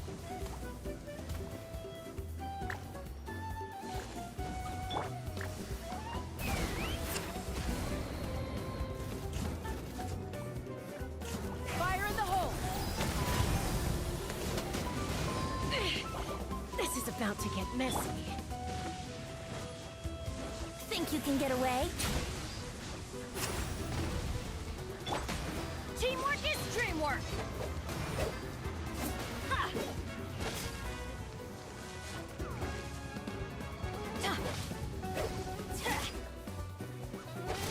Huh?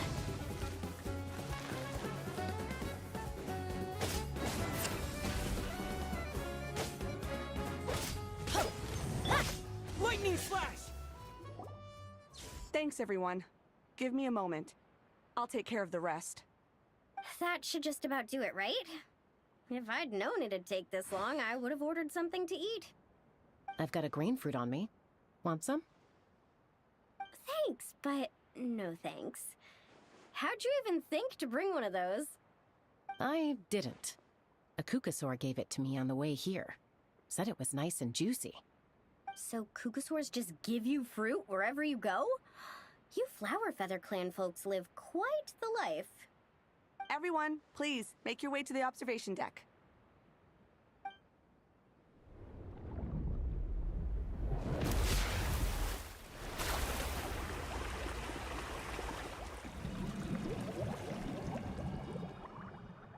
Whoa! Wow. Now that's what I call a breathtaking sight. Tete Isle was totally worth saving till last. A moment all the more precious because of the toil that shaped it. Well said, Bard. For that, you deserve a toast. Speaking of which, where's our drinks? Coming right up. I don't know about the rest of you, but I would much prefer to be outdoors right now. Why don't we take our food and drinks on the go and have ourselves a picnic on the mountain? Great idea! Whoa, whoa, whoa! Hold on! Shouldn't we take a photo first? Come on, Moalani. You've done how many countdowns so far? Why is Pieman the one remembering this stuff?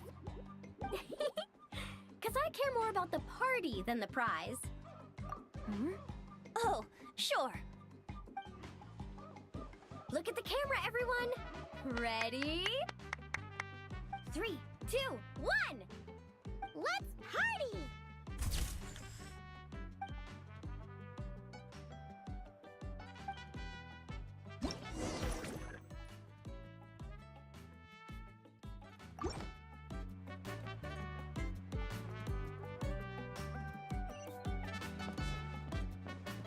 Grilled meat, veggies, snacks. Should be enough, right? Yeah, and if we finish it all, I can always head back and...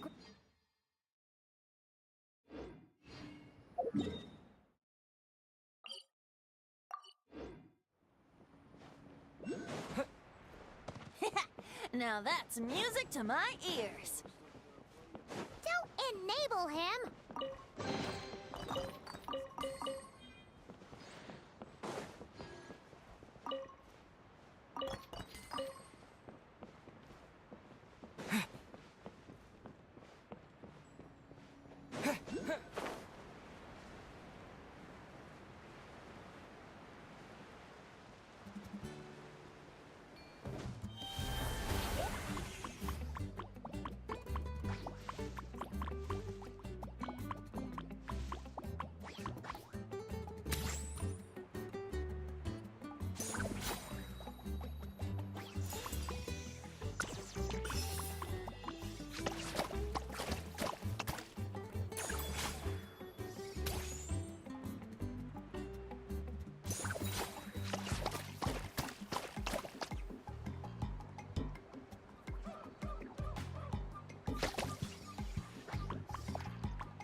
Nothing else is gonna pop out at us, right? We're in the clear? I'm just gonna do a quick countdown to be safe. 3, 2, 1. Ahem. Alrighty then, everyone. Cheers!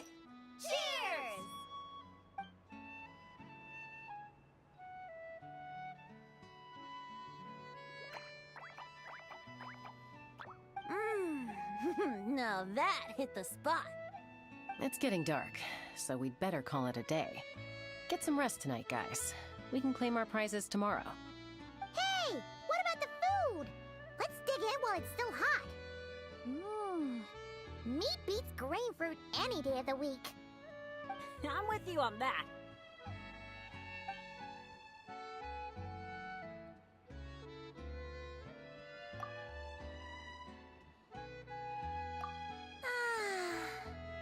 After a meal like that, all Paimon wants to do is just flop down on the grass. Then go ahead and flop. Who's stopping you? Wanna join in, little buddy?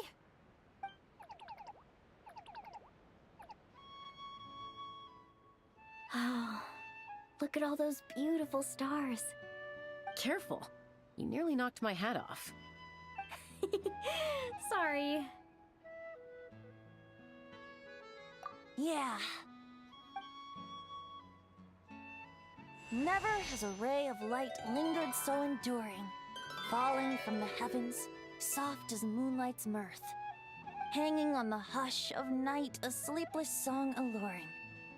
Blossom fills the gentle folds that cross the smiling earth.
That rest was just what we needed.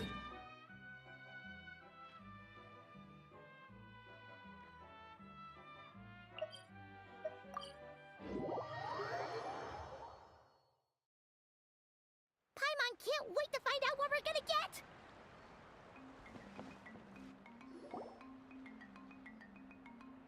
Oh, it's you guys! Good morning! How's everything been these past few days? Fantastic! Awesome food, non-stop fun. Living the carefree vacation life has been pretty great. Did anyone just hear that voice on the wind? Huh? A voice? I didn't hear anything. Seriously?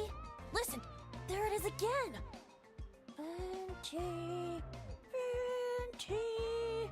Oh, it's the Aethamede calling my name! Oh, come on, Venti. At least say the drinking talk until an appropriate drinking hour, will you? Think of it this way. Your bard friend could be in a bar somewhere right now, but instead he chose to be here with you. Says a lot, don't you think? Well, well, you really do have the eyes of a hawk. Just like a cuckoosaur indeed.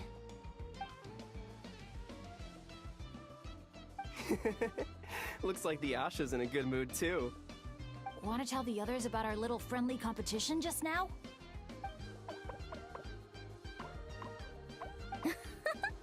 What's with that reaction? Now I'm intrigued.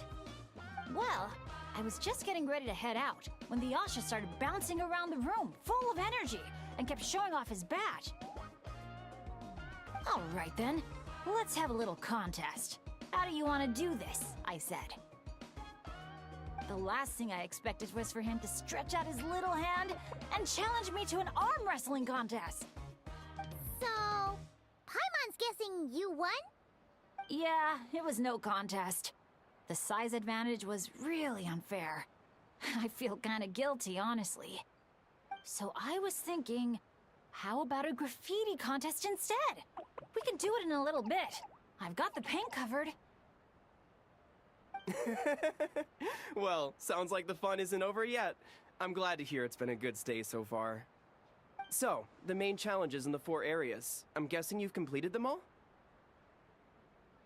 Great! Let me take a look. Huh?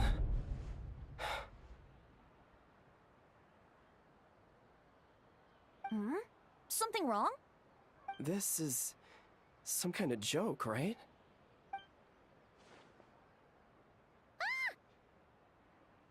Jeez, Paimon! Why'd you scream like that? Scared the life out of me. What's going on? Sorry. Paimon's definitely a scaredy cat, but this time it's deserved. What in the... Huh? How on earth did the photos turn out like that? Right? It's like a whole different bunch of people. Just calm down for a second and take a closer look. The clothes, the poses. It really is us. Then what's going on here? Did someone paint over it? But there's no trace of anything like that. The photo looks like this is exactly what the camera captured. But that doesn't make any sense. What about the others?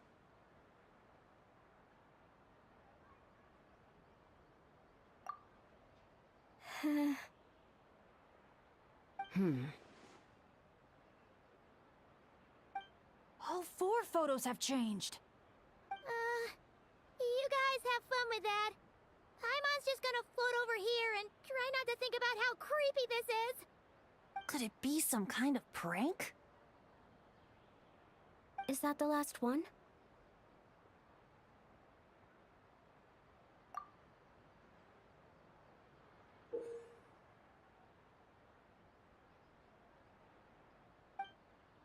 Oh.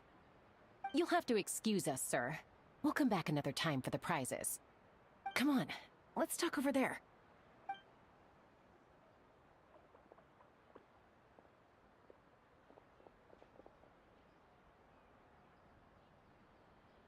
So, notice anything useful? I can't make out the faces, but the outfits are unmistakable. They've gotta be from the People of the Springs, the Flower Feather Clan, the Collective of Plenty, and the Masters of the Night Wind. The Tecpotals Flint Blades Adventure Team. Hmm? It's the Tecpotals Flint Blades Adventure Team. We read about them back in Villa Guitzli, remember? A group of friends from different tribes, united by a single goal. To make the name of their adventure team, the Tecpotals Flint Blades, known throughout all of Tevat. But then a couple in the group had a baby, and decided it was time to move on. So, they planned one final journey as a farewell to a life of adventuring. Mind if I take another look? Here. I knew I'd seen that place before. It's right here. What do you mean? How's that even possible? Bennett said the events described in those notes took place a long time ago. There wasn't even a resort here back then. Doesn't mean it's not the same place. Just look at the terrain. Well, that place doesn't look at all familiar to me. I've flown past that area every day on my morning loop. I can show you exactly where it is. Then, should we go take a look? Yeah, let's go. Now hold on just a minute. Why don't we think this through one last time before we head out?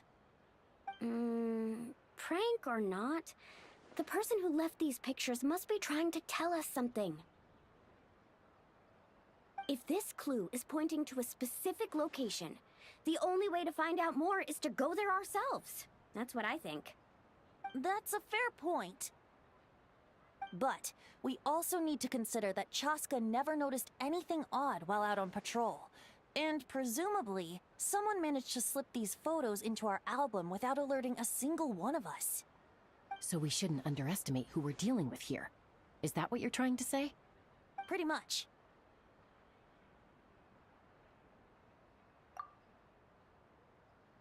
Bennett?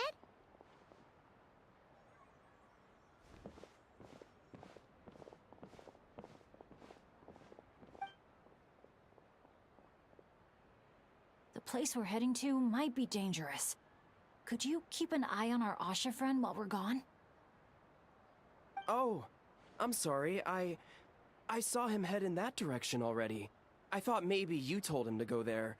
He left just now while you were talking. Uh-oh. It's okay. We're headed there anyway. Let's try to catch up with him. Keep an eye out on the way.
Asha, are you there?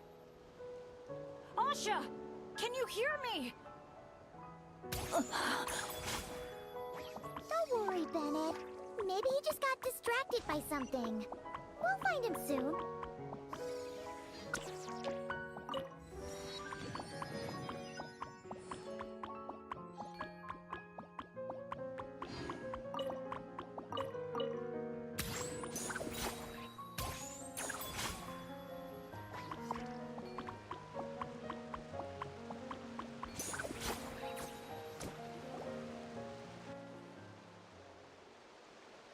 Well, here we are. This is the place. It's so quiet. If someone lured us here, there's no sign of them. Let's split up and have a look around. Don't go too far, though. And keep an eye out for any signs of the Asha.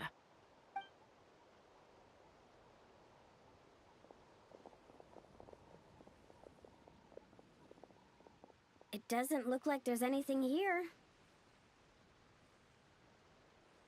Asha! Come out, wherever you are!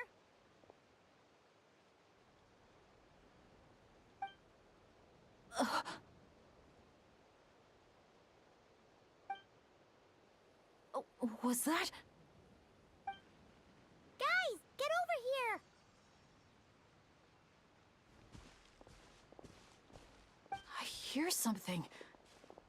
Voice keeps calling out to me. What did I tell you? The Aphamid. It speaks to people. No, it's not the mead. But it is calling my name and asking me to walk towards...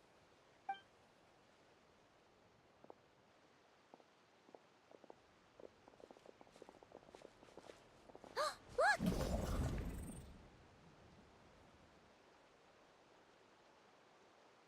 What's that doing here? The voice... It's coming from inside. Careful. What if it's a trap? No, it's not a trap. The tone of the voice... There's no trace of malice. Only care and concern. Bennett, you're not thinking about going in there, are you? Tone Deaf Bard, talk some sense into him!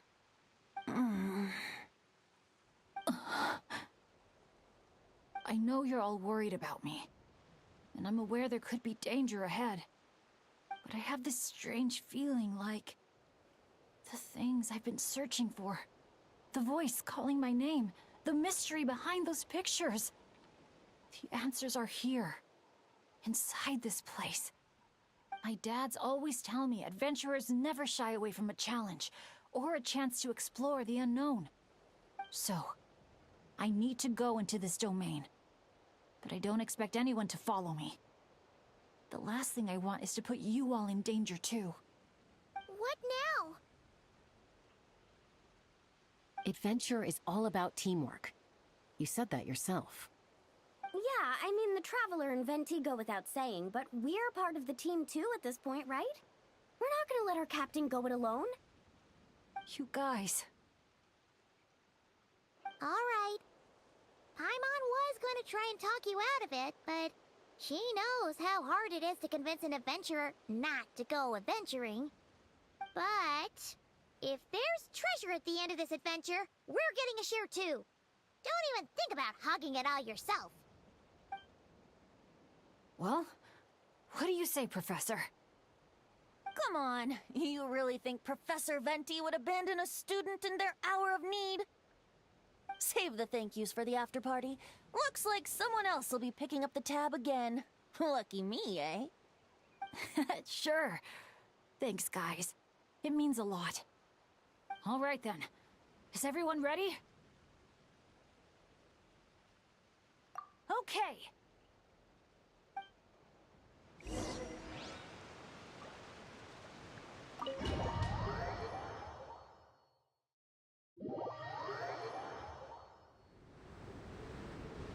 What is this place?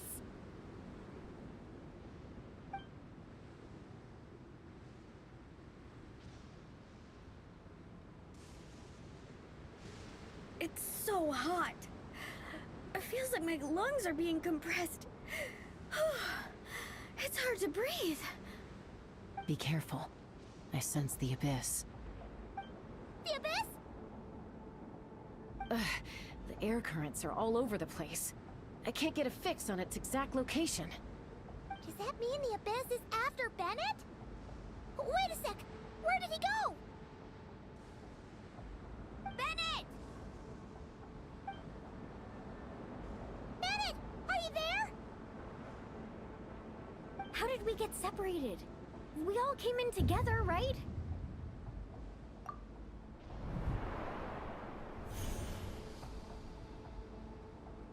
Where is this place? Feels like I've been here before. Why does it seem so familiar? Traveler? Paimon?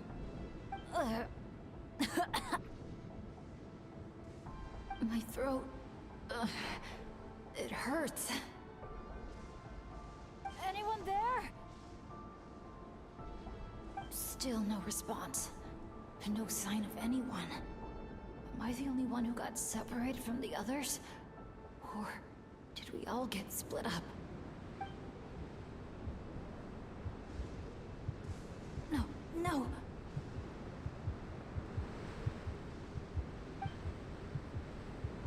My heart's beating faster and faster. My back is drenched in cold sweat. And I can't remember anything. At this rate, I could pass out at any moment. Feel like I need a moment to catch my breath. I can't figure out if this counts as good or bad luck. If I've ended up in a dangerous situation like this, even on my lucky streak, the others are probably in even greater danger. I need to help them. I have to keep moving. Come on. This pain is nothing. Just gotta keep pushing forward. I can do it. I'm fine. Absolutely fine. Everything is gonna be fine. I just need to find the others. Wait for me.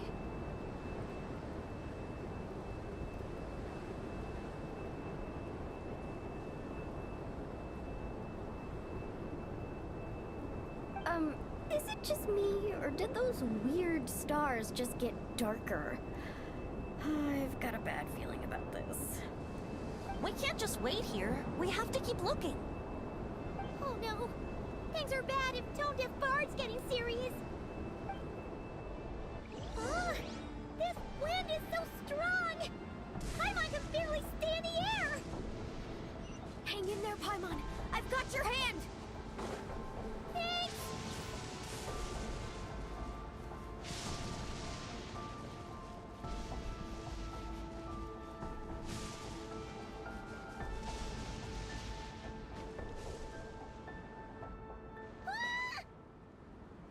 Whew.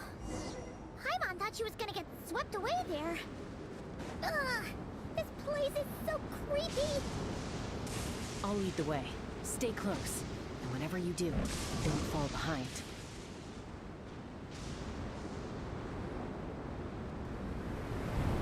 Again? Oh. Paimon's stomach hurts. Feels like she's gonna puke. It's getting more and more dangerous the further we go. Tone Deaf Bard, are you sure Bennett is up ahead? Yes. Fate has drawn him back to this place. It is a trial he must overcome. But if he tries to go it alone... Hang in there, everyone! We need to pick up the pace!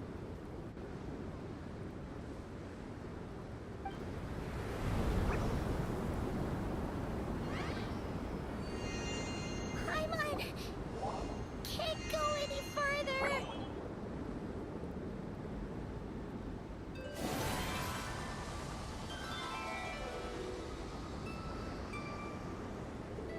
Tone Deaf Bard. Now, everyone! Now!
You're saying this place is my final destination?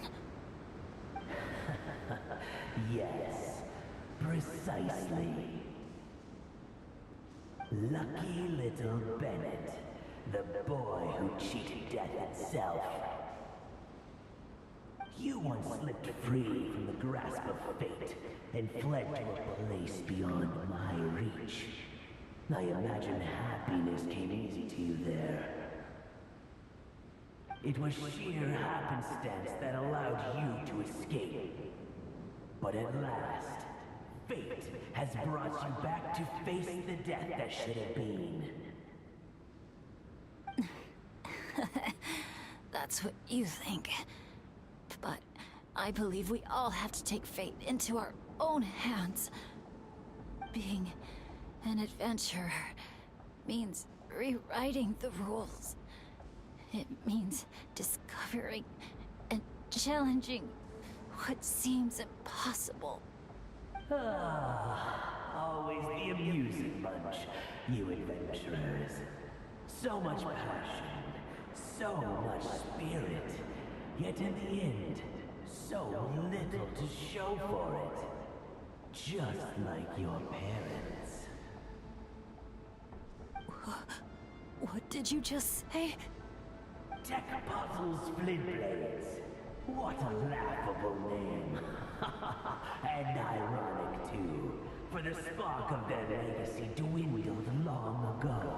And soon, I will snuff it out entirely. Those who would have saved you are long gone. Behold, even your so-called Wheel of Fate lies in ruins. Give up, Bennett, the child who cheated death. Embrace your inescapable doom. You are no match for me.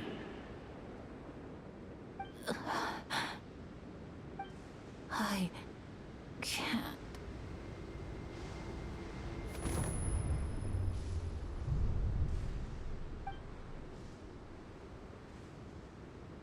That light.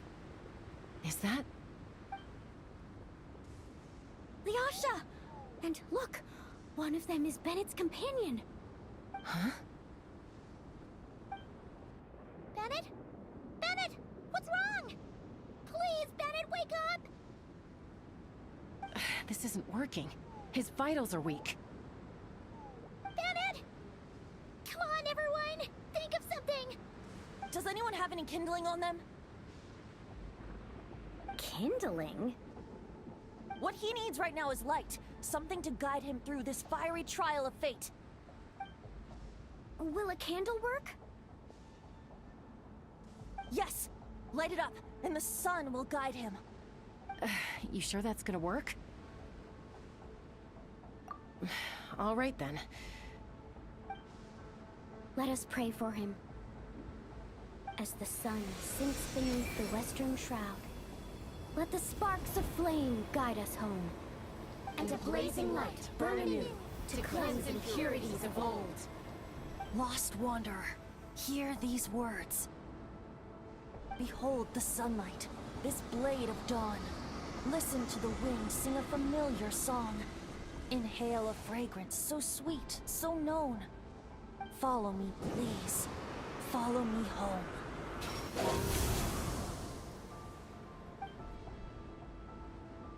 People say all kids do is cry. But when I think of you, my sweet child, all I remember is your smile.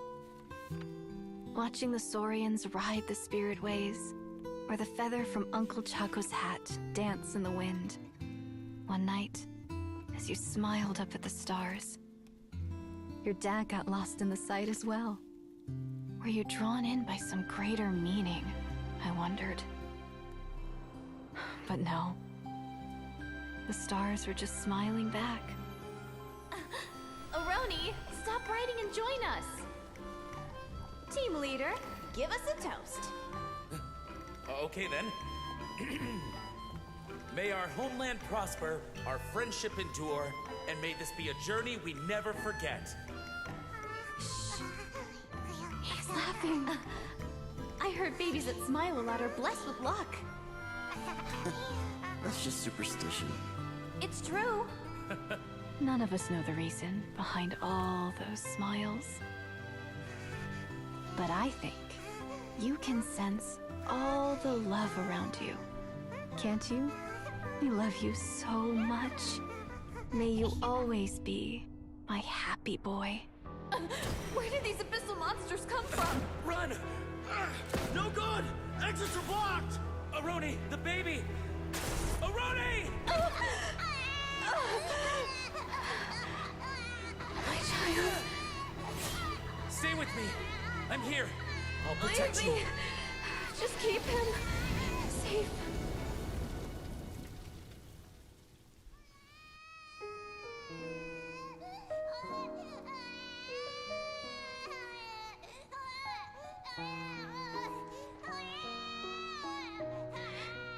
Gods, if you can hear my prayer, take my body, my love, and my memories as fuel. Even if my soul is barred from the Night Kingdom, doomed to wander the desolate wilds, I offer up all that I am, that this child might live.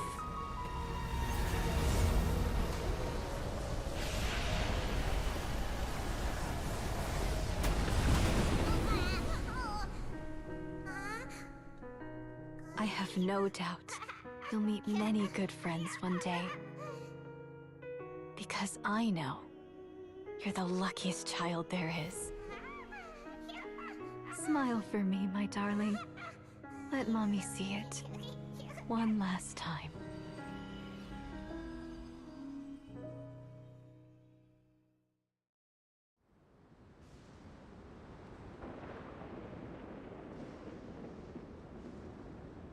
Mom! Is this a dream? It's not a dream, my darling.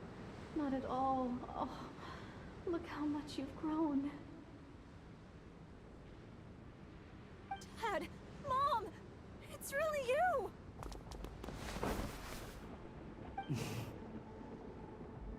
Come here, my boy. Give your old man a hug. The air doesn't feel so heavy now. Paimon can finally breathe. So what we just saw was a memory left over from the past. Perhaps the Pyro Archon heard our prayers. We owe her big time after this. So, that baby from Tecpato's Flint Blades turned out to be Bennett. That's right. We strayed into this place all those years ago and never made it out. All we could do was pour our dying hope into protecting this child. Our child. Isn't it my turn to give him a hug now, dear? Oh, all right then. I know everything's been settled now, but this doesn't exactly strike me as the ideal place for a deep, meaningful conversation. Come on, everyone. Let's take this outside.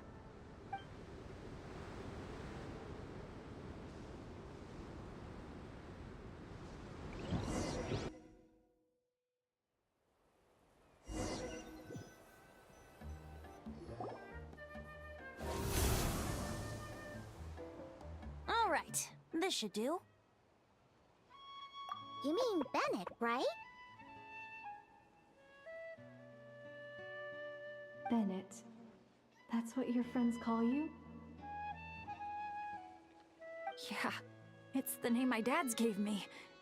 A group of older adventurers from Mondstadt raised me. Bennett. Bennett. Blessed. That's what it means. Having a name like that. It shows those people care about you a great deal. It's a fine name indeed. I'm so happy for you, my darling Bennett. Seeing the strong young man you grew up to be. Knowing you're surrounded by people who love you, it means the world. Don't worry, Mom. I'm doing great. Everyone's always been so kind to me. Be sure to thank them, son, on behalf of myself and the rest of Tecpato's Flint Blades. Just look at us, together like this. I've seen more than my share of miracles, it's true. But after what happened, I never thought I'd get a chance to talk to my son, let alone... Oh... Oh, what is it, Dad? Our adventures together over the past few days. All the memories just came flooding back. And speaking of, how could you call that arm wrestling this morning? That was full-on wrestling, my boy! Really? Wait, bit of a tangent, but Paimon just realized. This means Bennett's from Natlan, right? Oh. And he's been disconnected from Natlan's ley lines all this time. Which must be why he's always been so unlucky. Until he finally came back. What are your thoughts about staying in Natlan, Bennett? Oh, yeah. I could help introduce you to the Wyup. Would you rather go with the Masters of the Nightwind or the Collective of Plenty?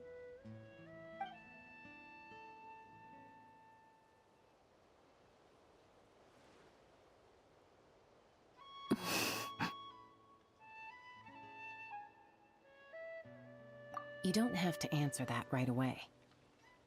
Traveler, Could I take a look at your album for a second?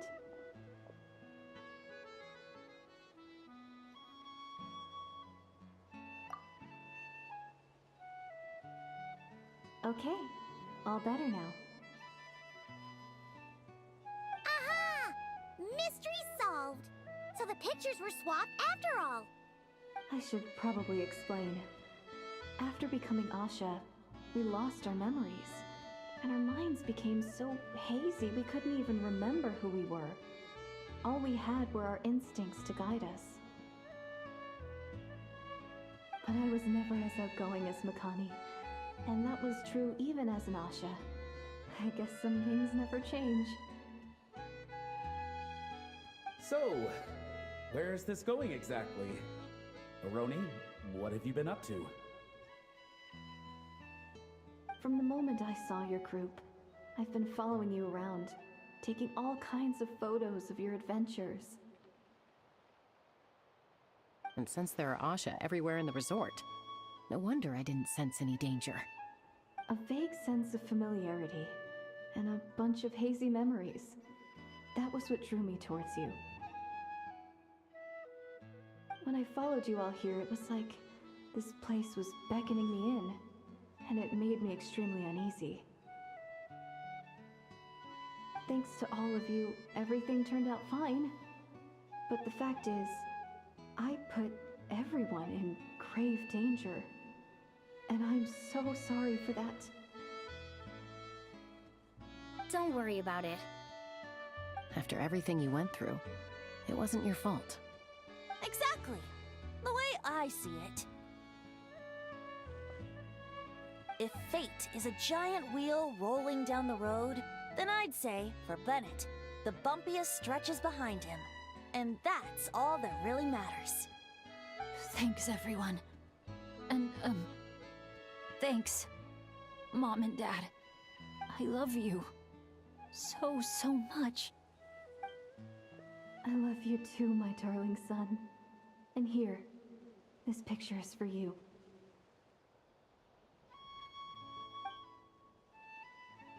I've always loved taking pictures of you, and nothing will ever change that. Mom.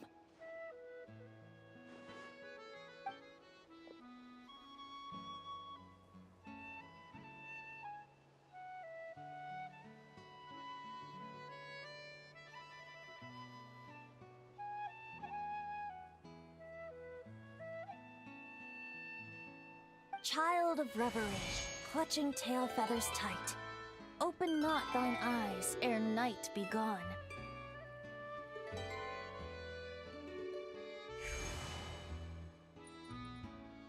Till such gaze, enduring and unspoken, cascading from on high, ushers in the break of dawn. You sure pick your moments to shine, don't you? Of course! I would hate for us to miss the next chapter of this story, after all. The wind is blowing it this way as we speak. And by that you mean... I found you at last! Someone actually showed up? Quick! Don't let them see! Good heroes, sorry to interrupt. I'm just here to let you know that the grand opening of the resort is about to begin on Tete Isle. We're just waiting for you to join us, and then we can start the show. Oh, no. I totally spaced out. What time is it? Oh, forget it. Let's just go.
dance-off stage is all yours, Traveler. We'll go get into position. The moment we've all been waiting for. You've got it, guys. Professor Venti and I will be in the crowd cheering you on. We'll also be... Shh. Oh. Choo-choo, choo-choo!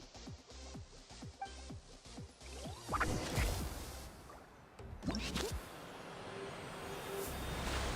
Sharky, go! Woo-hoo!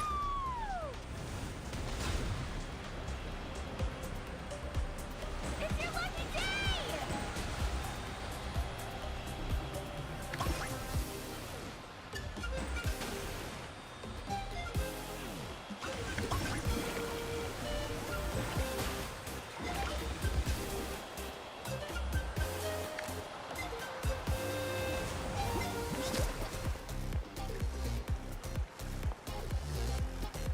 It's showtime!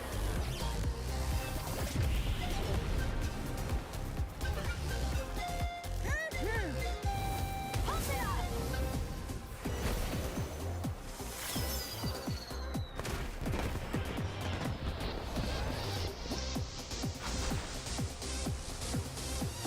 Time to block.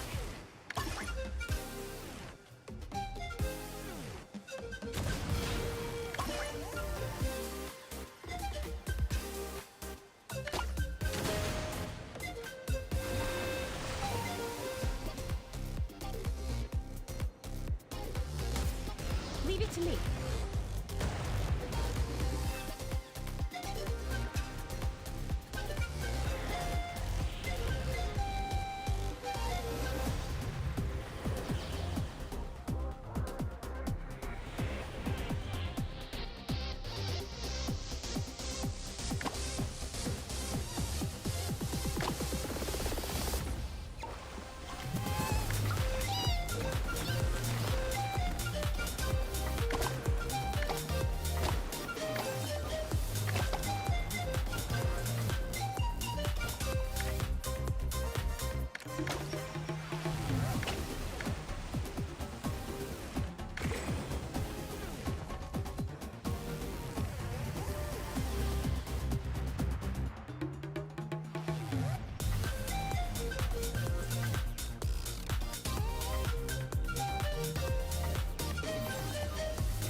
Now let's hear it for the one, the only, Pyro Archon!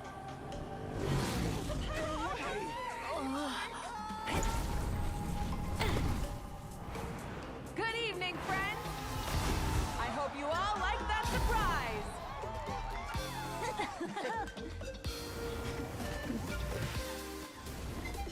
Now who's ready to come up here and get this party started? You gonna go? But what if I end up jinxing it and mess up everything with the whole show?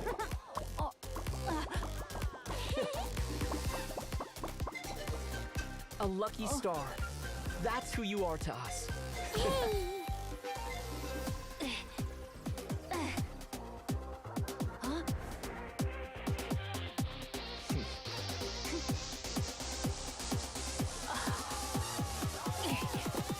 Let's hear it for our friend from afar.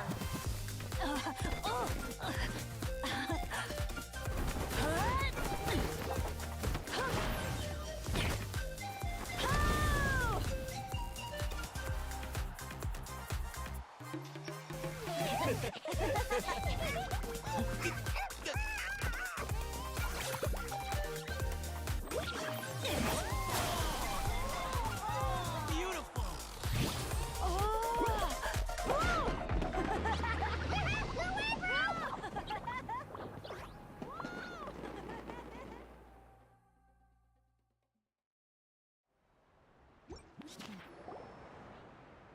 Well, we don't get to be on a stage together very often. Why don't we take a group photo? Yes, yes, yes! I'll get the camera set up. Wow, When did Mililani become such a natural photographer? She's taken so many pictures on this trip. She's practically a professional at this point. Come on, scoot in towards the middle, everyone. Asha friends, you too. Thanks, Pyro Archon. Is a Howlin another timeout? Well, he's prone to unending rants whenever he's around Kakuku. And I think we can all agree the decibel level around here is high enough already. Wait, where's Kakuku then? He's still having fun on the Asha trampoline. I wouldn't be surprised if he's speaking Asha by the time we get back. Another language under the belt. Little fella's turning into quite the polyglot. So, no flaming hair today, Archon? Isn't it hot enough already? Yeah, hot as a volcano. Enough with the chit-chat! Everyone looking this way? Ready for the countdown? 3, 2, 1... Party time!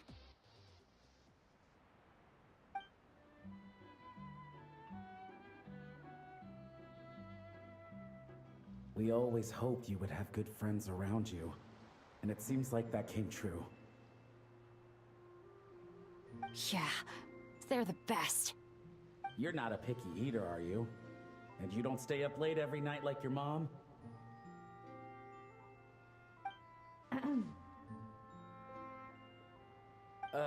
Alright, I'll stop with the nagging. Dad. Come here.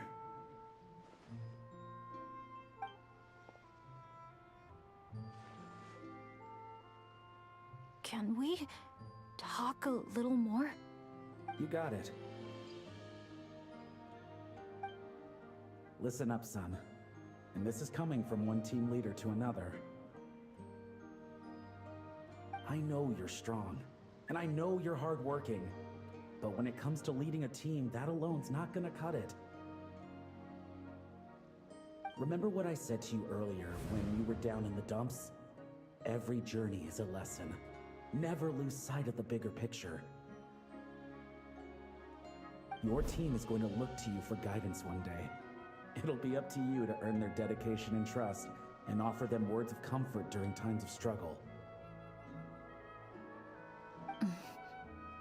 I understand.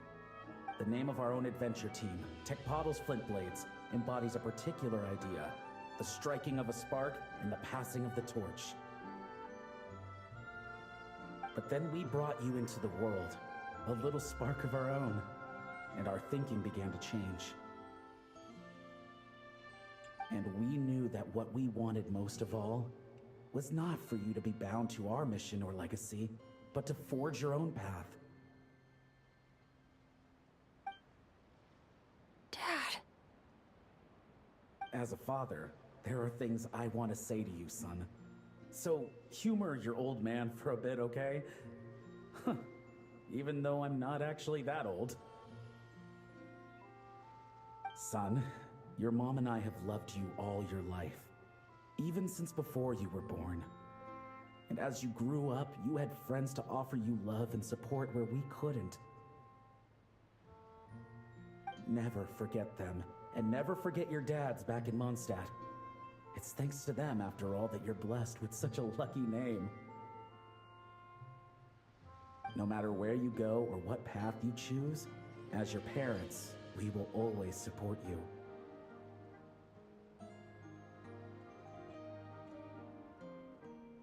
So, all that's left to say is... trust in yourself, and be brave, my boy. Just like your friend said, you are our lucky star, forever and always.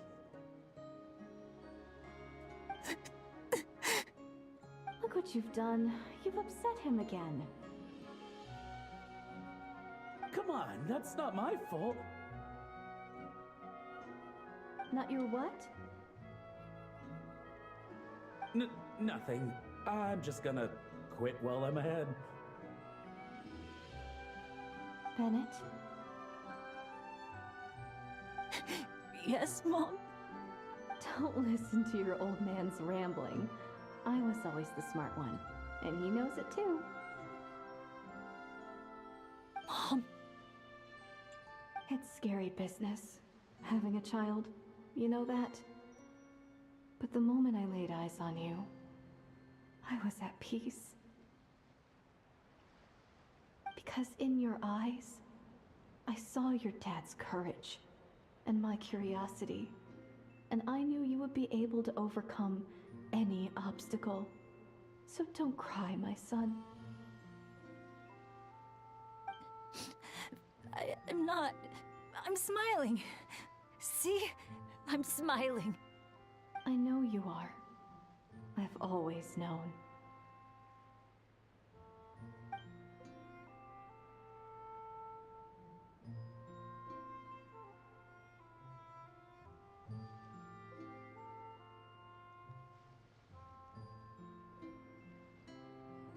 Is it time for you to leave already?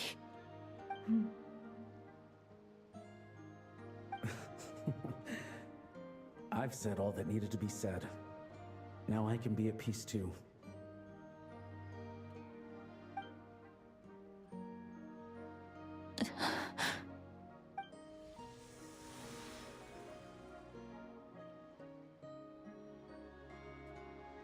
Trust me, Mom and Dad.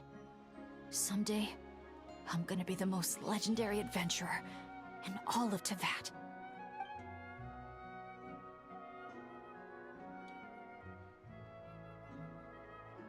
Bennett.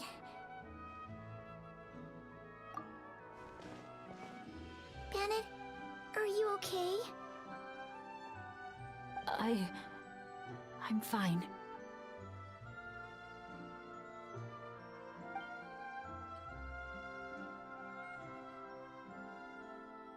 They're finally at peace.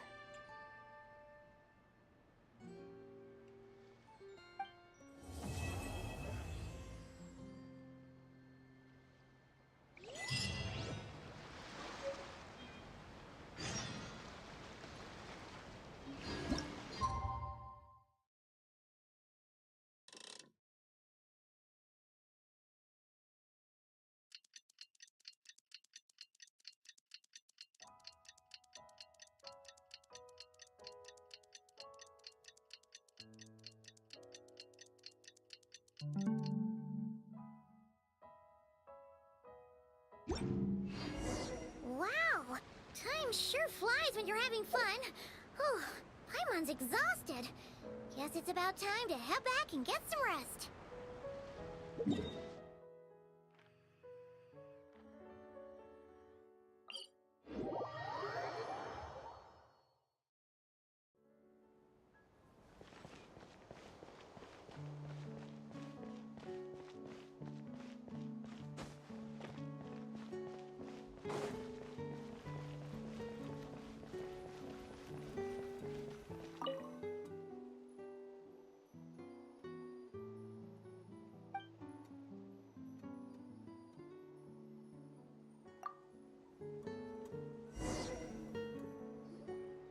Morning, Traveler. Morning, Pieman. Thought I'd come over and say hi, puffer, floaters, and all. Morning, Mualani. How are you so full of energy? Weren't you the one partying the hardest last night? That was last night. I got a good night's sleep, and now I'm good as new. Here, take this. It's your prize for completing the album. I picked yours up, too, to save you the trip. Wow! Thanks, Mualani. That was so nice. When it comes to helping people, a good guide always thinks one step ahead, right? Oh, and speaking of work, I guess our vacation's almost over, huh? Probably for the best. If I don't head back soon, I'm worried my little doggy won't even remember me. And after talking to the others, it seems like everyone is just about ready to get back. Some are missing their families. Others are going through dandelion wine withdrawal, I guess. Even Chaska seems to be feeling it. Not that she'd ever admit it. But summer's not over yet. So I say, we squeeze a few more unforgettable moments into the time we've got left. Like another group photo. Hey, how about taking one right here? After all this time, Pieman's grown kind of attached to this place. Great idea! Why don't you spruce up this wall, and I'll go gather the others. See you over at the plaza!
Morning, Traveler. Morning, Pieman.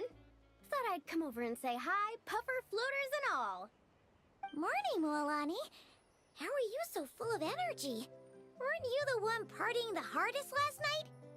That was last night. I got a good night's sleep, and now I'm good as new.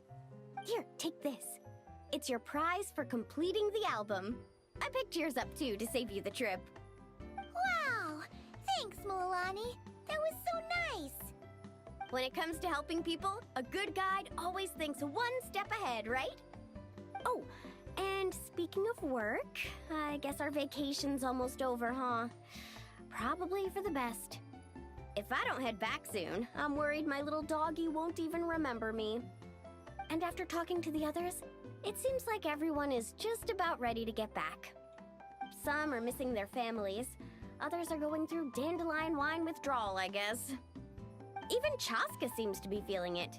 Not that she'd ever admit it, but I have noticed her gazing back towards the Flower Feather clan at night. But summer's not over yet, so I say, we squeeze a few more unforgettable moments into the time we've got left. Like another group photo. Hey, how about taking one right here? After all this time, Pieman's grown kind of attached to this place. Great idea! Why don't you spruce up this wall, and I'll go gather the others. See you over at the plaza!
Amazing!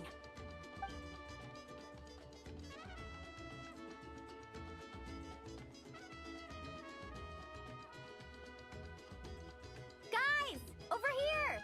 We're gonna take a picture together! Oh, not bad, not bad. You're all looking full of energy this morning. Not a trace of bedhead or dark circles in sight. Oh, you even look out for stuff like that? Well, what kind of guide would I be if I didn't pay attention to the details? Yeah, and what kind of bard would I be if I didn't appreciate a good drink? What's that got to do with anything? Somehow, though, I know exactly what he means. Do you really think that? Or are you just playing along to keep Tone Deaf Bard happy, too? I see no harm in a bit of nonsense. Here, put on this Asha headband. It's a souvenir from the rest of us.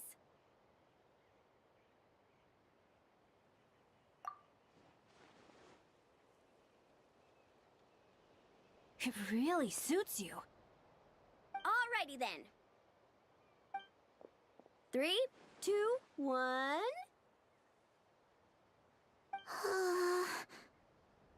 Pieman? Sorry. All that nonsense has got Pieman's head muddled. Her mind's gone completely blank. Don't want it all to end, huh?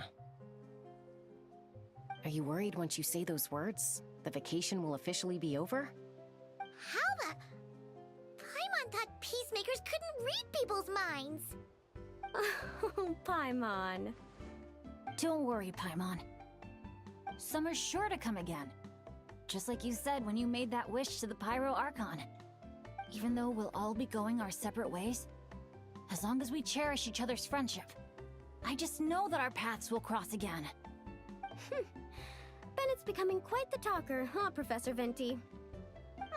Well, I wouldn't dare take credit for something like that. Your tone would suggest otherwise. Come on! Paimon was just starting to feel inspired! Why don't we just give it another try? Yeah, let's do it all together this time! Huh. What should we shout? Sounds good! 3, 2, 1...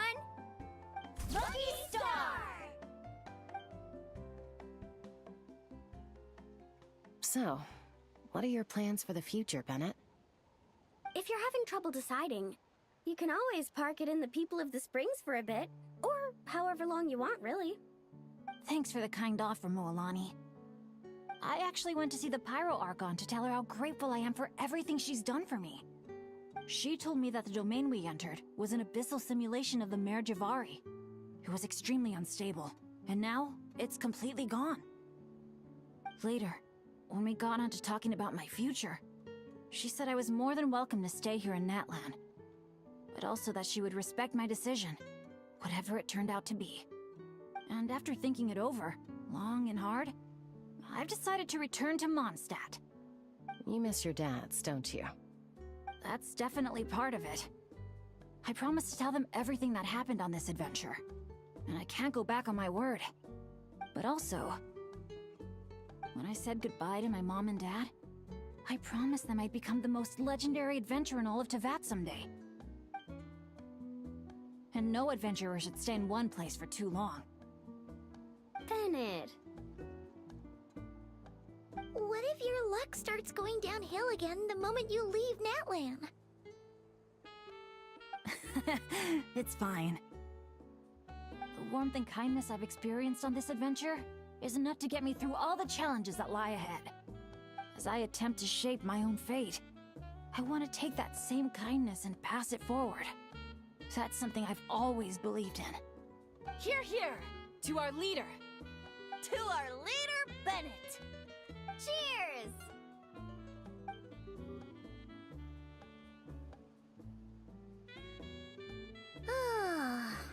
This is gonna be another all-nighter, isn't it? The fun never stops! Who's up to perform next? Bennett's almost fallen asleep several times now. No.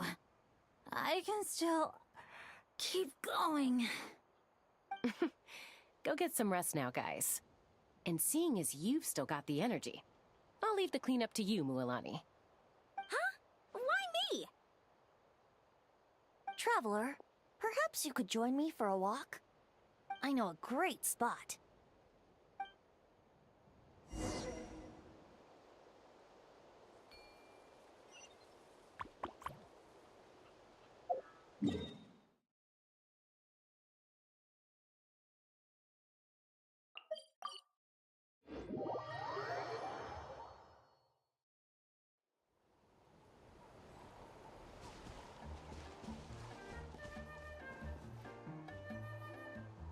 You might be tone deaf, but you sure know how to sniff out a good view. Glad you like it. Some stories aren't meant for the birds. Only for the stars high in the sky. More like a story that begins with time itself. Long, long ago, time began to write the story of this world. To her, all living beings were equal, both in their value and in significance. Like an ancient scroll, she engraved upon her memory all people, all events, all encounters, and all farewells. Back then, as an animal spirit, I had a chance encounter with time at the Thousand Winds Temple.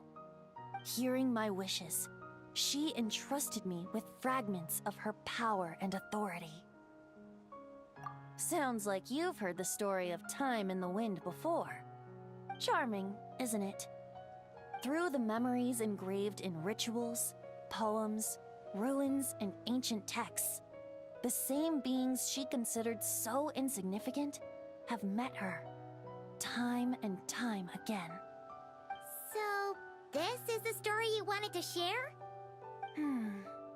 More like the prologue. The corruption of the Mare Javari is tied to time itself. To put it another way, it is a calamity present in every moment that will ever be. Unlike time herself, I have always cherished many wishes in my heart. 500 years ago, to prevent the corruption of the Mare Javari from spreading beyond Tenochtitlán, I blew it off the timeline, turning it into the Windless Land. Oops, seems like I may have confused you. If you're asking about how the Mare Javari disappeared from Tenochtitlán 2 or 3 decades ago, there may be someone else better suited to tell that story. The Mare Javari has been the bearer of too many stories that weren't meant to be its own. I merely played a part in one of its chapters. And the choice I made 500 years ago came with a price. Some souls were unable to return to Mondstadt as a result, while others stayed to settle in this land, merging with the Monitu to become the Asha we see today. So the reason you're here in Tenochtitlán is because... Correct. I'm here to collaborate with the current Pyro Archon, Mawika. Correct again. The flame was our signal. Only by having Mawika open a rift between that space and the true Mare Javari could I sneak in and bring back all the souls who wish to return. As for my little trick of bringing back memories as well, it's not the first time I've pulled that off. Mawika also mentioned that you were planning to introduce us. Looks like I beat you to it, huh? I was glad to discover that she shares my love for fine wine and freedom. We got along great. Well, it really took it out of me for a few days. In fact, I still feel pretty dead on my feet even now. Oh, really? But thinking of all the Aether mead and dandelion wine still left to drink, I suppose I can hang in there a little longer. You don't look that tired to Pieman. So, don't think you can just pull out that little excuse and we'll suddenly foot all your bills. Oh, how you wound me, Pieman. You'll hook me up with some good liquor, won't you, Traveler?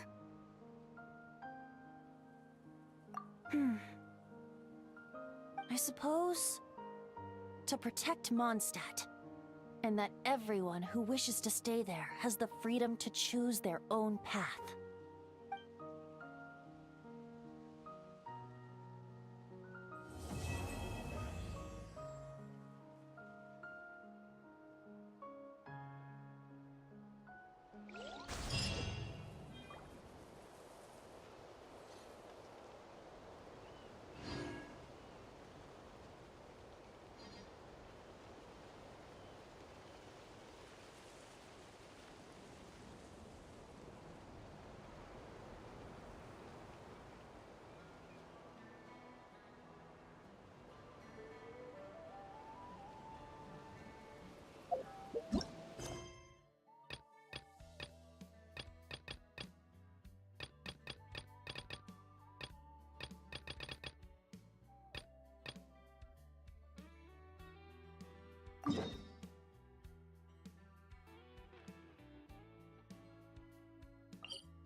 we are.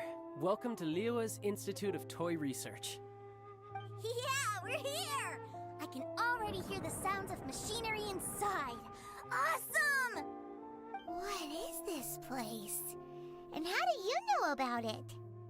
Based on my limited understanding, I believe this is one of Dottoro's research facilities. Dottore is another one of the Fatui Harbingers.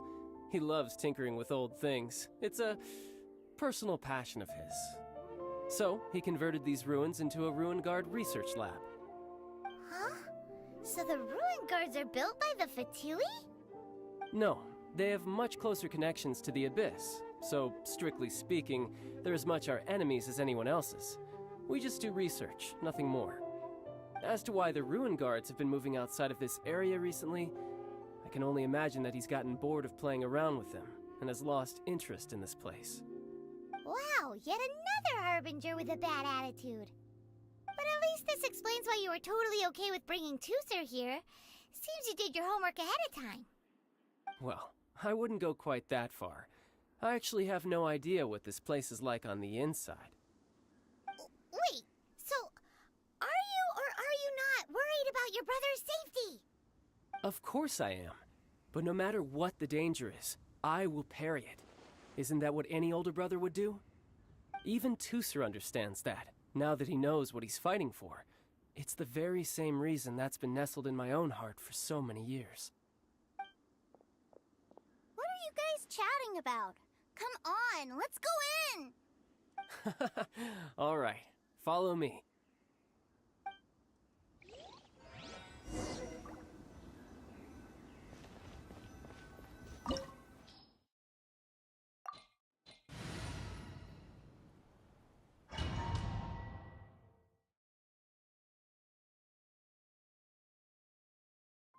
Brother, someone was saying that Mr. Cyclops is a killing machine. Were they now? What a silly thing for them to say. And you shouldn't go repeating it either, Tooser. You're far too young to be talking about such violent topics. Yeah, I knew that they were lying anyways. Mr. Cyclops is here to defeat the bad guys and protect the world. He's my favorite toy. Right. With Mr. Cyclops around, the bad guys won't ever get you. That's right. Okay, I'm going to go play with Mr. Cyclops now. Hey, Tooser, wait up! The door's shut. Will Tooser be alright?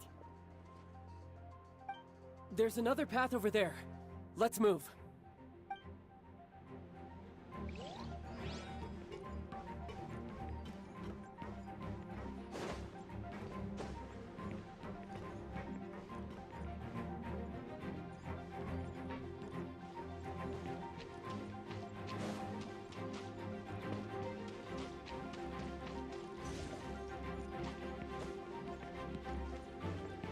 No time to lose.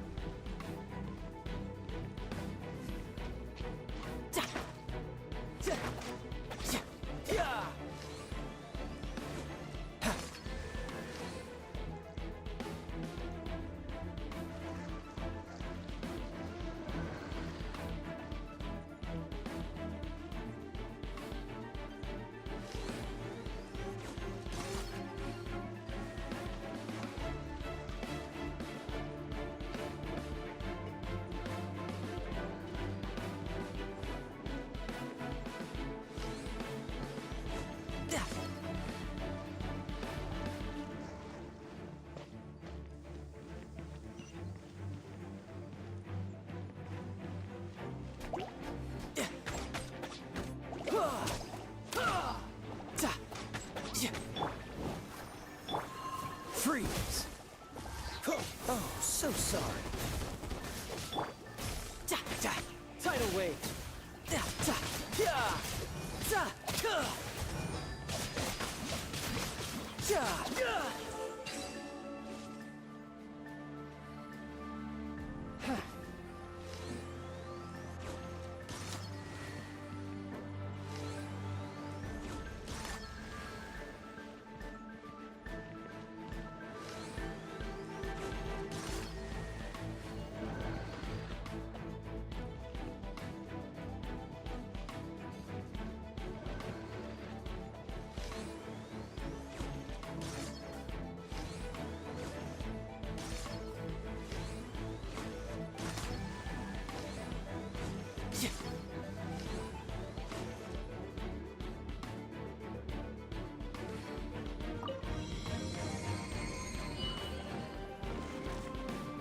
Oh, the door opened!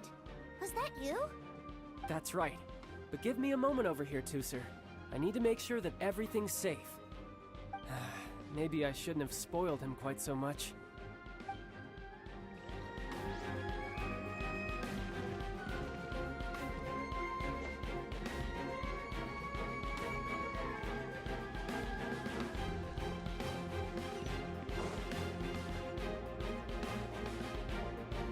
Those ruin guards have all been strung up.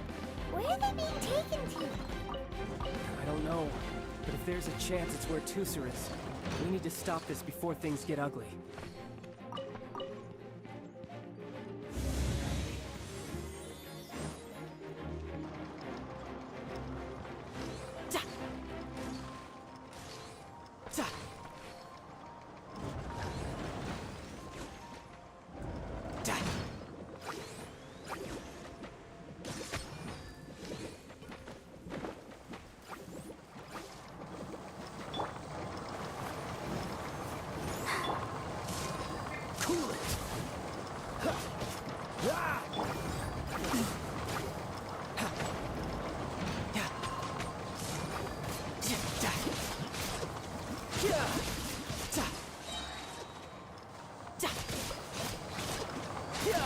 Brace yourself. This is gonna hurt.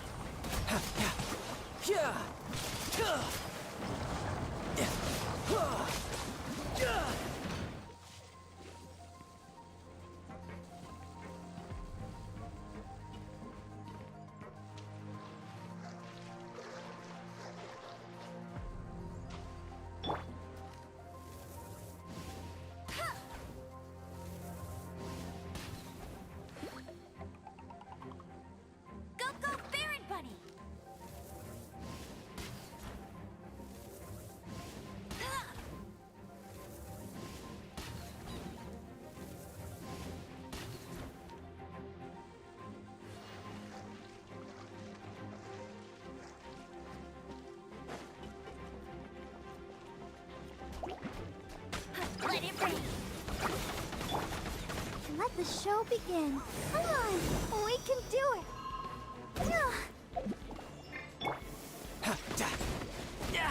Amateur mistake.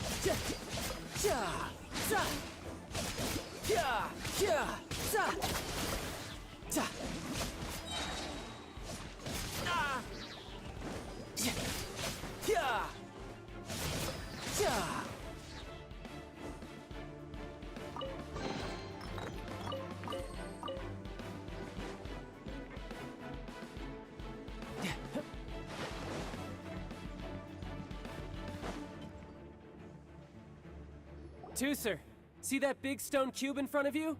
I need your help. Yay! Do I really get to help my big brother out? You bet. Now I'll count down from 3, and then we touch it together. Ready? 3, 2, 1.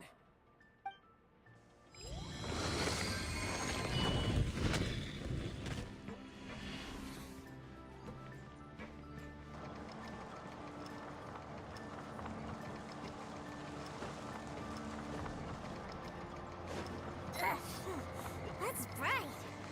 What is that? It's a witch ray that will turn you into a little lamb if it hits you. So stay out of its way. That's scary.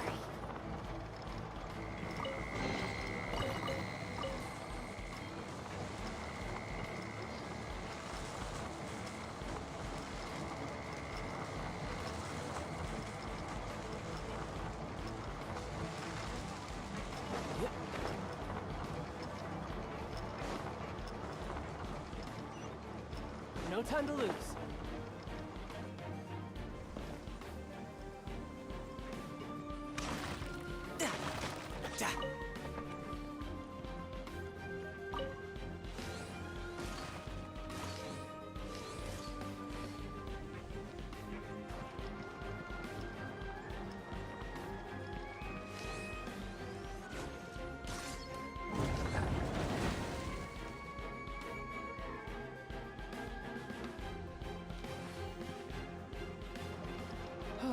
back together at last. You're not hurt, are you, Tooser? Hurt? No way. This is really fun. Fun for you, maybe. We were all scared to death. What's over there? Wow, this room is huge! Is this where Mr. Cyclops takes his friends when they come to visit? It is. Impressive, isn't it? Now, how about a little game of hide and seek? Huh? Now? But... I have a surprise for you, you know. A surprise? Oh, what sort of surprise? Don't worry, you'll have the chance to look for it later. But before that, you have to close your eyes, turn around, and count down from 60. Okay, 60 is a really long time, though.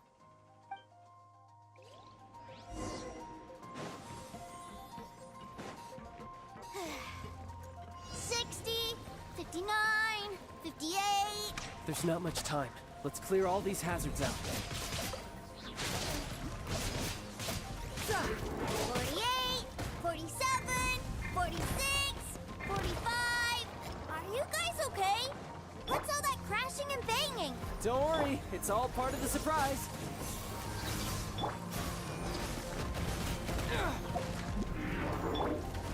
You can run, but you can't hide. 16, 12, 10... Hey, no cheating. You skipped a few numbers, you little rascal. You noticed. All right. 15, 14, 13...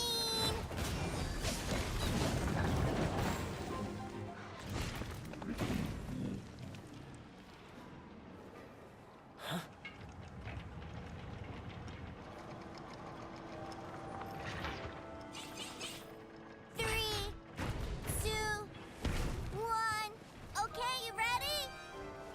Give me another 10 seconds, Tooser. Still hiding. Huh. Now who's the cheater? All right, 10 seconds, that's it.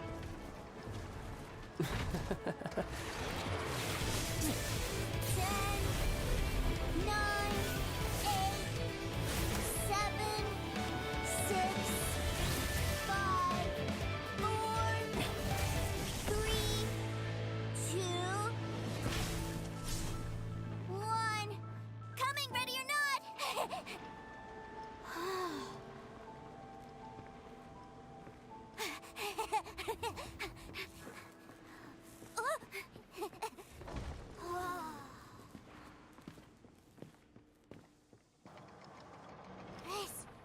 This is everything I've ever dreamed of! It's Mr. Cyclops' world! Wow. He actually pulled it off. And the way he knocked those ruin guards around was like they really were kids' toys. But Pieman wonders if he'll be alright after using the Valve Legacy transformation again. Awesome! Boy, if these Mr. Cyclopses weren't so big, I'd sure love to take one home.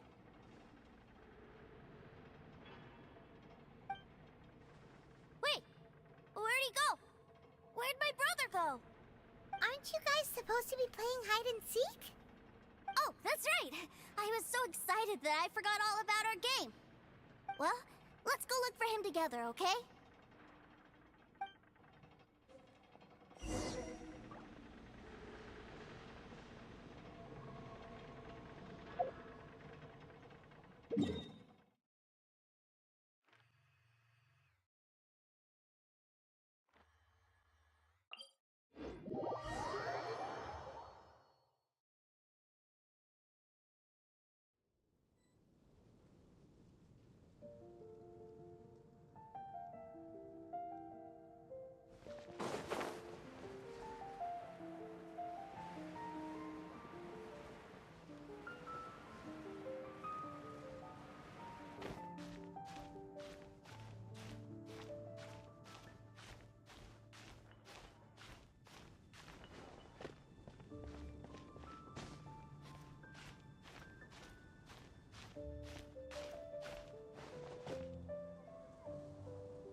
Alright, chat.